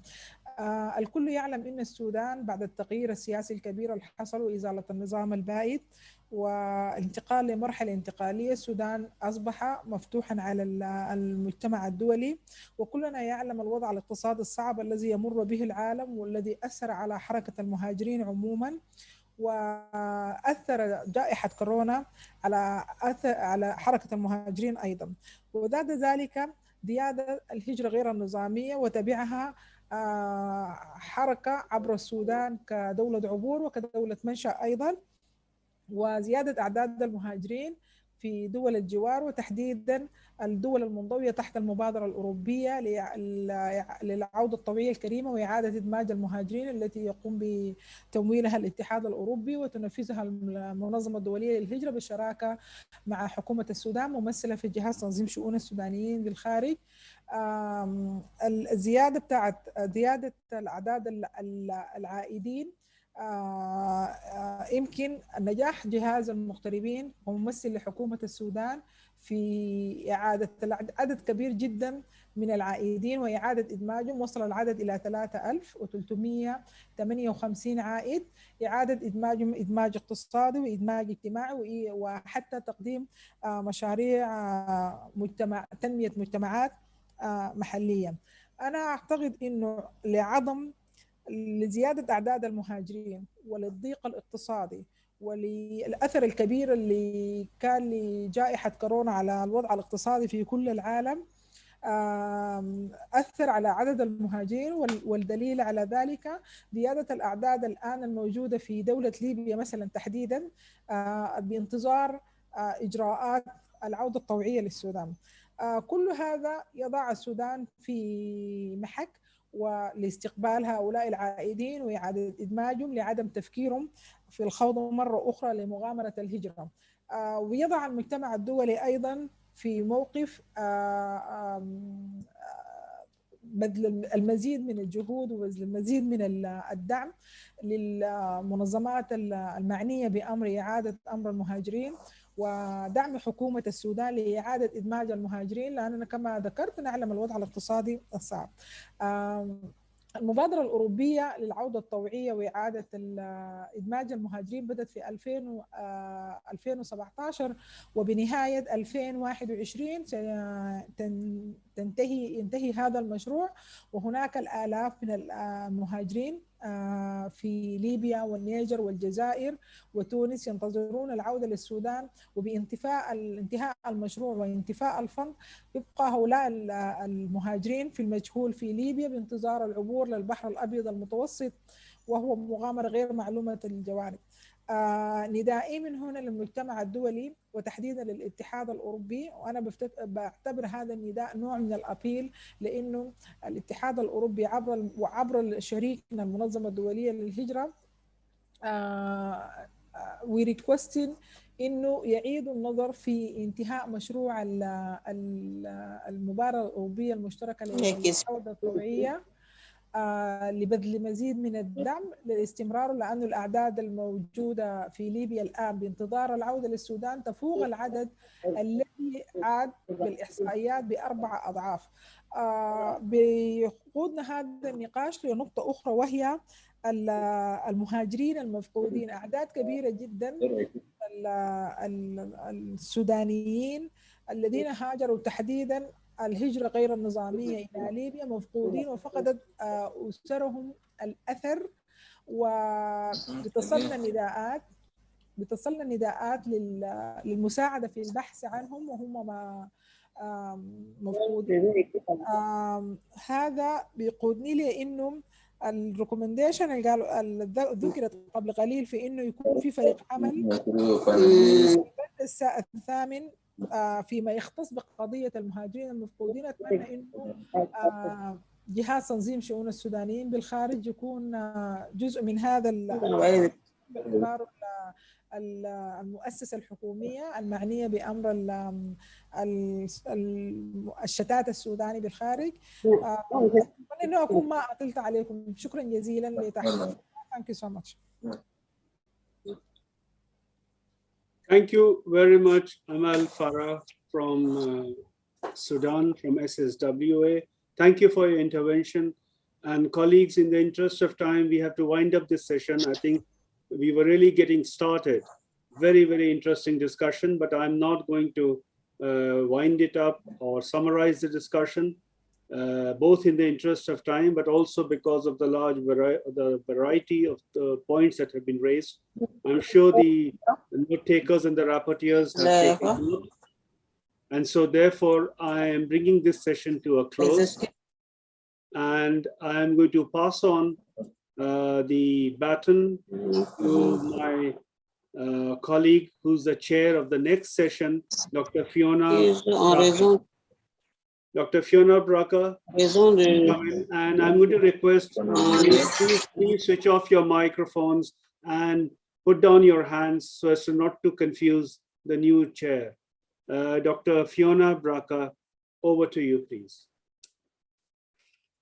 Thank you so much, and good afternoon to all our distinguished participants, your excellencies, and a range of stakeholders that are joining us for the next thematic roundtable discussion.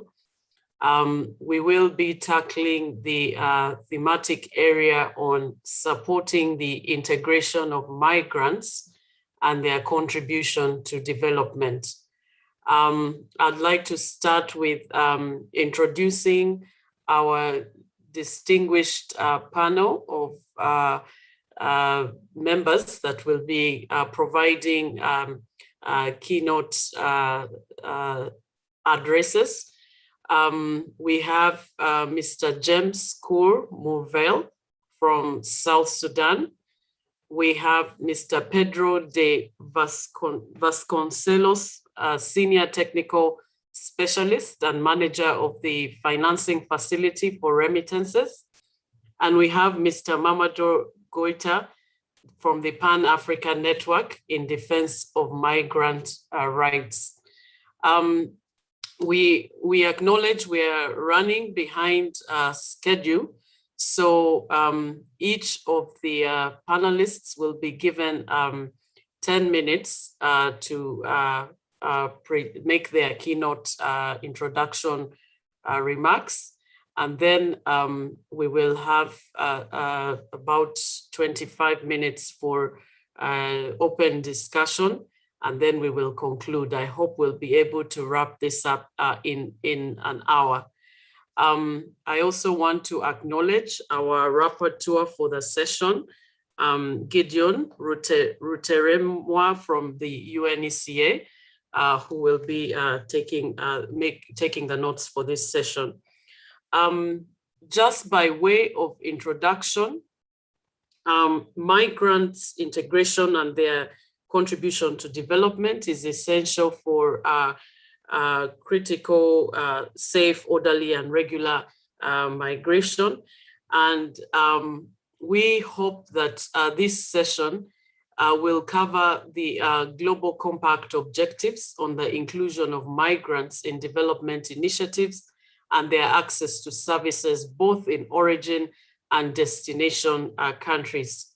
We acknowledge that the portability of migrants and benefits and social security entitlements, access by migrants to safe and reasonably priced remittance transfer mechanisms, and the right of migrants to consular protection, assistance, cooperation, and involvement of diaspora communities in sustainable development initiatives are important, And we hope we shall be able to cover some of these aspects with the time that we have in this thematic roundtable. We are faced with several challenges that impede the achievement of the objectives, such as the inadequate provision of services by consulates in migrants' destination countries. We have instruments, global instruments that underpin these services, but several African consulates do face challenges in providing life-saving support and protection, especially in emergencies or disasters, and sometimes are rarely are not prepared for the task and often have no contingency plans in place for rescue, evacuation, and repatriation of nationals who have been unable to regularize their visa status in their host countries. We also recognize that although most UN member states are signatories to international conventions, treaties, and protocols that oblige them to protect the rights of migrants, irrespective of their status, that migrants in destination countries are often excluded from the labor market and essential services, including health, education, and housing. Migrants' contributions to development in their countries of origin is still not fully acknowledged in most African countries, and migrants' contribution to development still comes primarily through remittance payments to their home countries. So these, among several challenges that we will be tackling in this session, are affecting the achievement of the objectives that have been set. And we hope that by the end of this session, the key issues and the recommendations from a range of stakeholders will be articulated and provided as part of our contribution to the session. So with that, I'm going to invite the first speaker to give us his opening statement, Mr. James Kur-Morvel from South Sudan. You're invited to take the floor and you have 10 minutes for your submission.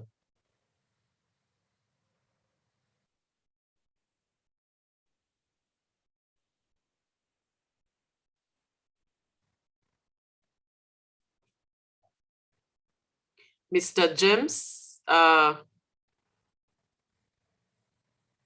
James Kur-Morvel, South Sudan, you have the floor.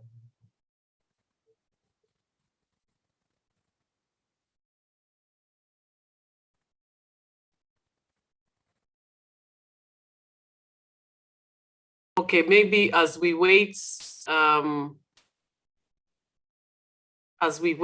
for the delegate from South Sudan, I will invite the next speaker, Mr. Pedro from IFAD, to take the floor. Okay, can you confirm that you see me? Yes. Okay. Thank you, Madam Chair, for this opportunity today to update you on update all our colleagues on the particular objective 20 of the Global Compact for Safe, Orderly, and Regular Migration. And in particularly on this objective 20, I would like to talk about remittances.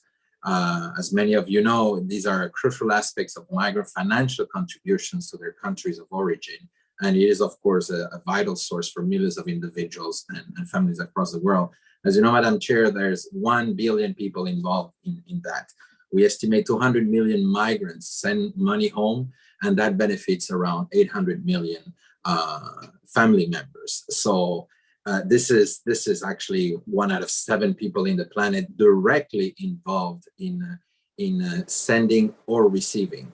And it gives us the sheer size of this phenomenon.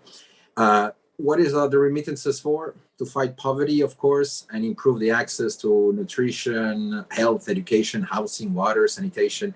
In short, what we often say is that remittances are a way for millions of people to achieve their own SDGs.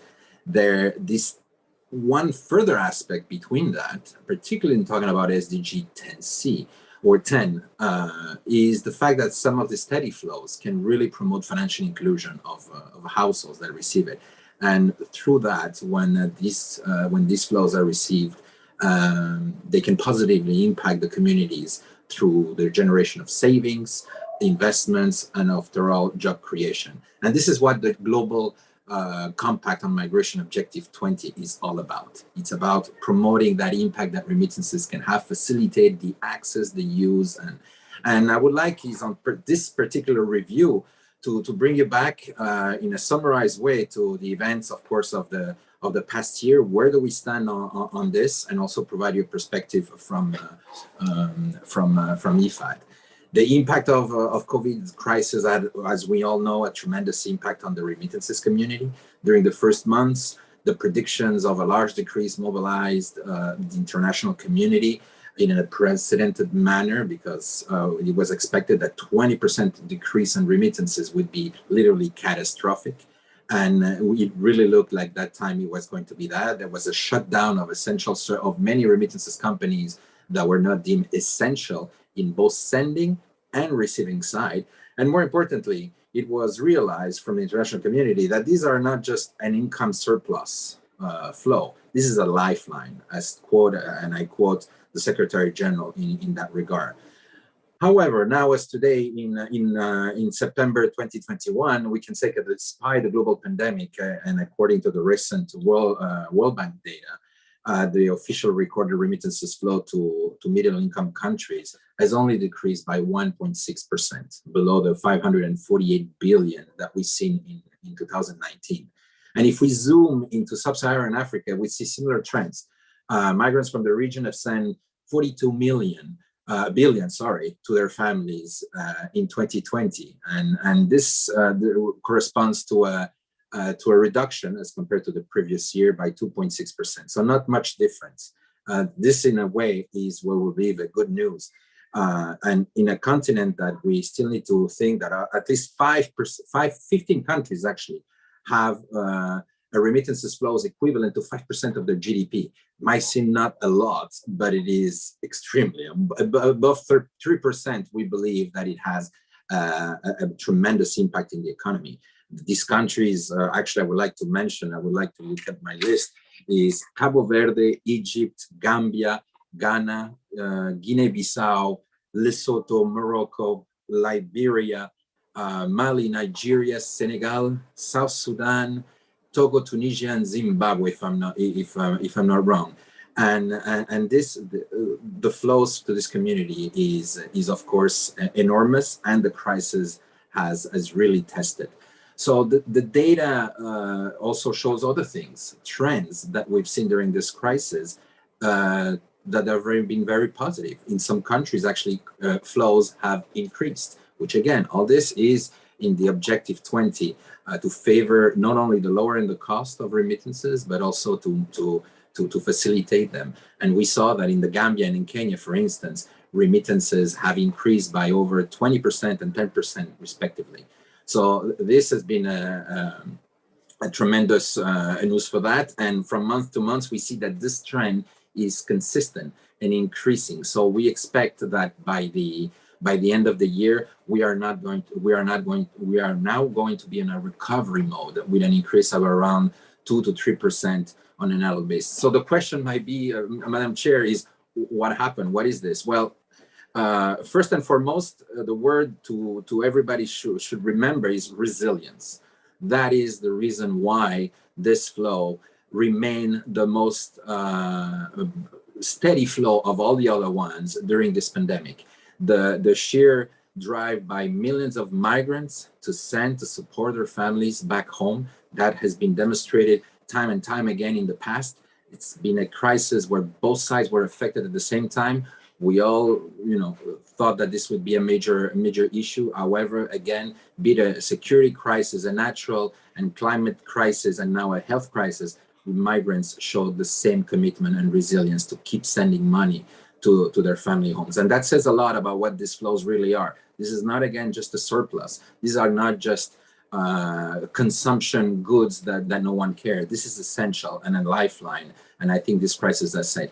The second aspect of that you need to retain, I think, about this crisis and what we have seen in relation to the Global Compact Objective 20 is the fact that, included in there, is that there's been an unprecedented uptake on digital means, not being able to go physically to many of these remittances companies. Many have chosen to transition to digital means to do so. And we have seen that in an unprecedented manner. There's been a tremendous increase. The large part still remains, of course, cash to cash, but the point has been that many families on both the sending and receiving side have adopted digital tools to send and both receive remittances. This is something that has been trying to push for the last decade, and it's been very difficult to change the mindset of migrants. The crisis has helped to do that and at an impressive rate. So this is, I think, the two main points that you need to keep in mind about what happened in the crisis in relation to the Global Compact and how it impacted.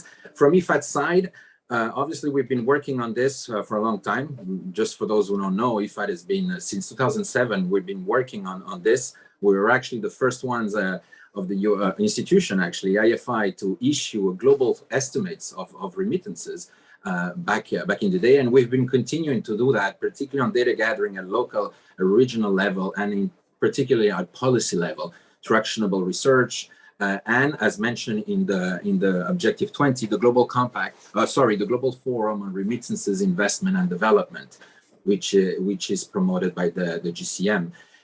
This year, it's been done in June.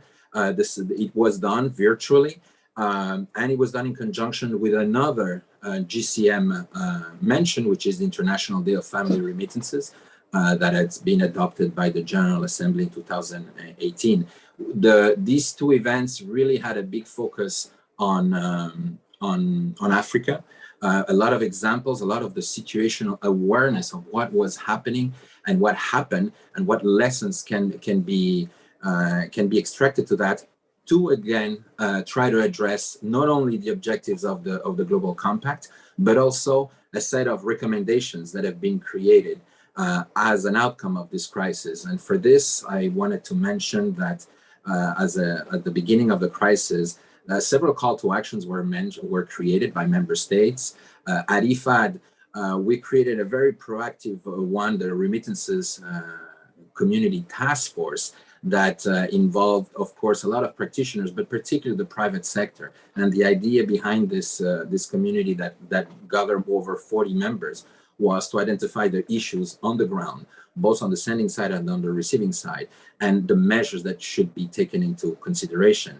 And of course, as an outcome of that, we've supported the Financing for Development process on COVID that created a set of recommendations that I'm very happy to say not only are in line with Objective 20, but more importantly now is these are directly involved or are directly integrated in the work of the G20 member states. As you know, more than 80% of the flows come out of the G20 member states. So it's very important that in their plan of work, they take into account this flows. And for the first time, it is not just from the sending side, but there's also a lot of perspective about what can be done in the corresponding countries on the receiving side of these flows.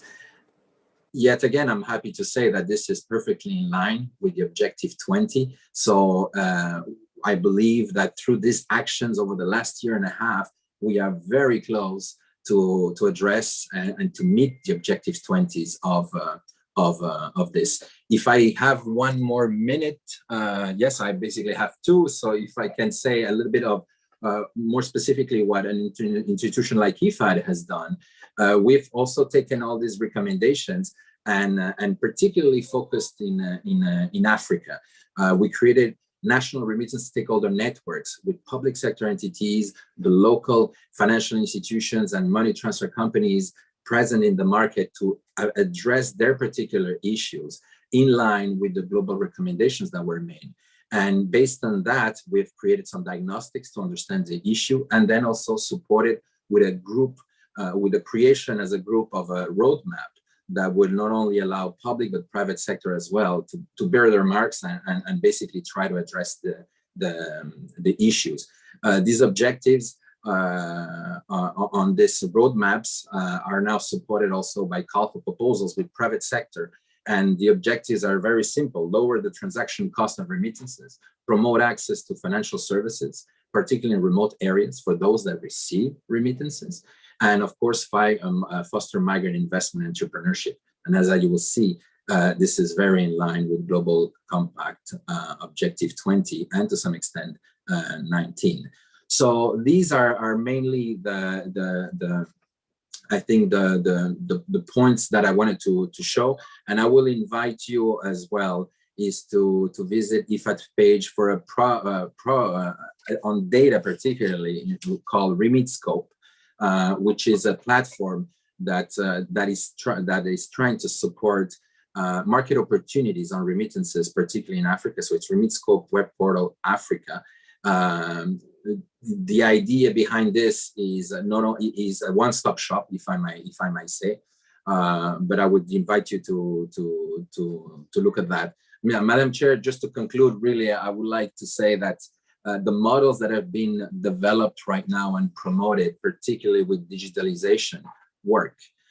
You can link remittances with resilient tools, and these are credit, savings, insurance, and with digital means. These work, and the phenomenon right now is pairing, and I believe that this will, in a few years to come, change completely the dynamic of the market and allows us to address the objectives of the Global Compact on Migration, particularly on Objective 20. So thank you for this time. I don't want to pass over my time, and I appreciate for the opportunity. Thank you, Madam Chair.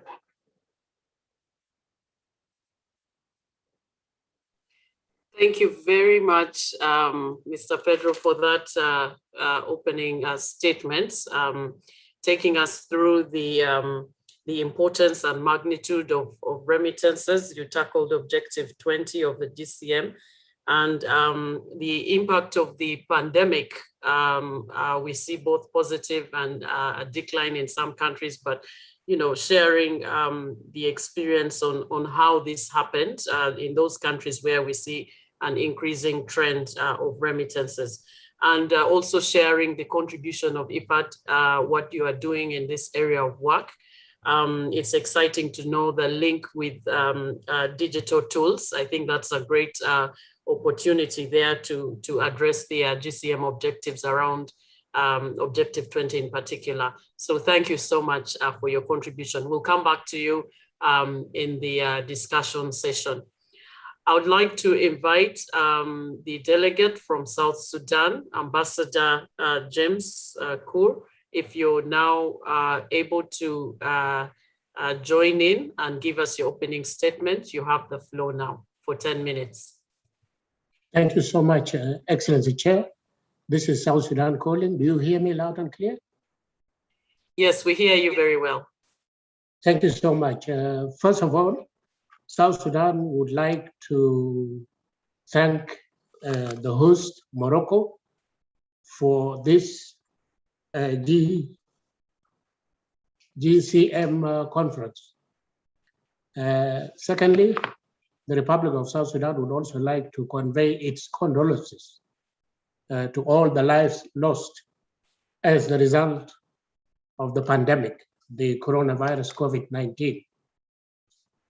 Coming back to my point, the Republic of South Sudan is indeed supportive of integration of migrants and their contribution to sustainable development.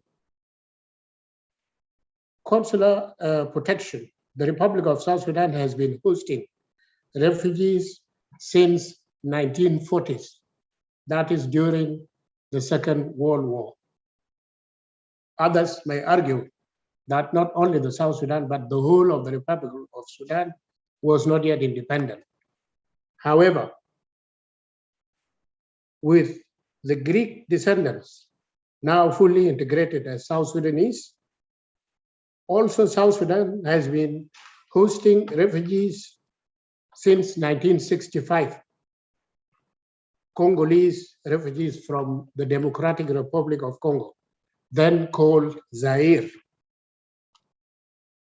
Again, Sudanese descendants fully integrated as South Sudanese shortly after the independence in 2011. Out of about 1 million labor migrants, Sudanese migrant workers or labor migrants constituting the largest amongst the neighboring countries, followed by the Ethiopians, Eritreans, Somalis, Ugandans, Kenyans, and the Congolese, and also as beyond. Over 400,000 Sudanese refugees in 2 states, that is Ruang State and Upper Nile State. Assistance and cooperation provision and access to basic services, full access to health care and educational services, shelter and accommodation. This also includes that our migrants are also allowed to access vaccination as the citizens, vaccination against the COVID-19. Provision of agricultural lands to the migrants. Also here, when we talk of challenges and gaps, the Sudanese migrants outnumber the local population. This has an unnoticed environmental impact on forest degradation and climate change. Provision of quality education is a must here, and I'm talking of a technical education.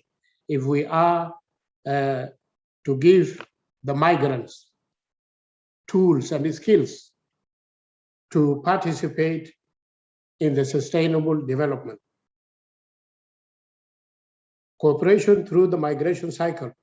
This is collectively coordinated with the relevant government institutions, NGOs,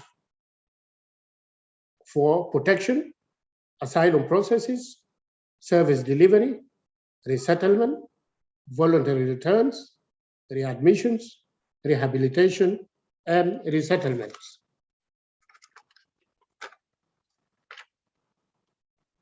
Empowerment of migrants and the host communities to realize full inclusion and social cohesion. Here, I would like to point out some of the challenges and gaps. In Ruang State, in the north of the country, some children of the host communities are compelled to register as refugees in order to access the existing schools and healthcare centers or healthcare facilities that are meant for the refugees. Lack of microfinances to stimulate and introduce migrants and the diaspora to the untapped private sector. That is when we talk of Agenda 2030 and the African Union Agenda 2063. Currently, the government is the main employer. It means our huge private sector is not yet touched. Eliminate all forms of discrimination. Promote evidence-based public discourse to shape perception of migrants.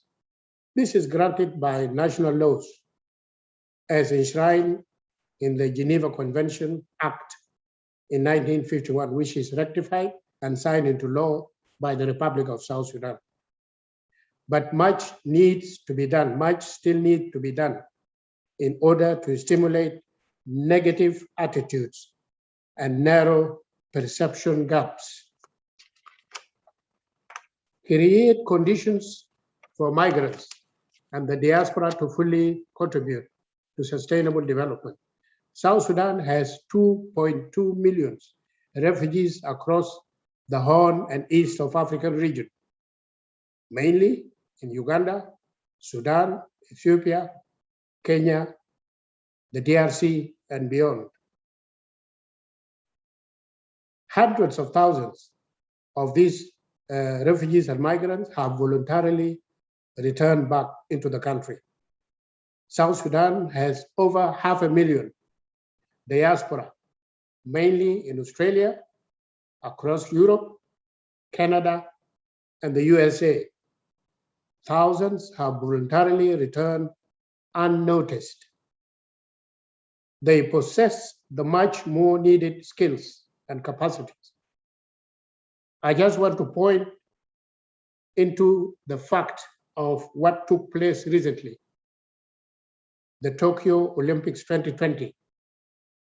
South Sudanese diaspora, those who were born in the diaspora, have invaded the international stage and have taken gold medals in favor of those countries they are living in, mainly Australia, USA, Canada, and across Europe. This is not to mention the NBA. Of course, South Sudan, as you all know, has one of the longest people in the world, and they properly fit to be basketball players. We don't also forget the ladies' side. We all know Alakwet, the photo medal, but currently we have around 10 South Sudanese young females who have invaded this stage. This is to mention a few. Then, and unless the Global Compact on Migration, United Nations Commission for Africa, African Union, EU, and other multi-stakeholders step in and provide stimulus packages and introduce them to the untapped private sector and utilize our untapped vast natural resources in agriculture, animal resources, husbandry, tourism, infrastructure, light industries, and so on.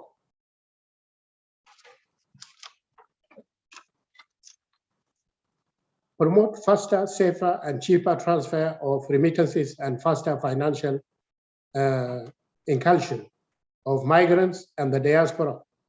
Our central bank is engaged and has just that policy together with other national financial institutions. Portability of social and enactment of earned benefits. First of all, I would just like to conclude with just simple facts. South Sudan, with its vast potential in both natural and human resources, is both the source, transit, and destination for migration.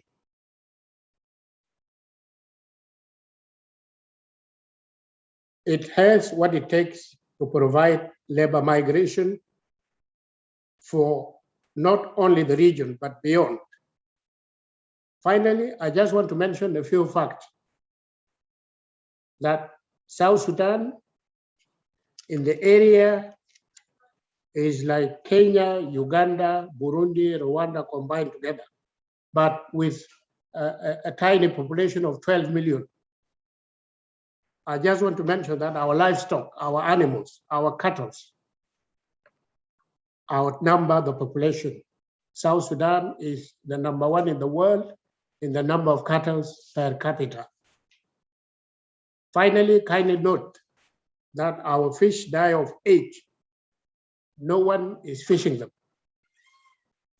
This is to conclude that South Sudan has what it takes to welcome migrants into the country. Thank you so much for your attentive audience.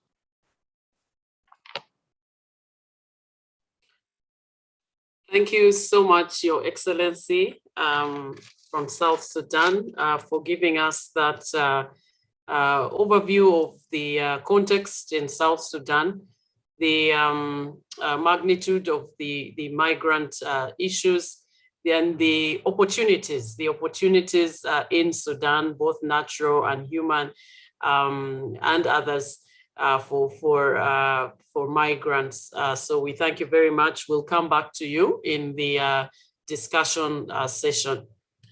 I would like to invite our third speaker for today, Mr. Mamadou Goita from the Pan-Africa Network in Defense of Migrant Rights. I hope we have you on the call. I'll give you the floor for 10 minutes to make your statement.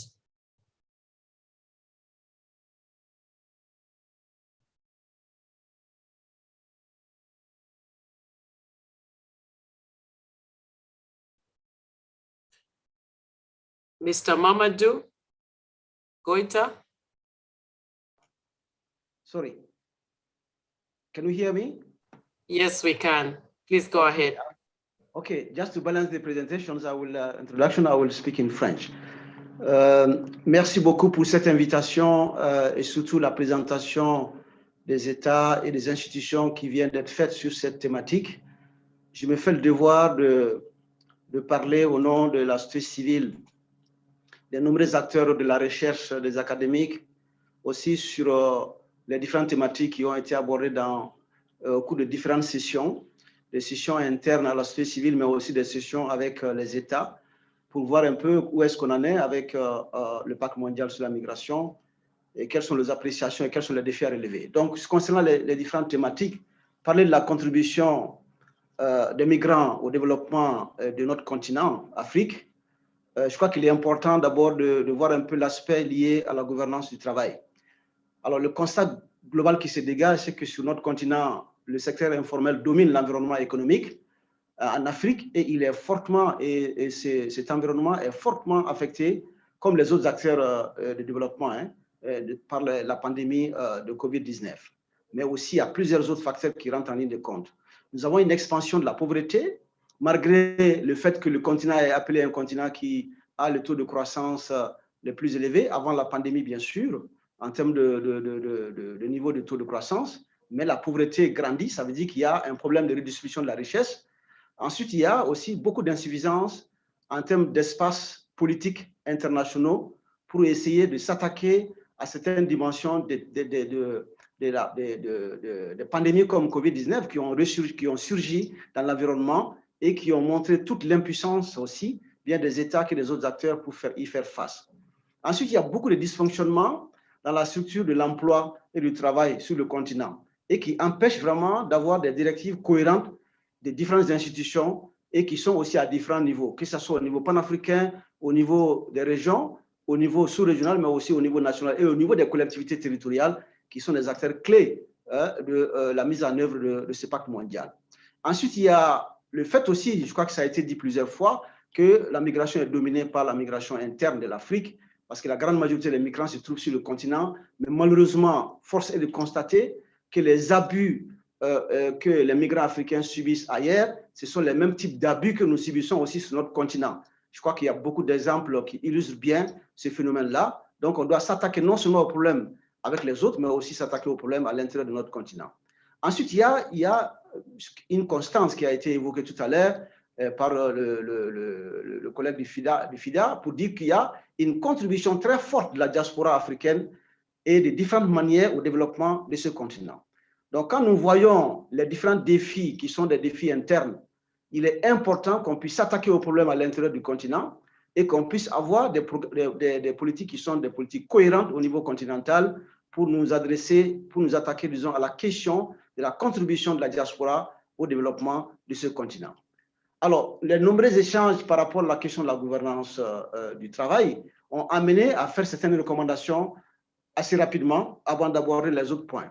D'abord, il s'agit d'assurer, pour les États, d'assurer la cohérence des politiques et des pratiques à tous les niveaux, au niveau continental. Nous avons beaucoup de politiques qui sont des politiques pertinentes et cohérentes, mais qui souffrent énormément de la mise en œuvre. Donc, il faut qu'on soit cohérent pour que les politiques soient soutenues par des programmes qui puissent les permettre d'être exécutées dans de bonnes conditions. Donc, pour qu'on puisse avoir une meilleure gouvernance de l'emploi, il faudra que les politiques, les programmes cohérents puissent suivre ces politiques-là. Deuxième recommandation que nous avons à faire, c'est de mieux construire la cohérence des institutions à tous les niveaux. Parce que nous voyons que sur le continent, il y a beaucoup de superposition des institutions. Des institutions qui se chevauchent finalement, qui se neutralisent, avec beaucoup de difficultés à mettre la cohérence, par exemple, entre les politiques de formation professionnelle, les politiques de l'emploi et les politiques migratoires. Et du fait qu'il y a beaucoup de pays n'ont même pas ces politiques migratoires.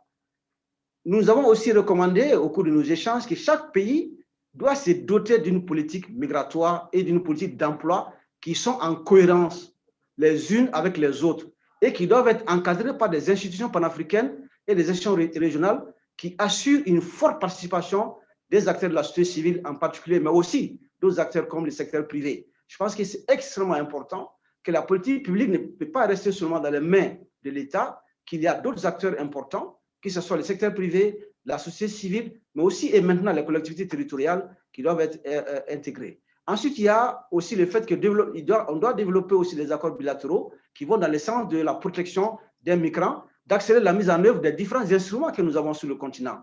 Parce qu'il faut reconnaître que l'Afrique a travaillé sur beaucoup d'instruments importants et qui sont certains liés à la migration, comme l'agenda 2063, mais aussi le protocole africain pour la libre circulation des personnes, des programmes et des biens, des personnes et des biens, mais aussi il y a les programmes migratoires qui sont développés, mais il y a aussi d'autres instruments qui sont liés avec l'économie, qui doivent être développés, notamment la vision minière africaine et d'autres types d'instruments qui existent et qui peuvent nous permettre d'avancer.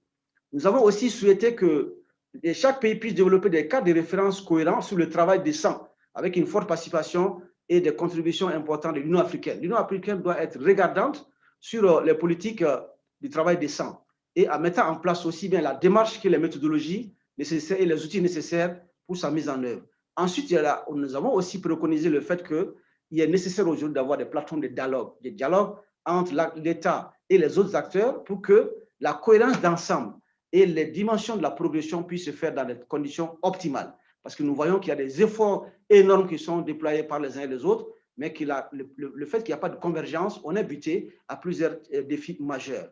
Et l'Union africaine doit aussi encourager la transformation économique de l'Afrique, puisque les enfants africains partent, les femmes africaines partent, les jeunes africains partent, parce qu'il y a des incohérences par rapport au niveau de nos économies et de nos ressources et les types d'emplois qui sont créés. Donc, il faut créer les conditions optimales pour que les investissements soient faits et en mettant l'accent sur la mobilisation des ressources nationales et régionales qui sont nécessaires pour investir dans les secteurs de développement, notamment l'agriculture, le secteur minier, etc., etc. Donc, de contribuer aussi à développer des initiatives entre les États et de promouvoir aussi une forme d'industrialisation de ce continent. Donc, nous voyons qu'il y a une collaboration forte qui est demandée entre l'État et les autres acteurs. Pour ce qui concerne la question des migrants, et l'aspect qualification, elle est très importante et elle doit permettre de préparer non seulement les migrants avant le départ, mais aussi de les préparer en cours de route ou en transit et dans les pays d'arrivée. Donc, il est important pour le gouvernement d'opérationnaliser la coopération bilatérale dans le sens de la performance et la formation des migrants, de renforcer aussi la cohérence entre les programmes d'éducation et les besoins des secteurs de développement dans les différents pays, de créer des conditions pour des espaces de formation qui sont destinés aux migrants, surtout dans leur lieu de travail, et de renforcer la responsabilité des États sur le développement des compétences à la matière. Parce qu'il y a aujourd'hui des domaines qui sont des domaines de prédilection dans lesquels interviennent les acteurs de la migration. Nous avons aussi souhaité d'exhorter toutes les parties prenantes à mettre l'accent sur les outils d'information et de communication qui sont extrêmement utiles. Pour ce qui concerne la protection des migrants, comme la dernière partie que je vais aborder, il y a des restrictions des voies légales aujourd'hui qui ont fait que ce sont le désert, les mers qui sont empruntées par les différents acteurs de la migration. Ceci a été dit à plusieurs niveaux. Mais comment y remédier? Je pense qu'il n'y a pas d'autre solution que de créer les conditions de la libre circulation des personnes et des biens et de considérer la migration comme étant un droit. Donc, le protocole de libre circulation de l'Union africaine doit être mieux soutenu au niveau continental et mieux protégé dans sa mise en œuvre.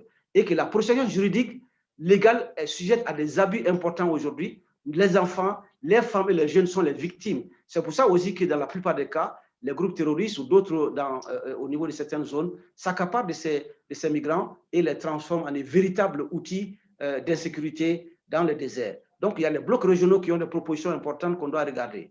Donc, la question des droits, de la protection des droits des migrants doit être regardée selon les droits économiques liés au travail, avec les abus qu'on en connaît, la protection sociale des migrants, mais aussi les droits à la santé et les droits à la justice. Donc, cette couverture légale, nous recommandons vraiment qu'il y ait la formation des migrants sur les droits et d'accompagner le développement de la stratégie de revendiquer ces droits, mais aussi d'aider à ce que les migrants, avec le potentiel qu'ils ont, puissent promouvoir eux-mêmes leurs droits et d'être aidés à interpeller aussi les différents acteurs étatiques à pouvoir non seulement ratifier les instruments, mais aussi à les mettre en œuvre de façon adéquate.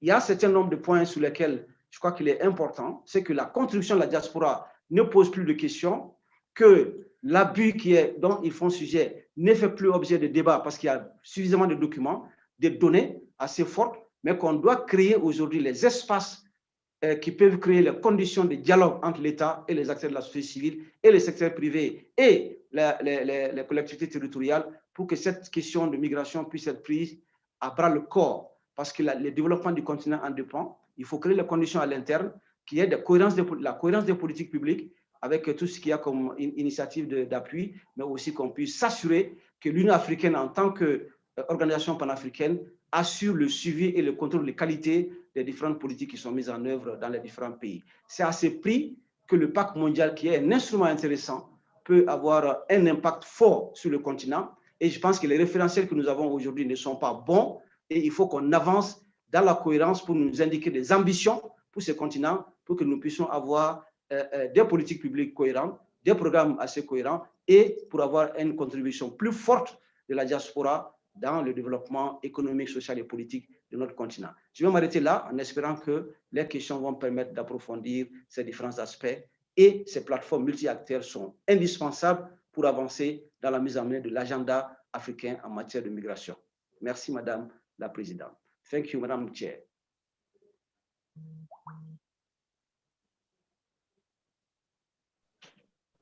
Thank you very much, Mr. Mamadou, for your submission, really emphasizing the contribution and the role of multilateral actors, including the academia, in promoting this agenda.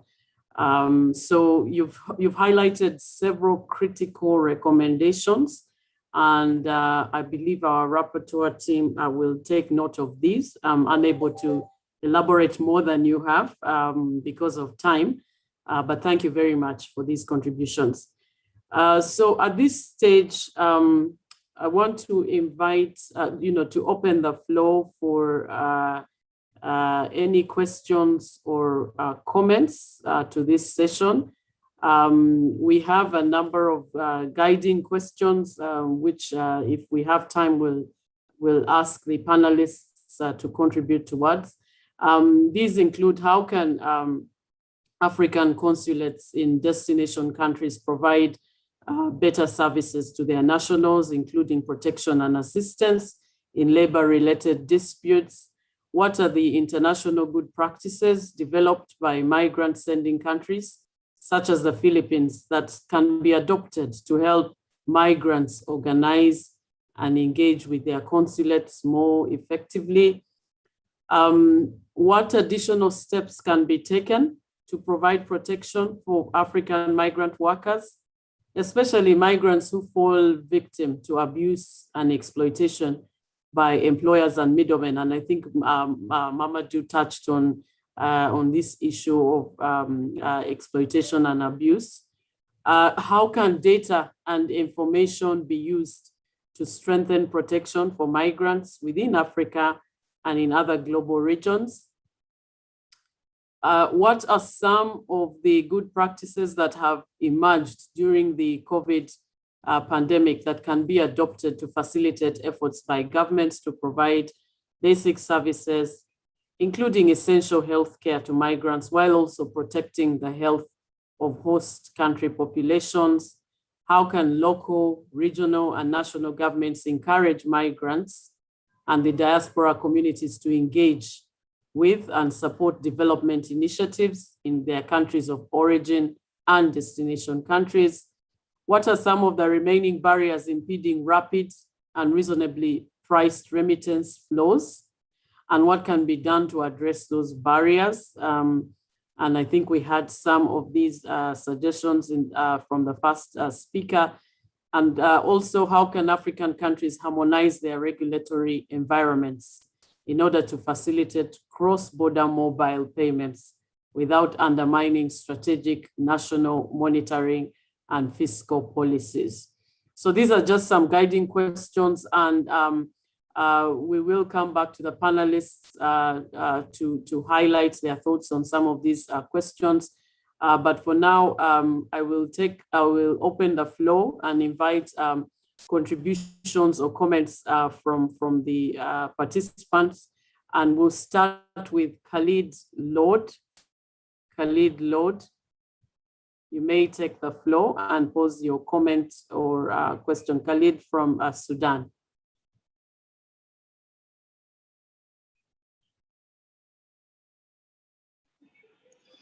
شكرا جزيلا. I'm going to deliver my intervention in Arabic, please.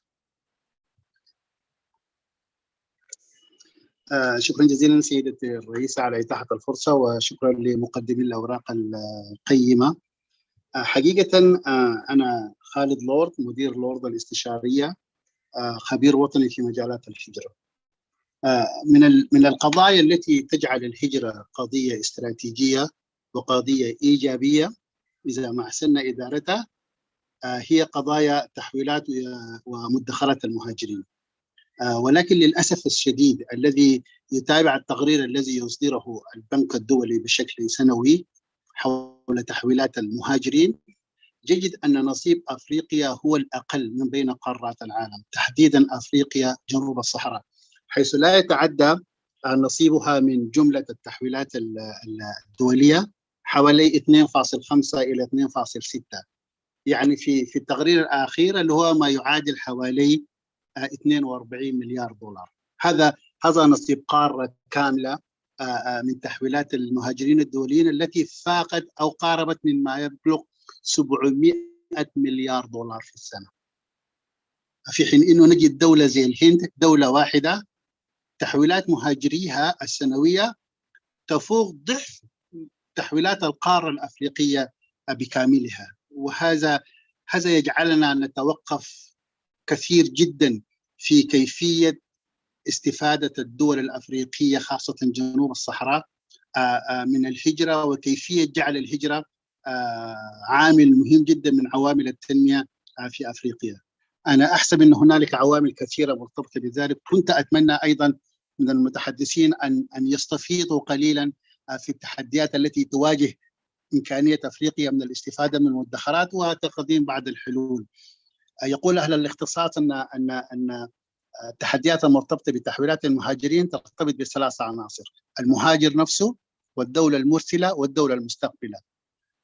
تدريب المهاجرين الاستباقي البري ديبارشر تريننج يعني للبوتنشال الناس الراغبين في الهجرة يعتبر واحد من أهم العناصر التي تعظم تحويلات المهاجرين.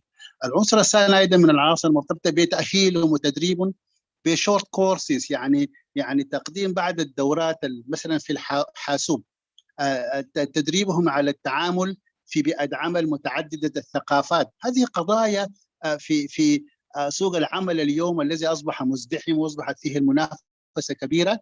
يجب على الدول الأفريقية الاهتمام بالتدريب الاستباقي للمهاجرين. وللاستفادة من تحويلات المهاجرين على الدول الأفريقية بما فيها أيضا السودان الذي أنتمي إليه، يعني تهيئة البيئة من حيث السياسات، من حيث التشريعات، من حيث توفير المؤسسات المعنية ذات الصلة. يعني لا يمكن لدولة أن لا تمتلك سياسة وطنية للهجرة، ولا تمتلك سياسة تجاه شتاتها ومهاجريها في الخارج diaspora engagement policy، ولا تمتلك آلية تنسيق وطنية، ولا تمتلك آلية بتاعت معلومات هجرية لتحليلها والاستفادة منها في وضع السياسات والاستراتيجيات والخطط. يعني يصعب جدا أن تستطيع الدولة بهذا الوضع أن تستفيد من الهجرة وتعظم فوائدها، وأيضا أن تكون قادرة على مواجهة التحديات المرتبطة بها، يعني بمنع مهاجريها من الوقوع في براثن العصابات، من تهريب المهاجرين إلى الإتجار بالبشر إلى الاستغلال إلى ما ذلك.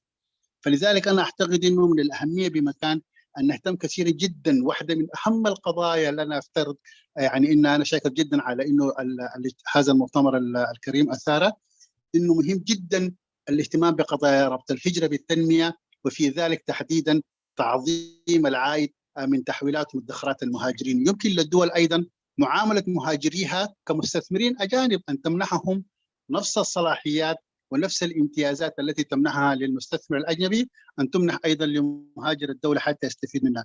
تقديم حوافز تشجيعية يعني incentives في المجالات المختلفة لتشجيع المهاجرين تحويل عبر القنوات الرسمية. واحدة من القضايا أخيرا التي يجب أن الاهتمام بها أن التحويلات إلى أفريقيا جنوب الصحراء هي الأعلى في العالم. البنك الدولي يقول إنه تكلف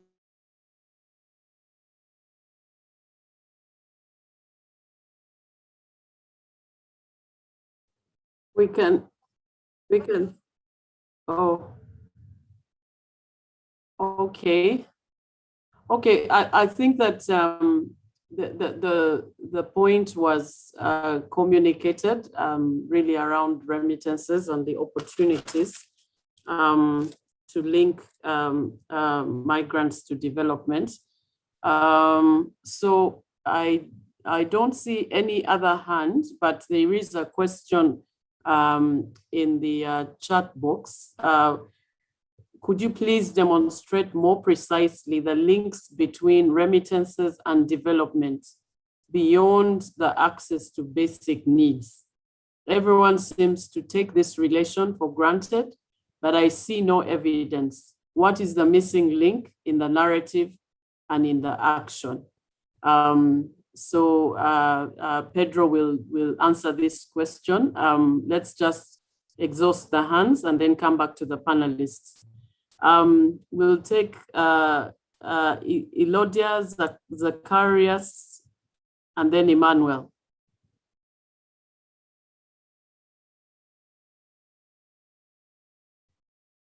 Just to note, the panelists from South Sudan would like to take leave.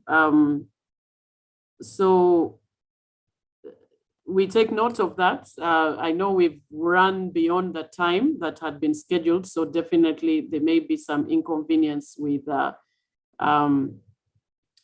time. But is there any question for South Sudan before Ambassador Kur leaves? Zacharias or Emmanuel or Saiku, is any question of yours for South Sudan so that we can allow Ambassador to answer?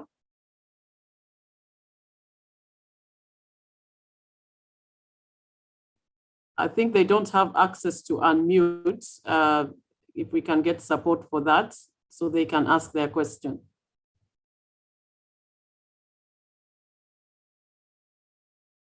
Secretariats, if you can allow them, unmute them.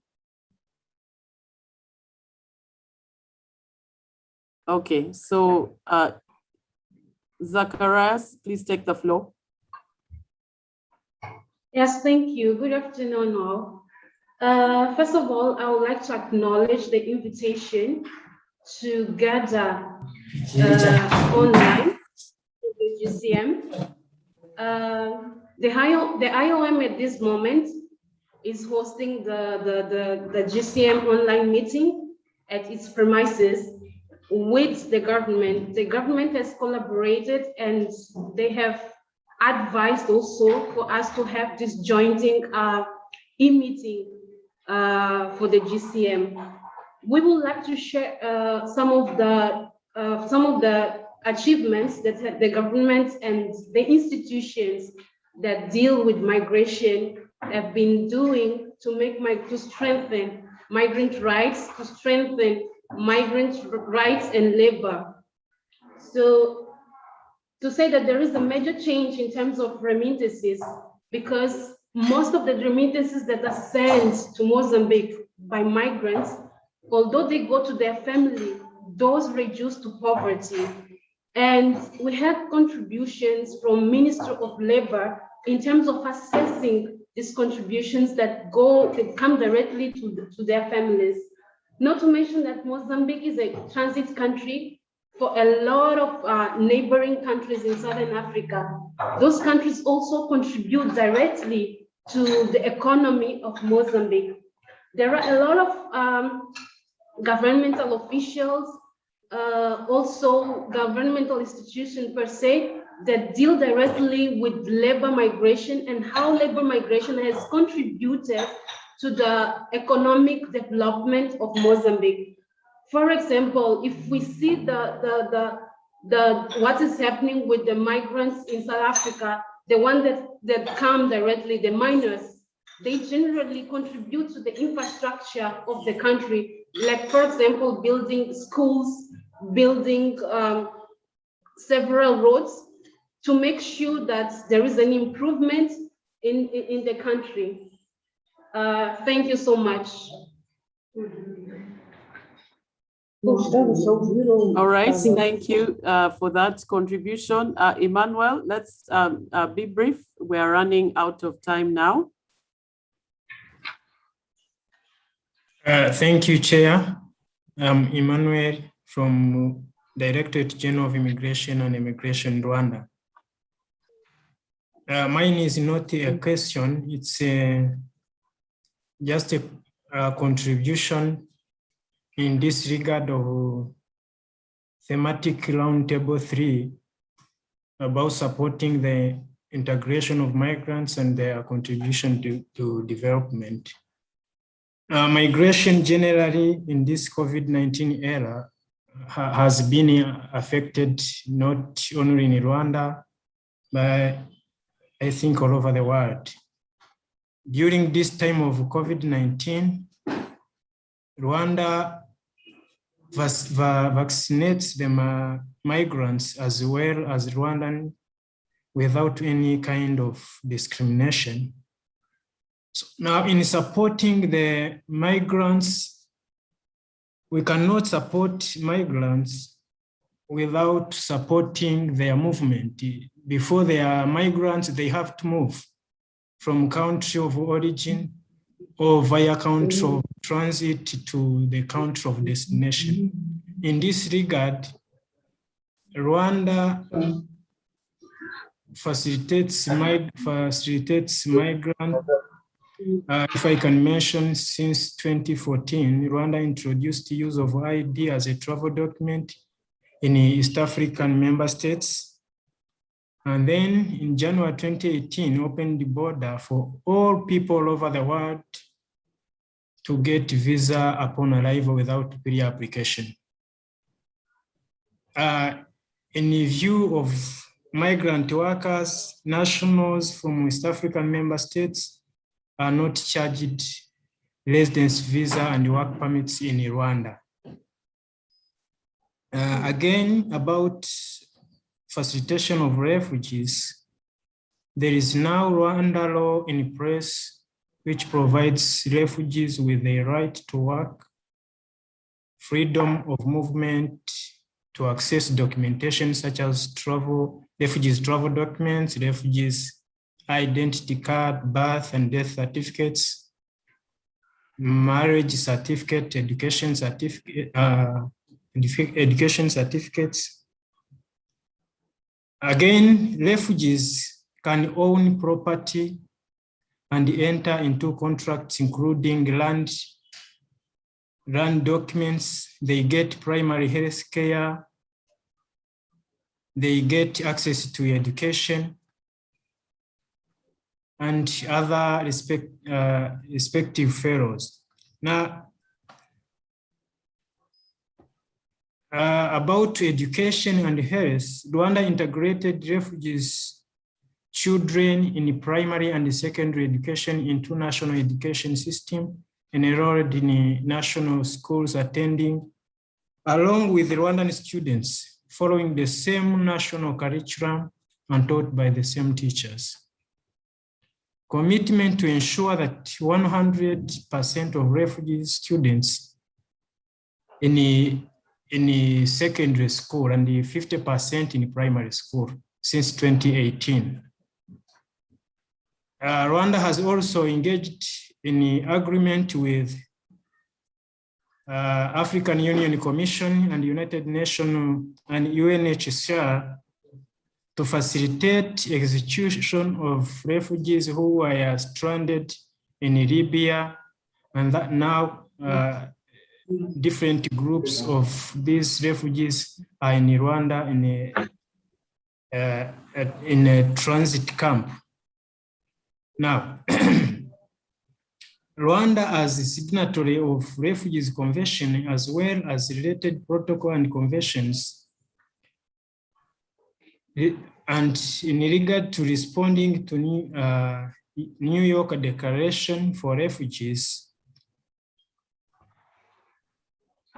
the government of Rwanda is committed to supporting refugees inclusion in refugees that are on Rwandan territory to be included financially and socially.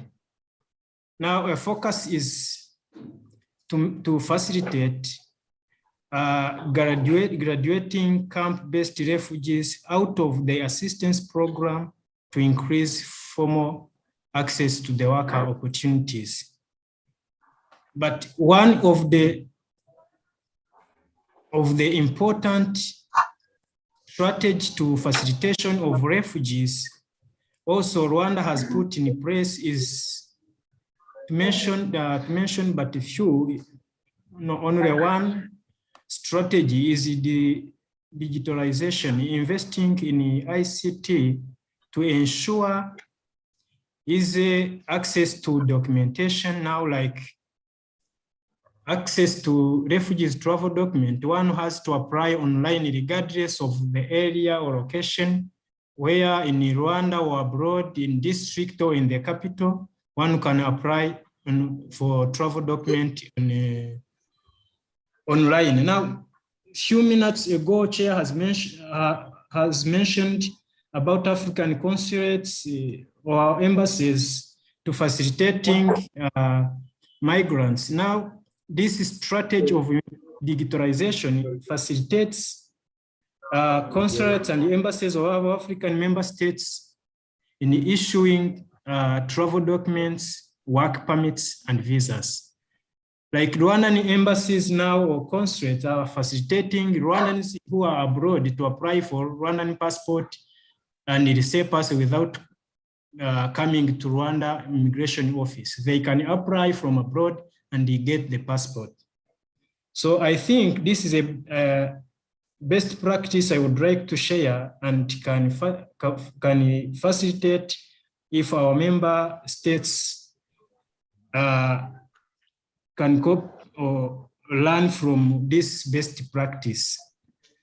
For the interest of time, Chair, this is what I would like to share to indicate the few achievements Rwanda has managed to attain in this regard. Thank you, Chair. I submit. Thank you very much, Emmanuel, for sharing these experiences, best practices from Rwanda in what you're doing to address issues around access to health, vaccination, visas on arrival, digitalization, and the support from the consulate offices. So thank you so much. Members return back to the panelists for their feedback to some of these issues. Most of what was from the floor were comments and contributions, but specific questions around remittances. So we'll ask that those questions be addressed, but also give you the opportunity to give your concluding remarks as we close this session. We do have a time challenge, so I'll ask that you also try to be brief so that we can catch up with the next session. I'll give the floor to Ambassador Kur from South Sudan, given he has to leave the call soon, and then to the other two panelists. Over to you, Ambassador. Thank you so much, Excellency Chair.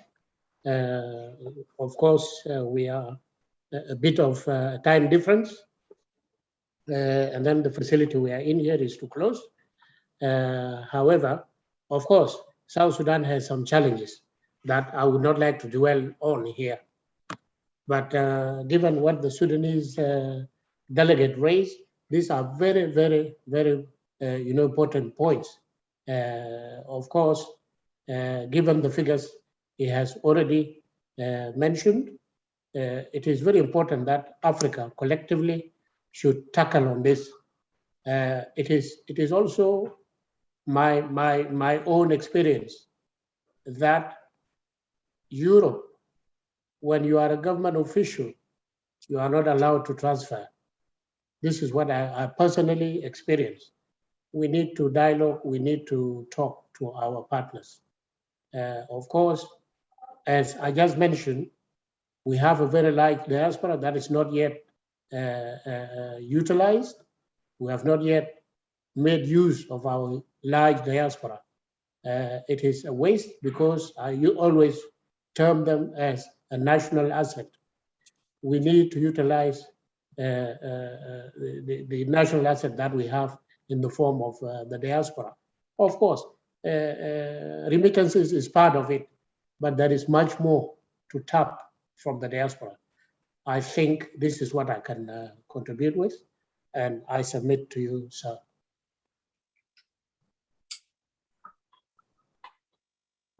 Thank you very much, Your Excellency, for participating in this session. We appreciate the contributions of South Sudan, and I know that you have to leave, as you had mentioned earlier, but thank you so much for contributing towards this important discussion. I'll invite Pedro to take the floor. Thank you. Thank you, Madam Chair. I will really try in 2 minutes.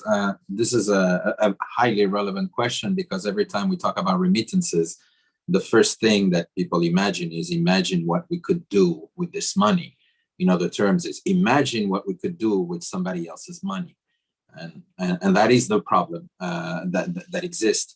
But we need to understand also the remittances have been they've been around for a while. If we take examples in Europe with southern countries, I come from Portugal, we had a lot of migrants outside. We still have sending money back home. And there's been a lot of experience that have been shared. And let me just illustrate. And this is a global phenomenon. We know that 75% of the flows normally, or what is sent of this $200 goes for immediate needs. This has already is already addressing specific needs, and we should not try to touch that. We've seen their importance, particularly in time of crisis. In addition, 25%, this is on average, of course, that I'm talking about. Some of this is either saved or invested. And this is where the real development, beyond keeping the economy going with the other 75%, the save and invest, that 25% really represents an opportunity. And what we see is not what the country needs, it's what the family needs. And there's a lot of remittances for many of them are basically migrants and their families in search of financial options, more options to use their funds. That's what they are lacking. And this is where we need to help. So if we look at the micro level, how can we support this? Well, providing more options requires also the understanding. So financial inclusion, financial literacy, education programs are critical. Most of recipients are out of the financial system. For most of them, they receive $200 more regularly than many in their country, yet they don't have access to savings, credit, insurance. These are three products that if you have, not only are acquainted, but if you have access to, you can actually ride a crisis. You can support your community in times of crisis. So this is the basic concept that needs to be understood. We've been doing projects do that. Remittances are a fantastic tool for collateral. If you've been receiving remittances regularly, we develop projects like this, you can collateralize this and give access to credit because at the end of the day, remittances are like a source of income. So the collateralization is one. The savings mobilizations, you can incite savings for those that receive remittances. And if you save, you have access to either a credit or other benefits. This works. It's been working for 40 years now since remittances were sort of discovered. So it does work. And these are the points. So at the micro level, I'll finish with this. Financial literacy, support remittance families, both sending and receiving, on how can they use better remittances. Once the access through digitalization is done, use of remittances. And this is what you should do. At the market level, there's many companies, there's many financial institutions that don't see a value in remittances recipients. We see from 40 years ago in many other banks that tapped into the recipients, that they understood that they could increase their client base. These people are your clients of tomorrow for many of them. And this is lacking in general terms. So this is what the market could do. At the macro level, particularly governments, they should look this through this lens and adapt and include it in their financial literacy strategies, for instance. That doesn't happen. Every other day, we come across national financial strategies, financial inclusion strategies that do not speak the word of remittances in any way. Yet the country might be having 5% corresponding on remittances to their GDP. So we have in the countries that I've mentioned before, where we're doing the call for proposals, for instance, in 7 countries in Africa, we created this national remittance stakeholder network that I mentioned. This is one of the things that we're working with, supporting governments also take advantage of this better understanding of the dynamics of remittances and how we can help the families get it more. It's not, I finish by saying, Madam Chair, it's not about what remittances can do for the country, but we should look about what can do with remittance families, because if we help them maximize their flow, the entire community around them, and at the end of the day, the country will benefit more. So it's just a twist that is needed, but it takes a long time, and I think a comprehension to get there. I'll finish here, Madam Chair. Thank you for the opportunity. Excellent. Thank you so much, Pedros, for your submission. And I will now invite Mr. Mamadou for your closing remarks. Merci beaucoup, Madame la Présidente. Je pense que beaucoup de choses ont été dites sur les envois des migrants. Nous avons dit que les migrants valent mieux que seulement ces envois financiers, que l'Afrique a beaucoup à recevoir de l'expérience des migrants en matière d'éducation, en matière d'expérience d'animation de la santé, de l'accès aux services sociaux de base. J'ai fait l'expérience il y a quelques années au niveau du Mali, des jeunes que j'avais vus à New York animés dans les endroits où la pauvreté sévit, comment est-ce qu'ils animaient les systèmes de santé. Et donc, j'ai pu m'organiser avec eux pour qu'ils viennent dans leur pays, parce qu'il y avait des Guinéens et des Maliens, des jeunes Maliens, pour qu'ils viennent animer dans des quartiers ici, des séances de sensibilisation et les mêmes modèles. Je pense que c'est extrêmement important qu'on puisse voir comment est-ce que les entreprises dans des pays européens occidentaux où la contribution des migrants est très forte au niveau universitaire, au niveau des centres de santé, qu'on puisse leur accorder au minimum 1 à 2 mois dans l'année avec leur salaire pour qu'ils viennent dans leur pays d'origine, qu'ils puissent apporter leur expertise au pays. C'est plus important que l'envoi de l'argent. C'est plus important à plusieurs reprises parce que tout simplement là, ce sont des choses très durables. Nous savons aujourd'hui que la diaspora hésite dans beaucoup de pays africains à envoyer son argent parce qu'ils savent que ceux qui sont sur place, si c'est pour faire des investissements, ça ne marche pas. La corruption est un premier élément. Le deuxième élément, c'est que les familles à qui on envoie l'argent pour faire des investissements rentables, soit les utilisent pour du social, soit finalement pensent qu'il y a autre chose. Donc, pour moi, je termine en disant tout simplement que nous avons besoin de repenser en Afrique la contribution de la diaspora et de ne pas tourner tout simplement autour des envois financiers. Deuxième élément, l'harmonisation des politiques publiques. Je pense que la question a été posée. C'est une chose fondamentale. L'Afrique a fait un grand pas. Nous avons le protocole. Mais maintenant, le problème, c'est comment est-ce qu'on va mettre en œuvre ce protocole-là? Quels sont les instruments qui vont aider à pouvoir mettre en œuvre ce protocole? En sachant que les abus des migrants sur le continent sont des abus inacceptables. L'exemple du Rwanda est salué par tout le monde, mais on a moins de 25% des pays africains qui acceptent qu'on puisse avoir le visa à l'arrivée.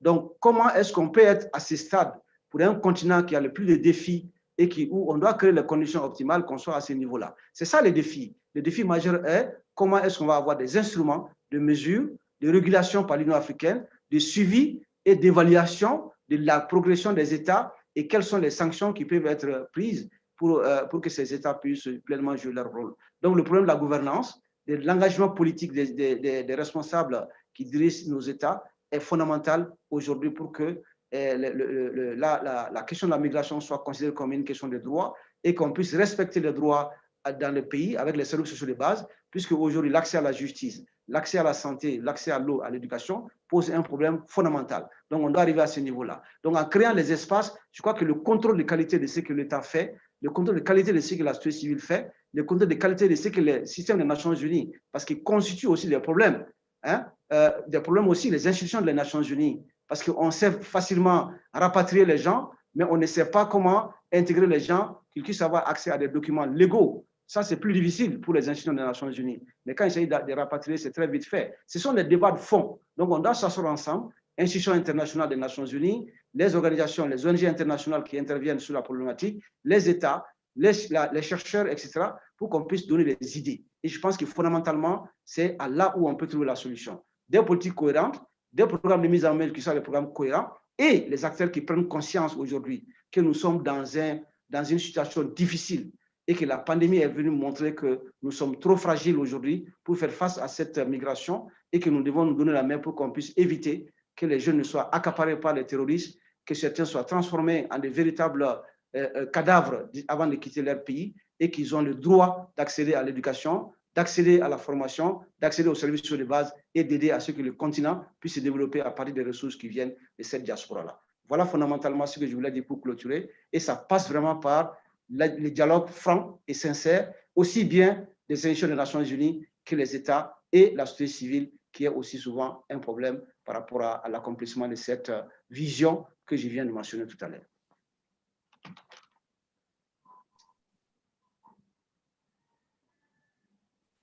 Thank you very much for your concluding remarks, Mr. Mamadou, and distinguished panelists, distinguished members, ambassadors, and participants. We are bringing this session to a close.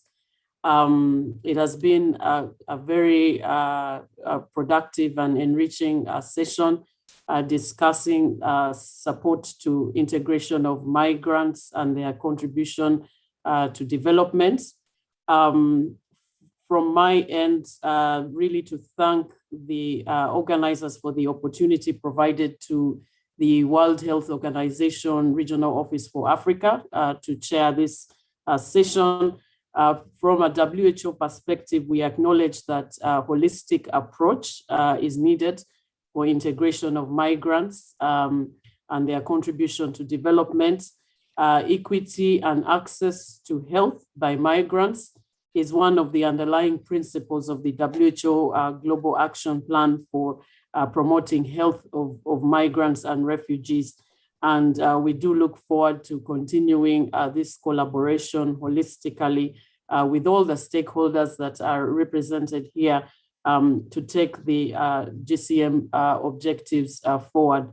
I want to thank the three panelists that we had today for the contribution that they have provided, the perspectives that they have provided. I want to thank the participants who took the floor for their contributions. And finally, thank you again to the organizers for organizing this important session. I'll bring this to a close and hand it back to the Secretariat. Thank you all very much.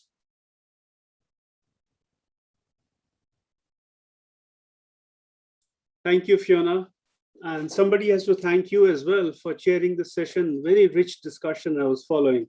So thank you indeed for this session. Very, very, very important points were brought up. So we are going to have a 10-minute break. Unfortunately, it was supposed to be 15, but let's cut down the break so that we can finish more or less on time. We are running a bit late, but we'll try and catch up in the last session. So let's take a 10-minute health break, and we will meet at, what's the time? 4:30? Will that be 4:30? I think, is it 4:20 Rabat time? Is that correct?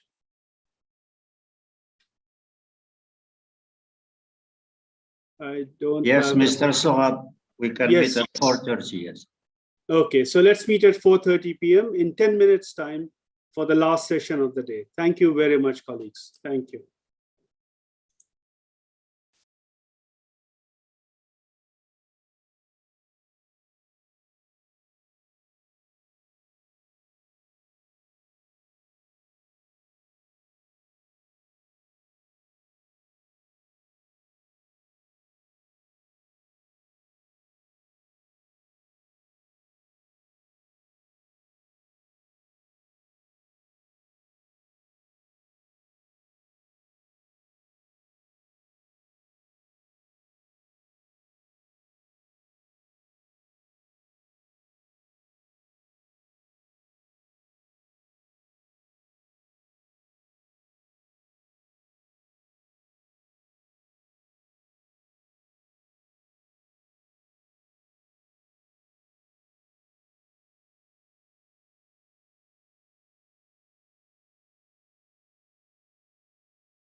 Colleagues, are we back?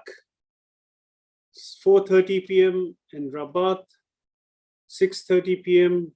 in Addis, and I don't want to estimate and assess the times in different places where we might be. It's 9 p.m. in Delhi, which is where I am. So essentially, I think we need to get started quickly for the very last session of what has been an extremely productive day with very, very rich discussions in the different sessions, for which I need to just, I wish to thank all of you for this very engaging discussions that we've been having. So if everybody is in, maybe I can request the chair of the next session. There is a slight change. Let me share with you the slight change that we have had because the chair, the scheduled chair of this session, Ms. Leila Ben Ali, the director ad interim of the African Migration Observatory, is unable to attend unless she's here. The last I knew that she's unable to attend, and so therefore I've requested my colleague David Ndegwa from ECA to kindly chair this session and stand in for the director of the African Migration Observatory, who was going to be the chair. He'll be supported by Christina Major, rapporteur from IOM, the regional policy advisor and policy and liaison officer from IOM. And there are three keynote speakers. We have Moha Binta Maiga from Niger, from Karina Nesserian, Dr. Karina Nesserian from the UNFPA Arab States Regional Office in Cairo. And then we have Ms. Thandi Moape Vilatsen, I hope I get your name, my apologies, from the International Federation of Red Cross and Red Crescent Societies. So we have three keynote speakers, and we have David Ndegwa in the chair. David, you would like to take over and run this session? David?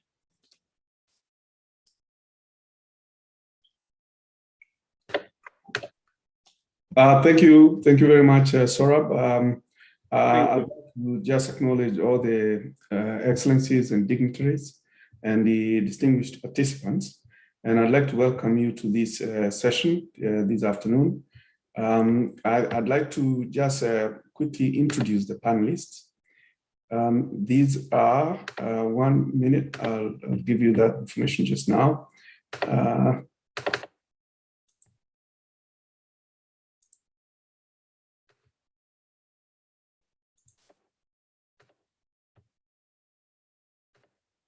Bear with me 1 minute. We have Mrs. Hamida Rice. No, she's not there, David. Okay. I'll just mention the three panelists: Ms. Moha Binta Maiga from Niger, Dr. Karina Nesserian from the UNFPA Arab States Regional Office, and Ms. Thandi Moape Vilatsen from the Red Cross and Red Crescent Societies. Okay, thank you very much. Let me then dive into the focus of the session. The session is Thematic Roundtable 4, which focuses on improving value-driven and evidence-based policymaking and public debate and enhancing cooperation in migration. This is comprised of the GCM objectives 1, 3, 7, 17, and 23.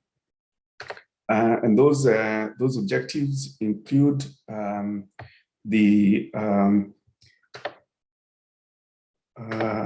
me just, so those 5 GCM objectives, we will talk to them as we proceed. I'd like to welcome the first panelist. Ms. Moha Binta, Head of Migration Flows Monitoring Division in Niger. Please take the floor.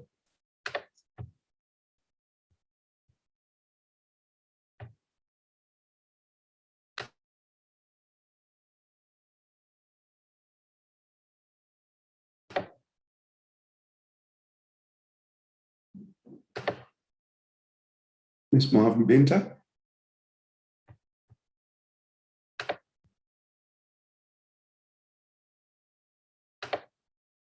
The floor is yours.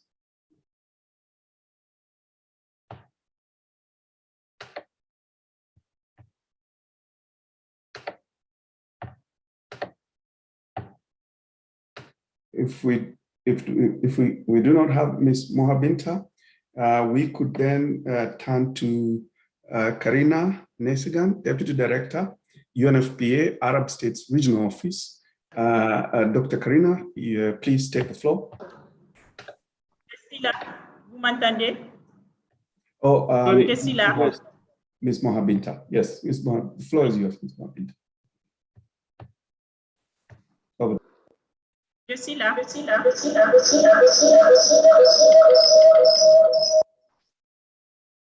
m'entendez? Je peux aller?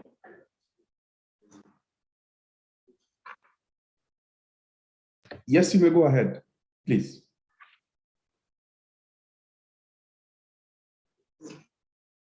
Oui, donc je voudrais, avant de commencer, de remercier le Royaume du Maroc et la Commission économique des Nations Unies pour l'Afrique et l'Organisation internationale pour l'immigration pour avoir conjointement organisé ce cadre d'échange qui nous permettra de partager nos bonnes pratiques et nos actions relativement à la mise en œuvre du pacte mondial sur l'immigration sûre, ordonnée et régulière.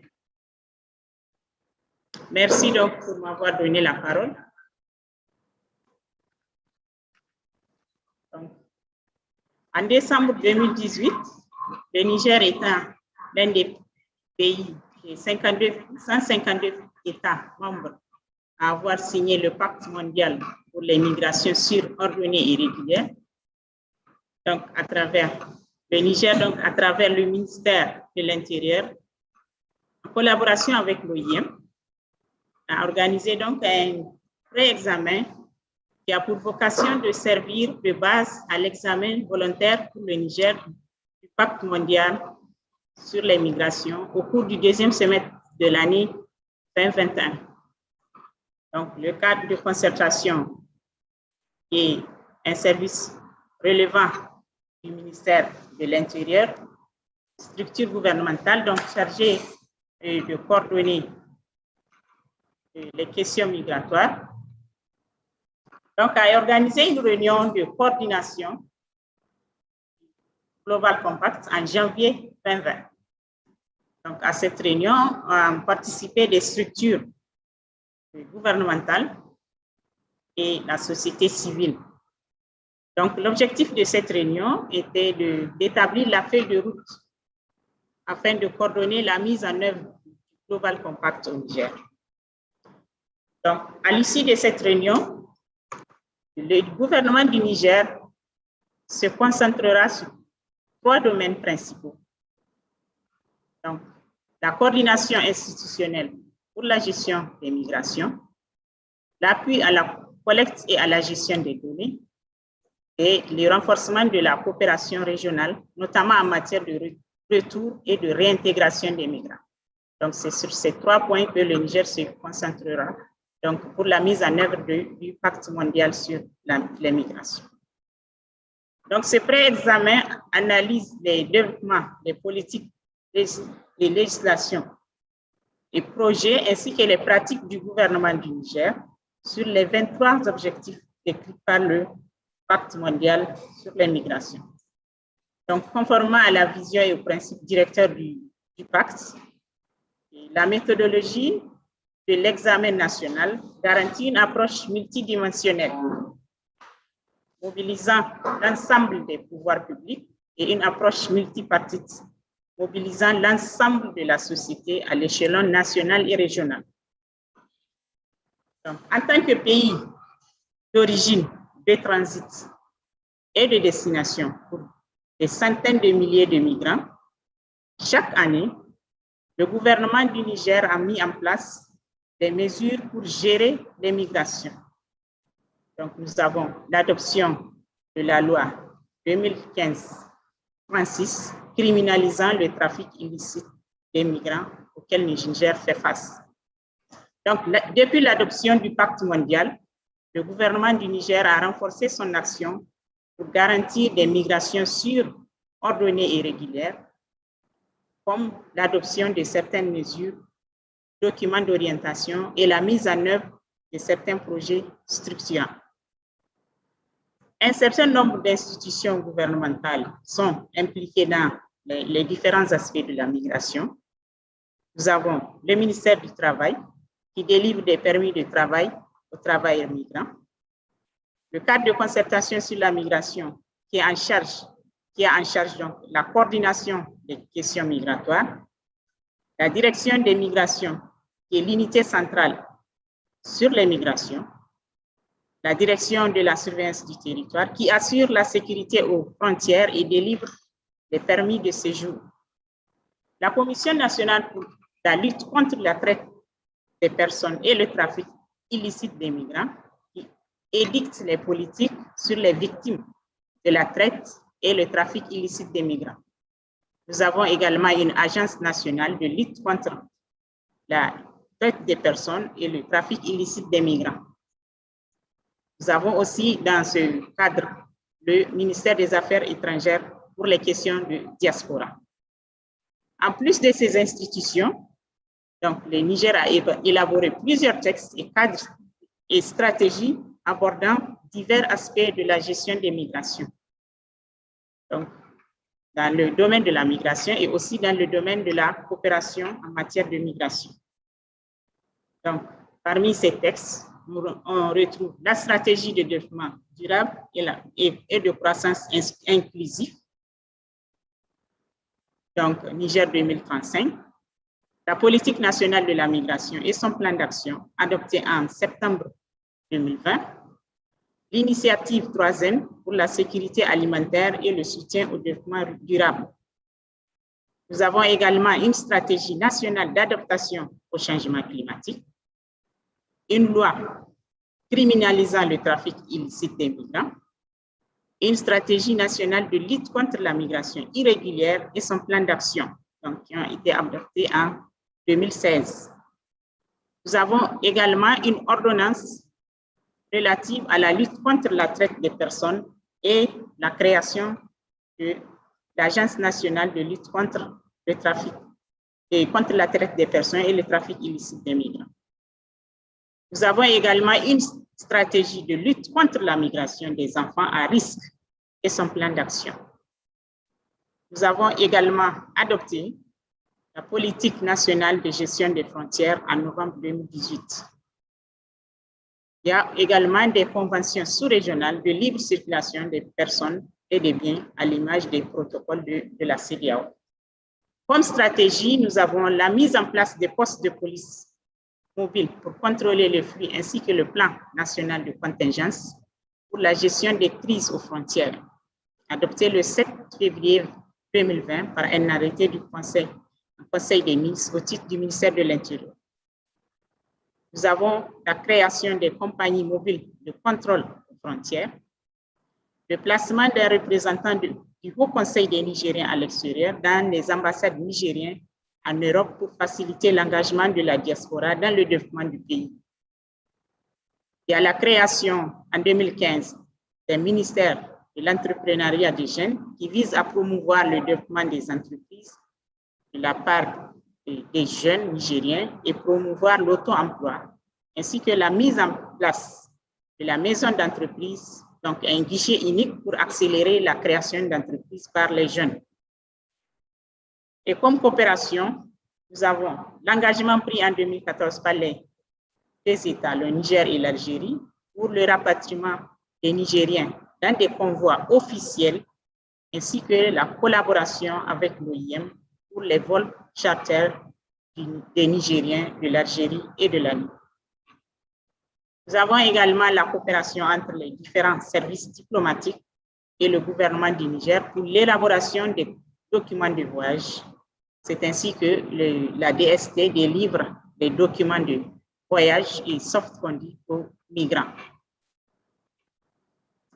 Donc, Dans le cadre des progrès réalisés par notre pays relativement aux objectifs du pacte, donc on se rappelle qu'en 2018, en décembre 2018, lors de la conférence de Marrakech, le président Mohamed Bazoum, alors ministre de l'Intérieur, dans son discours lors de l'adoption du pacte, a souligné quelques-unes des initiatives prises par le gouvernement du Niger. Parmi ces mesures, donc, on retrouve l'initiative 3N, les Nigériens nourrissent les Nigériens, qui vise à réduire l'insécurité alimentaire et répondre à l'objectif 2, de lutte contre les facteurs négatifs qui poussent les personnes à quitter leur pays.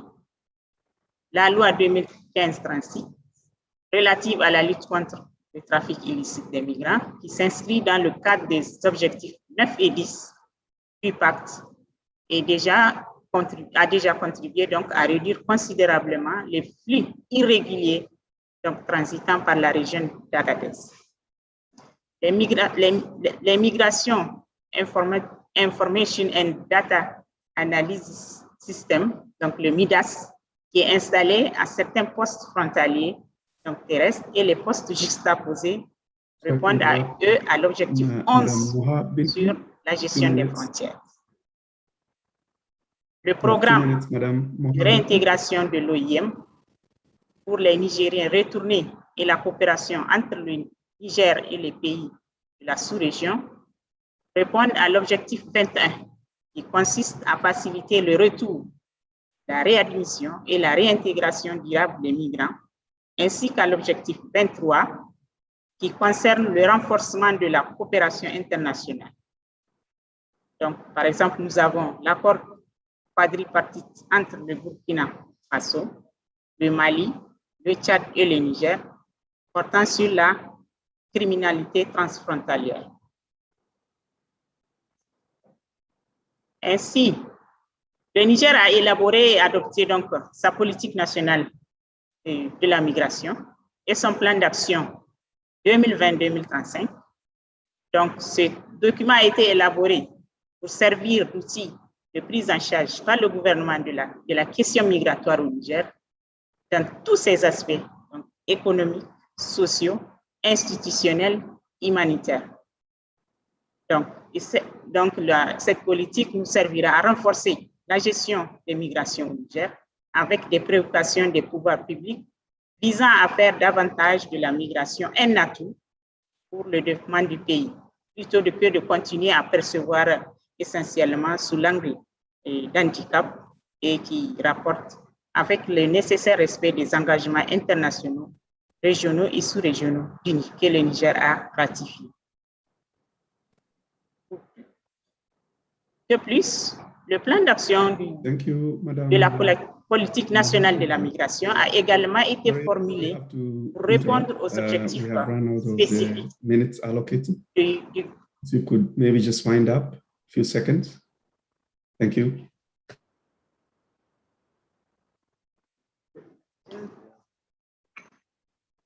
Donc, je vais conclure. En conclusion, donc, j'aimerais noter la volonté du Niger dans la mise en œuvre du pacte mondial pour les migrations sûres, ordonnées et régulières, donc par l'adoption de sa politique nationale des migrations, qui a pris en compte donc les objectifs du pacte. Donc maintenant, la priorité du Niger, c'est de la mise en œuvre de cette politique. Nous sommes au stade de vulgarisation. Le plan d'action est quinquennal, donc il tourne autour de 300 milliards. Le Niger compte organiser bientôt une table ronde des bailleurs pour matérialiser les différentes actions contenues dans ce plan. Donc, cette politique se résume donc en 3 points. Exploiter les potentialités liées à la migration, protéger les migrants et disposer de statistiques fiables. Il faut également souligner l'existence d'un cadre de concertation sur la migration, qui est un cadre fédérateur d'échanges dont les réunions en format technique et politique sont sanctionnées par des résolutions. Ce cadre se réunit tous les 6 mois et permet aux différents acteurs d'échanger et de coordonner les actions de l'État dans le domaine de la migration, de renforcer la synergie et de mener des actions de plaidoyer. Donc, je pense que je suis dans le temps, je n'ai pas dépassé. Donc, les actions du Niger dans le cadre de la mise en œuvre du pacte mondial sur les migrations. Merci, Monsieur le Président.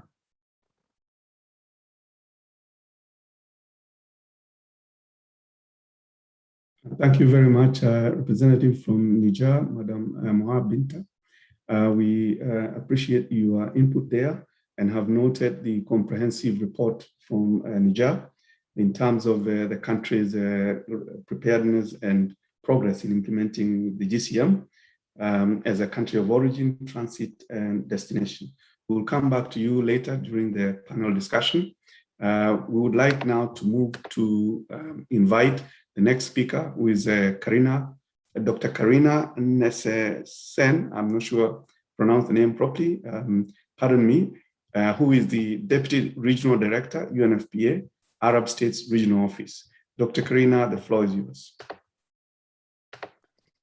Thank you very much, Chair, distinguished participants, colleagues. It's indeed a pleasure to be speaking here today and also be part of a very thought-provoking discussion. Today, I'd really like to quickly speak to key issues on migrations and linkages to ICPD, evidence-based sustainable development, as it relates to the UNFPA mandate. As we all know and agree, well-managed migration plays an integral role in achieving sustainable development, and as founded on the premise that the rights and dignity of all people lie at the heart of development. It is part of the UNFPA mandate to ensure that the realization of human rights underscores all policies and programs for refugees and migrants. Let me touch specifically on the UNFPA role in migration, opening with our focused efforts to advocate and promote rights-based and evidence-based policies for migrants that allow for programming and provision of SRH and GBV services for migrants, but particular focus is on youth, women, and girls, who form around 50% of total migrants and suffer the most.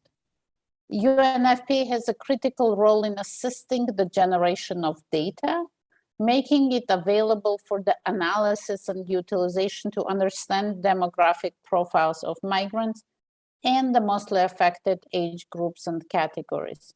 This data is mostly driven from censuses and few surveys that happen. Of course, the COVID-19 pandemic has resulted in pushback on several fronts. And with that, SRH and GBV services were not readily accessible to general population, let alone migrants.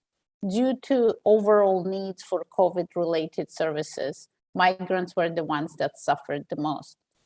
The pandemic as well has accentuated the data gaps issue, primarily due to the fact that data collection activities in general, specifically census, were kept on hold. Let me from here move to more successful examples in the key area of work, and perhaps build on the intervention offered by the previous panelists on Sudan.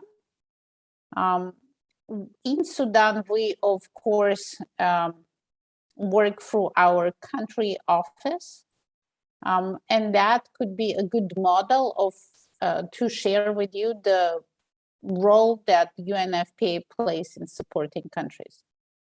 Sudan has been witnessing large flows of legal and illegal migrants, and especially lately with influx of large groups of the countries of the Horn of Africa due to economic conditions.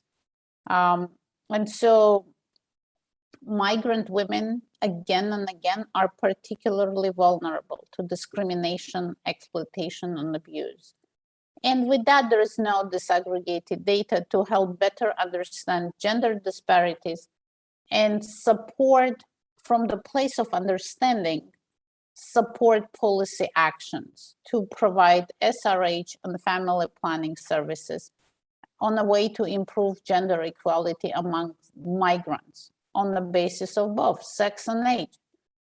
And so what UNFPA did is it really engaged in establishing a forum for an open stakeholder discussion that was facilitated together with the government and civil society. It was interesting to see how this togetherness helped to, in a way, bridge the general dearth on quality disaggregated migration data. And UNFPA used its solid relations with national statistical offices. It was able to ensure that migration questions are now included in census questionnaire. Of course, the other issue here is documentation ID, which is a key determinant of health and well-being, and of course, other factors. And for some, it also a factor in their safety. And so, yes, health and well-being is not always a priority for young migrants that are facing much more pressing daily needs, including their own safety, security, but then psychological, psychosocial and emotional well-being are critical health needs for young migrants that come back to impact them later. And that also includes their SRH needs. Most recently, UNFPA Arab States Office developed a new population and development composite indicators, PDCI, and that index is based on 5 pillars that are included in the United Nations General Assembly Resolution 65234 on the review of implementation of the ICPD program of actions. And through developing and launching this indicator, we really hope that it will help us to track progress along ICPD, but also serve a good measure across each of the 5 pillars. That also includes place and mobility one.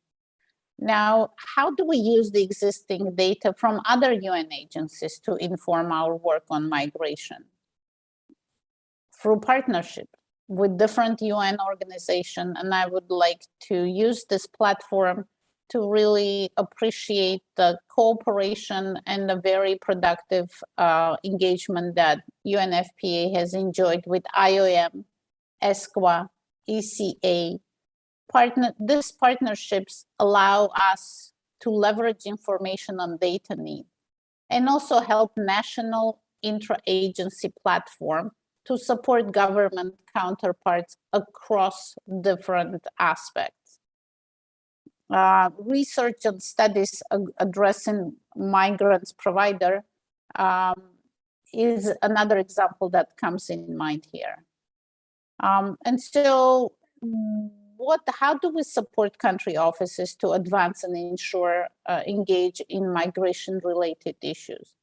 We at UNFPA are committed to ICPD program of action and the importance of improved data collection by national authorities, enhancing international cooperation through capacity building, financial support, and technical assistance. How do we proceed from here? We continue with stakeholder engagements. We focus on building capacities on data analysis and utilization. We push forward the utilization of the PDCI, the Population Development Composite Index I mentioned earlier, and then start measuring its different pillars, including the mobility pillar. Supporting the development of evidence-based policies is another intervention that of which this forum is an example of where we come to discuss it together. The good news from the Arab region is that during February 2021, the latest GCM regional review for the Arab states did show that concrete progress has been made in ensuring UN system-wide coordination on migration, such as demonstrated through the establishment of 11 country-level UN networks on migration at the global level and 1 regional UN network in the Arab region. To conclude, I would like to once again share with the distinguished participants the fact that we work in full alignment with the human rights principles and ICPD program of action. There is a need to combat discrimination and other forms of aggression towards migrants, facilitating their access to universal healthcare services for all, including sexual and reproductive health, and providing gender-based violence-related services, especially for those in vulnerable situations. Once again, to reiterate and to conclude with that, the importance of partnerships dedicated to support migrant population is hard to underestimate. And I'm delighted to be part of the cohort that takes it forward. Thank you, Mr. Chairman, and over to you. Thank you very much, Dr. Karina. We appreciate the input from UNFPA and also the role that the UNFPA in the Arab region is playing a role, especially around the intersection between the ICPD program of action and migration mobility, with specific focus on women and children and girls, and also strengthening the sexual and reproductive health issues to ensure that the issues around mobility and those particular elements are dealt with. We appreciate that, and we will come back to you during the discussion. I'd like now to turn to the next participant, who is Tandy, Ms. Tandy Mwape from the International Federation of Red Cross and Red Crescent Societies. Ms. Tandy, the floor is yours. Thank you. Thank you so much, Chair, and good afternoon to our audience and the previous speakers. Thank you so much for the pearls of wisdom that you have shared through your interventions already.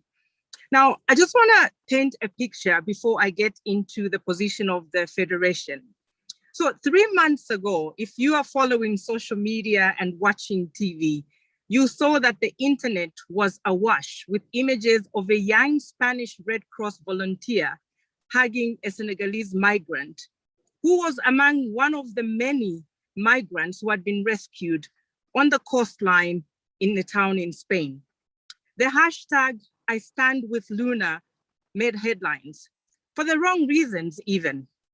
For us as a Red Cross Federation, that image was symbolizing the very essence of what we're about and what we stand for, humanity.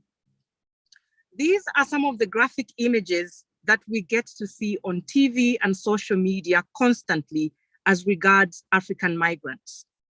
But there are also thousands more of such stories that are not documented right here on the African continent. Conflict is no longer the sole driver of migration. Social instability, political tensions, and economies that will struggle to recover from COVID-19 economic impacts will push migration to even new levels. Climate change impacts, the diminishing natural resources, will further force migration and aggravate displacements across the continent. The number of migrants has reached record levels in recent years. This narrative is clear from many speakers that have spoken today. According to the Africa Migration Data Network, Africa has recorded at least 24.5 million migrants in 2020 alone. All over the world, migrants face significant challenges in accessing essential services, and getting the protection they need from states remains a big challenge to guarantee their safety, their dignity, and respect for human rights. We have great policies in place. That's not a debate anymore. The GCM and many other frameworks that many speakers have referred to are some of the frameworks and the policies that we're all hanging on to ensure they guide us in how we're responding to the migrant crisis. And yet, the stakeholder consultations that we've held over the last few months are revealing that we need more to implement these frameworks. We must shift our perspectives on migration and see it as a trend offering us opportunities. Not just countries, but communities as well. Business activity, investment, development initiatives, and foreign relations will greatly be hindered if Africa continues to criminalize migration. The challenges that most speakers have presented point to this. The continued challenges highlighted by stakeholders on this platform the last few months of consultations undermines the trust and solidarity that Africa needs for the necessary important achievement of the true potential of the African Continental Free Trade Agreement, which explicitly calls for increasing economic integration by enhancing people's freedom and their movement.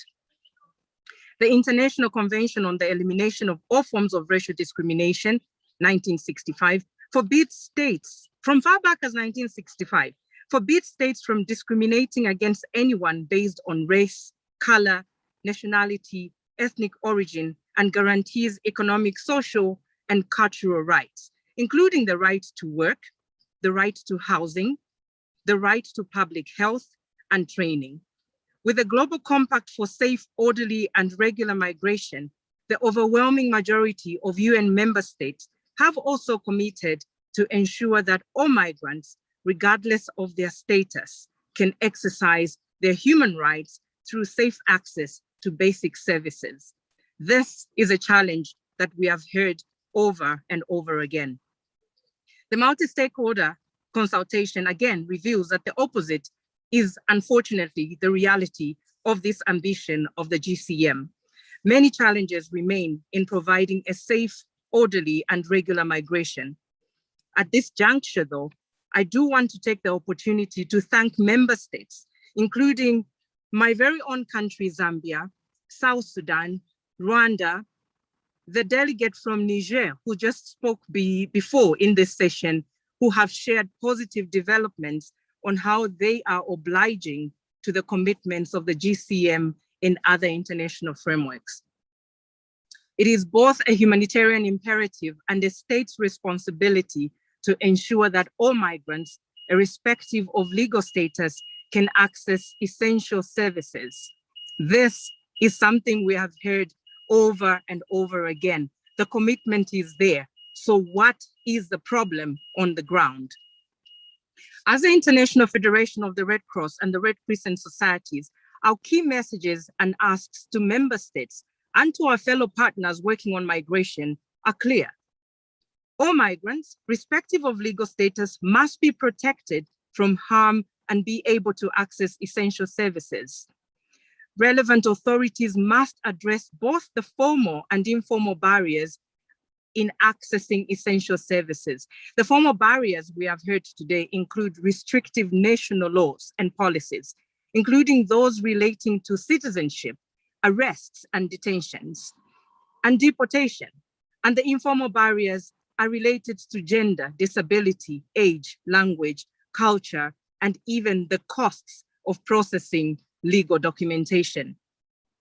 All migrants, irrespective of legal status, must have access to timely and accurate information, reliable and also culturally appropriate information on essential services. Where are these services being provided? For migrants who are terrified to make themselves known to authorities, this information can be impossible to find. The Red Cross and Red Crescent societies are uniquely placed in communities to support migrants, irrespective of legal status, to access essential services. As part of the world's largest humanitarian network, the national societies are part of countless thousands of communities and can reach migrants in nearly every country and communities as well. As you know, or may not know, the National Red Cross societies are auxiliaries to their governments.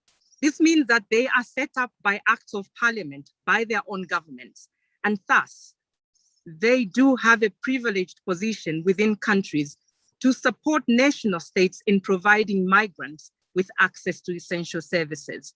National societies work on the basis of need alone and act in an independent, neutral, and impartial manner, in accordance with the fundamental principles of the movement. We do not seek to directly or indirectly encourage, discourage, or prevent migration. We do not stand for or against migration. We stand for people. I wanted to highlight a few examples of our national societies across the continent that are involved in day-to-day operations that serve the migrant community. In Agadez, Niger, the Red Cross Society of Niger, with the support of the French Red Cross, has offered services for migrants and returnees in its office. Services including restoring family links, psychosocial support, which the former speaker spoke about, first aid, as well as referrals to hospitals. The Egyptian Red Cross Society has provided direct cash assistance to migrants and refugees, shifted livelihoods and health education activities online, and translated some of the most essential COVID government-related information into 5 languages. For over 2 decades, the Kenya Red Cross Society has worked with migrant communities in the camps and with host communities to support livelihoods, health, water and sanitation, and social cohesion. National Red Cross societies in Zimbabwe, Mozambique, the Gambia are all active in providing support to migrant families to trace missing persons, as well as support family reunification. Our partnerships are beyond the African national societies. The Italian Red Cross Society and the Spanish Red Cross Society are key partners in responding to migrant issues. They have set up safe points to provide legal assistance, information on rights, first aid, basic health care and orientation, psychological support, as well as restoring family links to vulnerable migrants. Again, that image of our dear volunteer Luna in Spain comes to mind when we speak about our partnerships beyond the continent. These are but a few examples. As auxiliaries to public authorities in the humanitarian field, our national societies support public authorities to ensure that all migrants have effective access to essential services and receive the protection they're entitled to under different legal frameworks. In Africa alone, we're looking at least 2 million volunteers that are anchored in local communities. We do look to you, partners on this platform, to partner with you and take the agenda of the global platform, of the Global Compact on Migration further. The needs-based and principled approach of the IFRC network and our continental and global presence along migratory routes in communities mean that we are uniquely positioned to bridge assistance and provide protection gaps again and reduce the suffering of vulnerable migrants at all stages of their journey. Our strength lies in building partnerships with local communities where most of our volunteers come from. I also want to make mention of our commitment to providing support to COVID response as regards migrants. COVID, as you know, has impacted every one of us. Now imagine being a migrant that has to dodge government officials because you either do not trust them or you are too scared for them to discover your status.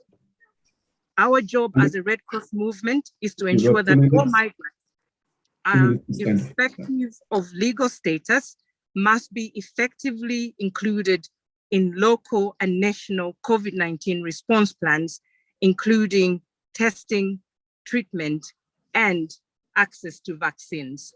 Mr. Chair, I thank you. Thank you very much, Ms. Tandy, for your very comprehensive intervention. We have heard from Ms. Tandy the vital role that the International Federation of the Red Cross and Red Crescent Society is playing, and its immersion in communities to assist migrants. And this is attested by its cross-cutting role of ensuring that beyond the policy that are there, which are good, including the GCM, that there is actual work to implement the very well-intended objectives themselves on the ground. We'll come back to you during the panel discussions for further engagement on these issues.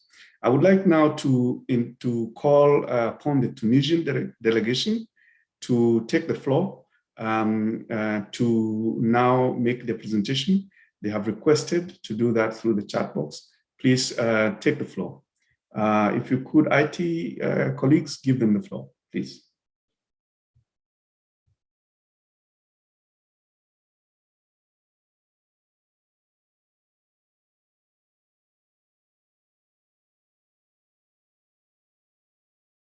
Tunisian delegation, please take the floor.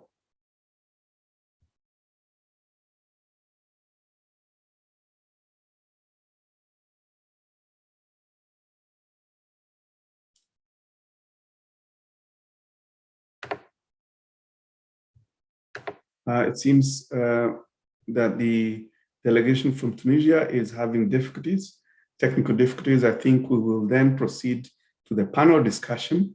We will allocate, I think on the program we have about 45 minutes. I think because we are running behind, we could agree to take about 40 minutes so that we can conclude this session, since we also have fewer panelists. So if we could, beginning from now, we can take questions, comments from the floor.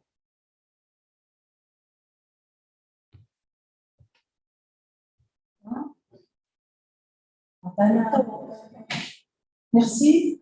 Delegation from Tunisia.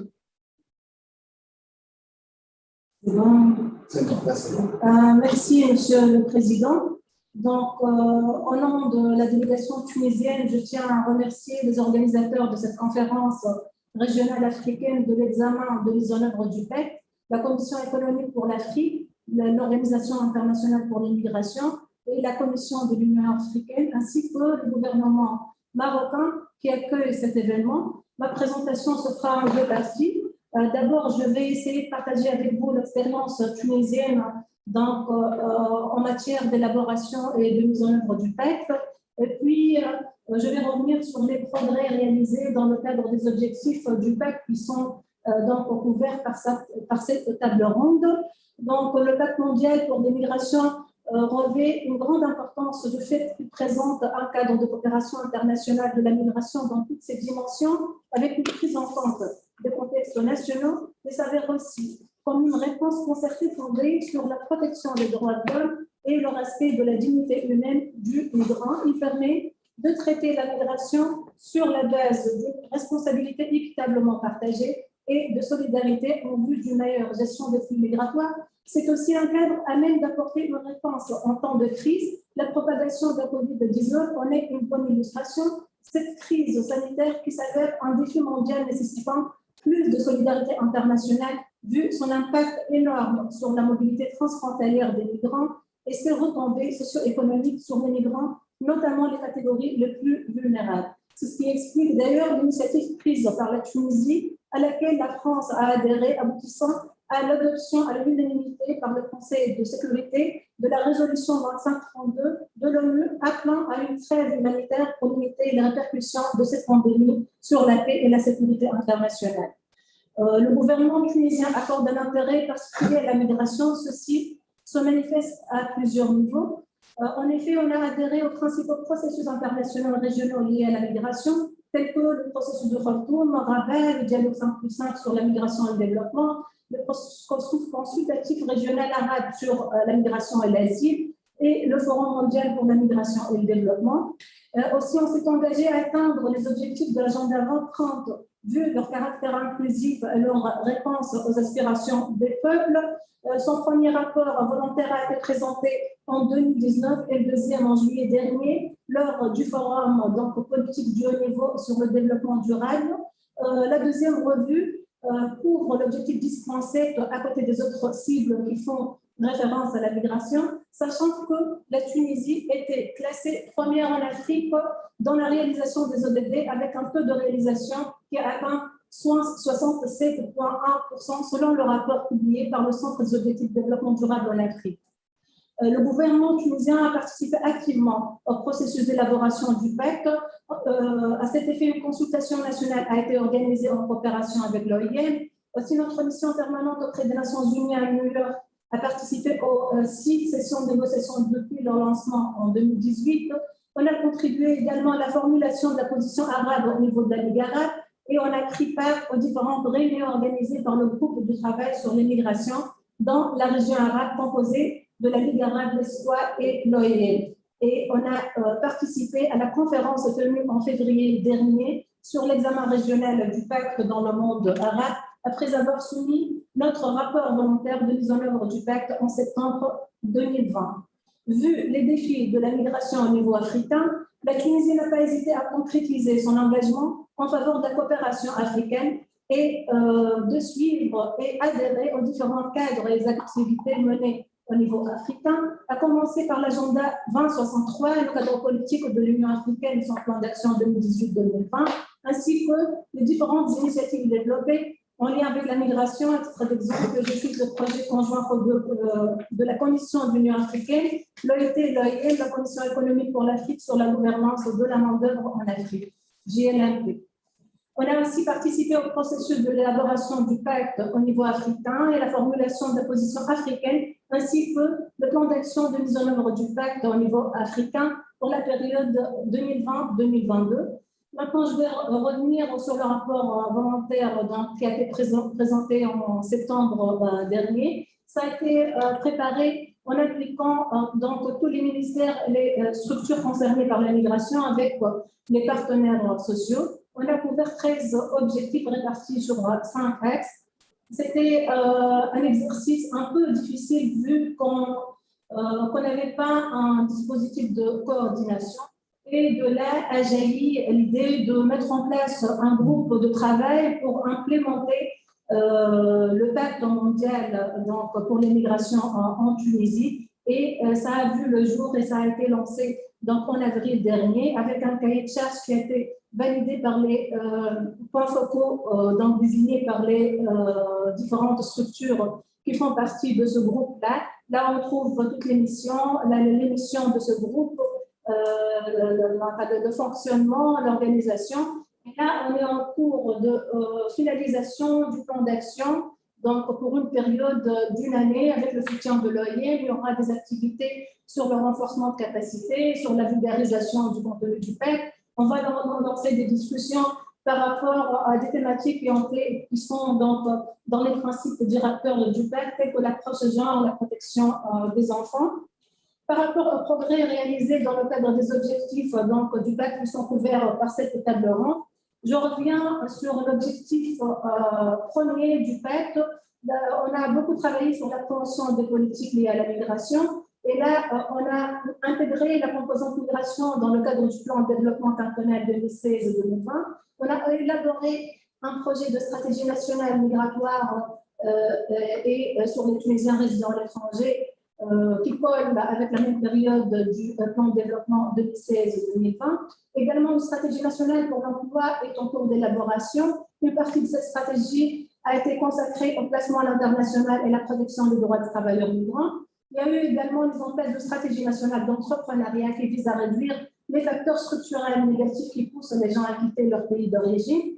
Par rapport à l'amélioration des connaissances sur la migration, je cite la création d'un observatoire national pour les migrations. Il y a eu également un lancement de l'enquête tunisianiste qui va nous permettre d'avoir une idée sur le profil migratoire et des Tunisiens à l'étranger, mais aussi sur les immigrés se trouvant sur le sol tunisien. On a participé au réseau académique sur la migration en Afrique du Nord, en Allemagne. On a organisé l'école d'été sur la migration en coopération entre l'OIM et l'Institut national du travail des études sociales. On est à la 5e édition. Également, on a créé un master de recherche sur la migration internationale à l'Institut national du travail et des études sociales. On a renforcé de plus en plus les capacités des cadres travaillant dans le domaine des statistiques. Aussi, il y a une centralisation collecte de données relatives à la traite des personnes au sein de l'instance nationale de lutte contre la traite des personnes. Il y a eu mise en place d'une base de données. Il y a eu digitalisation du service d'octroi de permis de travail aux étrangers en Tunisie, qui est délivré par le ministère en charge de la formation professionnelle d'emploi, ce qui débouche sur le développement d'une base de données à cet effet. Aussi, ce ministère donc, dispose de données statistiques sur les opérations d'emploi à l'étranger effectuées annuellement par les établissements privés de placement à l'étranger. De son côté, l'Observatoire national de la migration est en train de collecter et classer les informations et les données statistiques disponibles donc, au sein des structures et institutions officielles. On travaille sur le développement des études relatives à la migration. Il y a eu élaboration d'un lexique de terminologie de la migration et de l'asile. Aussi, il y a eu l'élaboration d'un recueil des textes juridiques tunisiens relatifs à la migration. Pour l'objectif 3, relatif aux données et des informations donc, fiables dans les meilleurs délais. Delegation from Tunisia, sorry to interrupt, you have 1 minute, please. D'accord, très bien. Donc voilà, on œuvre à développer, voilà, on vient de développer une stratégie de communication globale au profit des Tunisiens résidant à l'étranger. On a élaboré et publié un guide pour les journalistes sur le traitement des questions liées à la migration. On a renforcé les capacités sur le traitement médiatique de la migration. Pour le développement, aussi, on a développé des plateformes électroniques relatives à la migration. Par exemple, on a créé un portail des Tunisiens à l'étranger dédié à la diffusion d'informations et de données relatives aux services destinés à la fois aux Tunisiens à l'étranger et aux étrangers en Tunisie. Le ministère en charge de la formation professionnelle et d'emploi offre des services en ligne concernant les visas de contrat de travail pour les étrangers. Aussi, on a créé un portail d'information et de données statistiques sur la migration internationale au sein de l'Observatoire national des migrations. Un site internet de l'Agence tunisienne de coopération technique permet aux candidats de consulter les offres d'emploi disponibles à l'étranger et de suivre leur dossier. Il permet également aux employeurs d'accès au CV des candidats. Également, l'Agence nationale pour l'emploi et le travail indépendant dispose d'un site web bien dédié à l'emploi international qui fournit en temps réel des données fiables sur les opportunités d'emploi disponibles à l'étranger et elle gère une base de données des CV des demandeurs d'emploi. L'Agence nationale pour l'emploi et le travail indépendant en collaboration avec l'Office des Tunisiens à l'étranger œuvre pour obtenir plus d'informations sur la situation des demandeurs d'emploi placés à l'étranger. Il y a eu une création également d'une bibliothèque numérique intégrée dans le site de l'Observatoire national de la migration. Pour l'objectif 23, relatif au renforcement de la coopération internationale et les partenariats mondiaux. Donc, on a signé plusieurs conventions bilatérales. On a conclu un partenariat pour la mobilité avec l'Union européenne. On consolide notre coopération avec les différentes agences et organisations internationales interférant dans le domaine migratoire. On est engagé dans la réalisation des ODD, comme je viens de le citer, et on tient à participer activement aux différents processus internationaux et régionaux relatifs à la migration. Et merci pour les...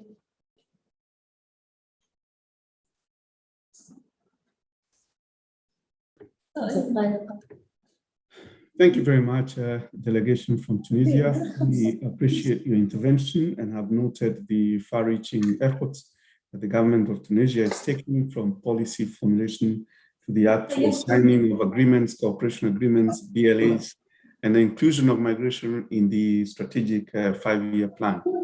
So with this, I think we have reached the end of the interventions by the panelists. We would like now to ask the participants from the floor who would like to raise questions or to make interventions to do so by raising your hands, and we will then hear from your side. The floor is open for anyone who would like to make intervention. We have now 20 minutes.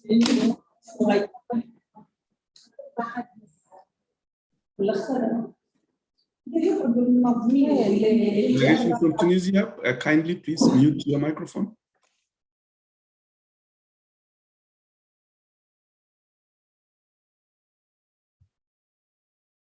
So we have now 20 minutes. I'm not able to see any hands. Colleagues in ECA, if you are able to see any hands or request to take the floor, kindly alert me so I can call upon the participants to do that.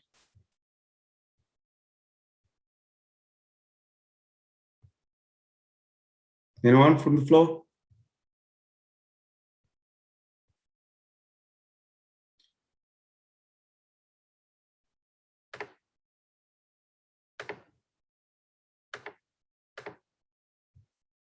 Okay, I think, ladies and gentlemen, I think we have one request from SSWA Sudan. to take the floor. So please take the floor, Sudan. The floor is yours.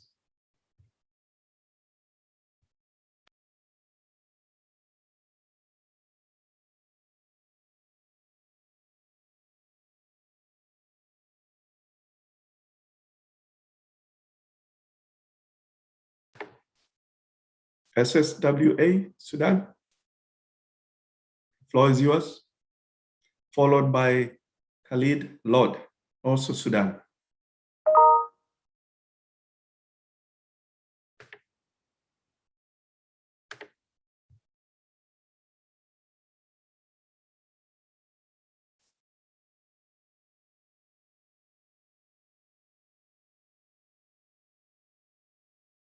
I cannot hear you, SSWA, Sudan.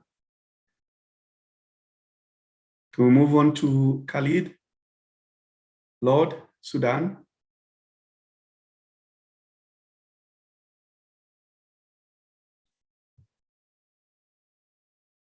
Or we can hear from Enid. We can hear from Elsdig. Hello? Elsdig, hello, you can take the floor.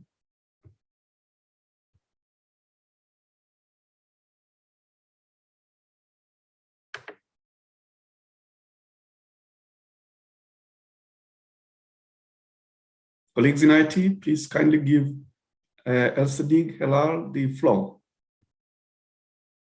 Give them access to the mic, please.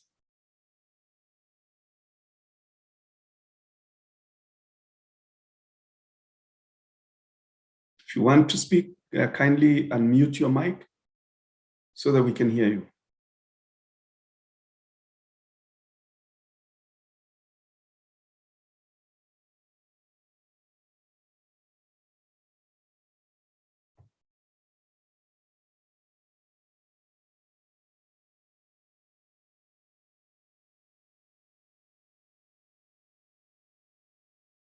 We seem to be having an issue. We cannot hear either SSW Sudan or Khalid or even from SLD. I'm not sure if this is a technical problem that can be resolved from our side. If it's not, then it would appear that we do not have a way of being able to proceed with the roundtable discussions.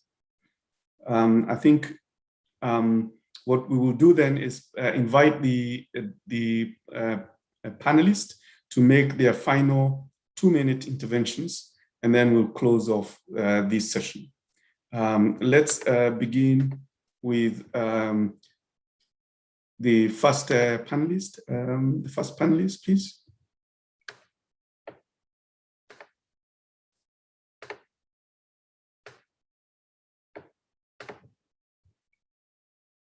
First panelist, please, Ms. Mohabinta, the floor is yours.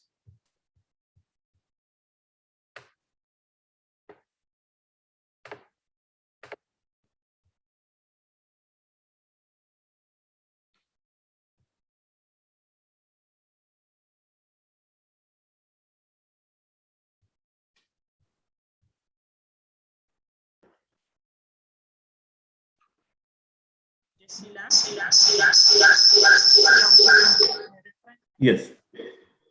Please, some few remarks just to close off. 2 minutes, please. Je n'ai pas saisi la question. On était hors connexion. Okay, pardon me. I was just saying that requesting if we can, the 3 panelists can make 2 minutes interventions because we could not get the questions from the floor. So we can then just get 2 minutes interventions to round off these discussions, and then we close.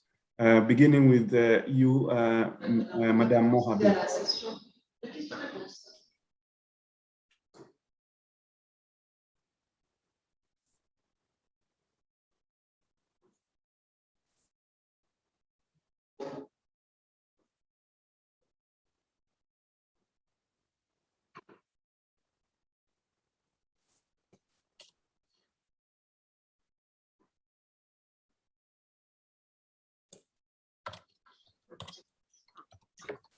Madame Moha Binta, the floor is yours. Oui. D'accord. Merci beaucoup. Donc, nous remercions vraiment l'organisation de ce cadre d'échange et nous réitérons donc l'engagement du Niger pour la mise en œuvre du pacte mondial sur les migrations sûres, régulières et ordonnées.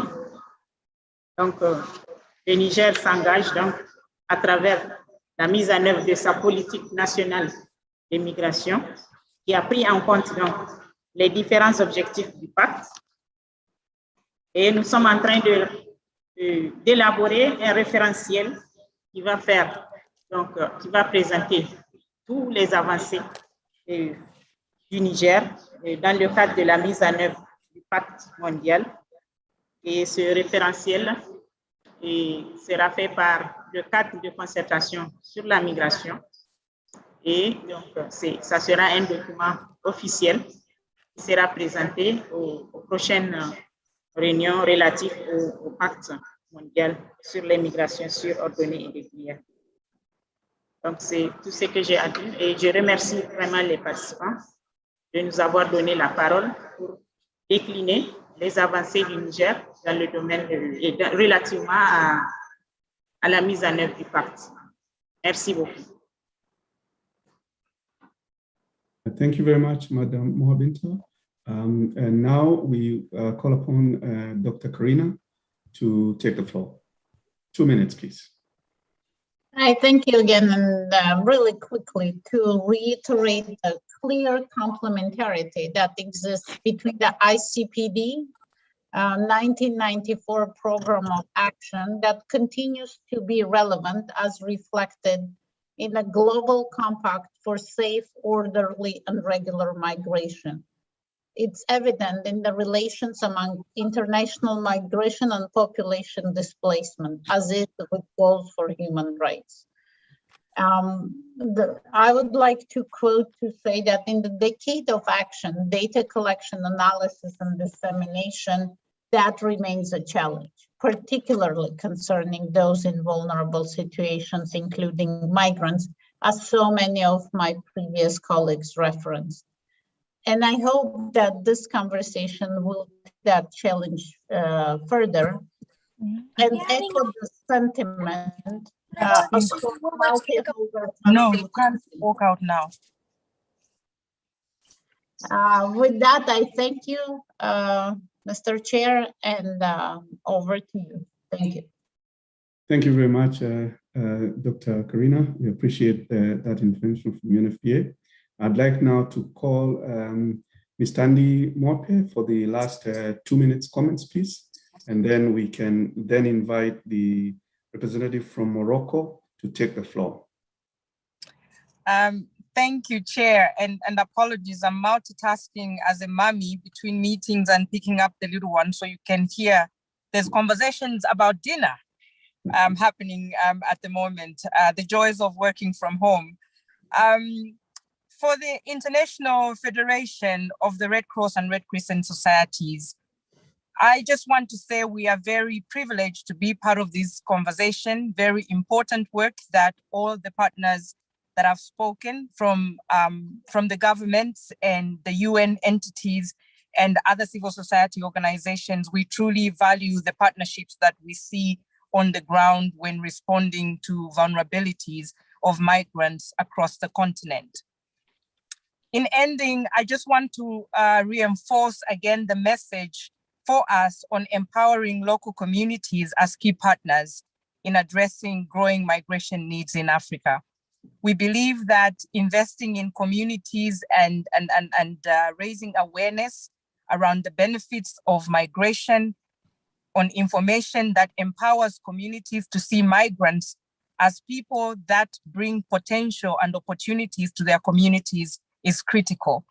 We call on our governments as our key partners to continue to look to us as a key driver for response, because we are embedded in communities that are flung far out in villages, in the migratory routes that we're talking about, and we can provide that facilitation for that access to basic services information that we are speaking about. And in the objectives of the GCM that we are committing to as a Red Cross and Red Crescent Federation, ours is to see and indeed ensure that migration remains, or rather moves to something that is orderly, that is safe, and that is not criminalized for people that are wishing to move. I thank you, Mr. Chair, and thanks to all the online participants and also to fellow panelists. Thank you very much, Ms. Tandy, for those remarks. I would like now to turn to the representative from Morocco. Please take the floor. And that will be followed by SSWA Sudan. David, Chair, can I just come in? Morocco has asked for a winding up comments at the end of the day. So I just wanted to check if that is the one relating to the request that has been made, because then if that is the one, then that would come after you finish your session. So that is, I just wanted to check on that, Chair, if you could check that, because Ambassador Lassell would make a very brief closing remark at the end of the day. So I just want to be sure that it's different from that. Thank you. Thank you, Saurabh. Then may I propose then that we take SSW, and then I will hand over back to you so that you can then invite Morocco to make the closing remarks. Yes. That's fine. Thank you. Thank you. SSWA, kindly take the floor.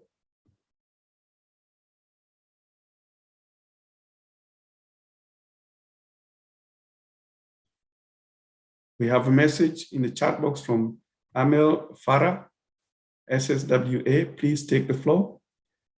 Colleagues in ICT in ECA, please see if you can grant them the microphone if they don't have. Can you hear me say now?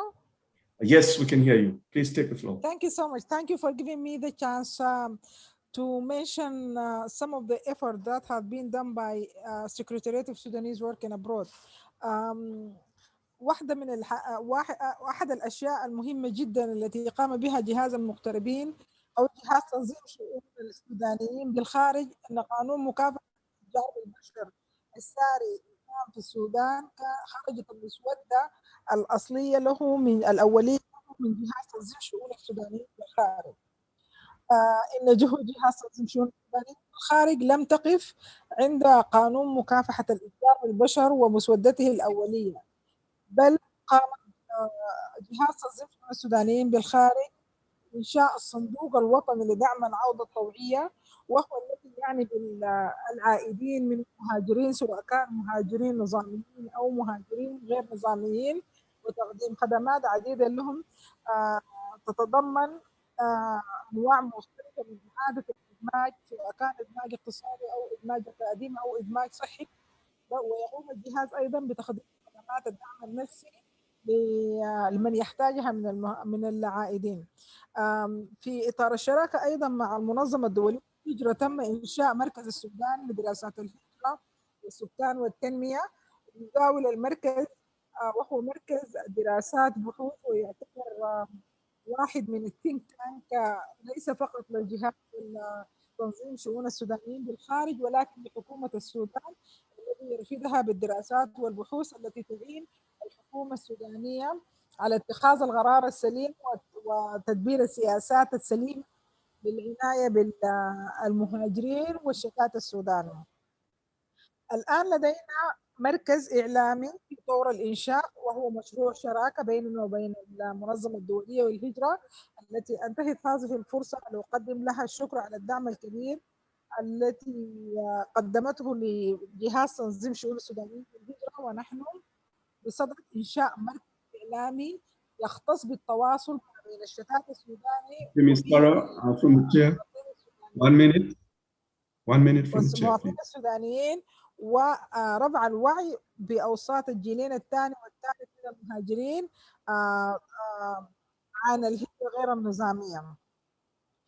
الآن جهاز تنظيم شؤون السودانيين في الخارج وبرنامج الأمم المتحدة للماء UNFPA يجري دراسة عن engagement of Sudanese diaspora and development، كما أن هناك برنامج أيضا لنقل وتبادل المعرفة بين الدياسبرا وبين المواطنين في الداخل.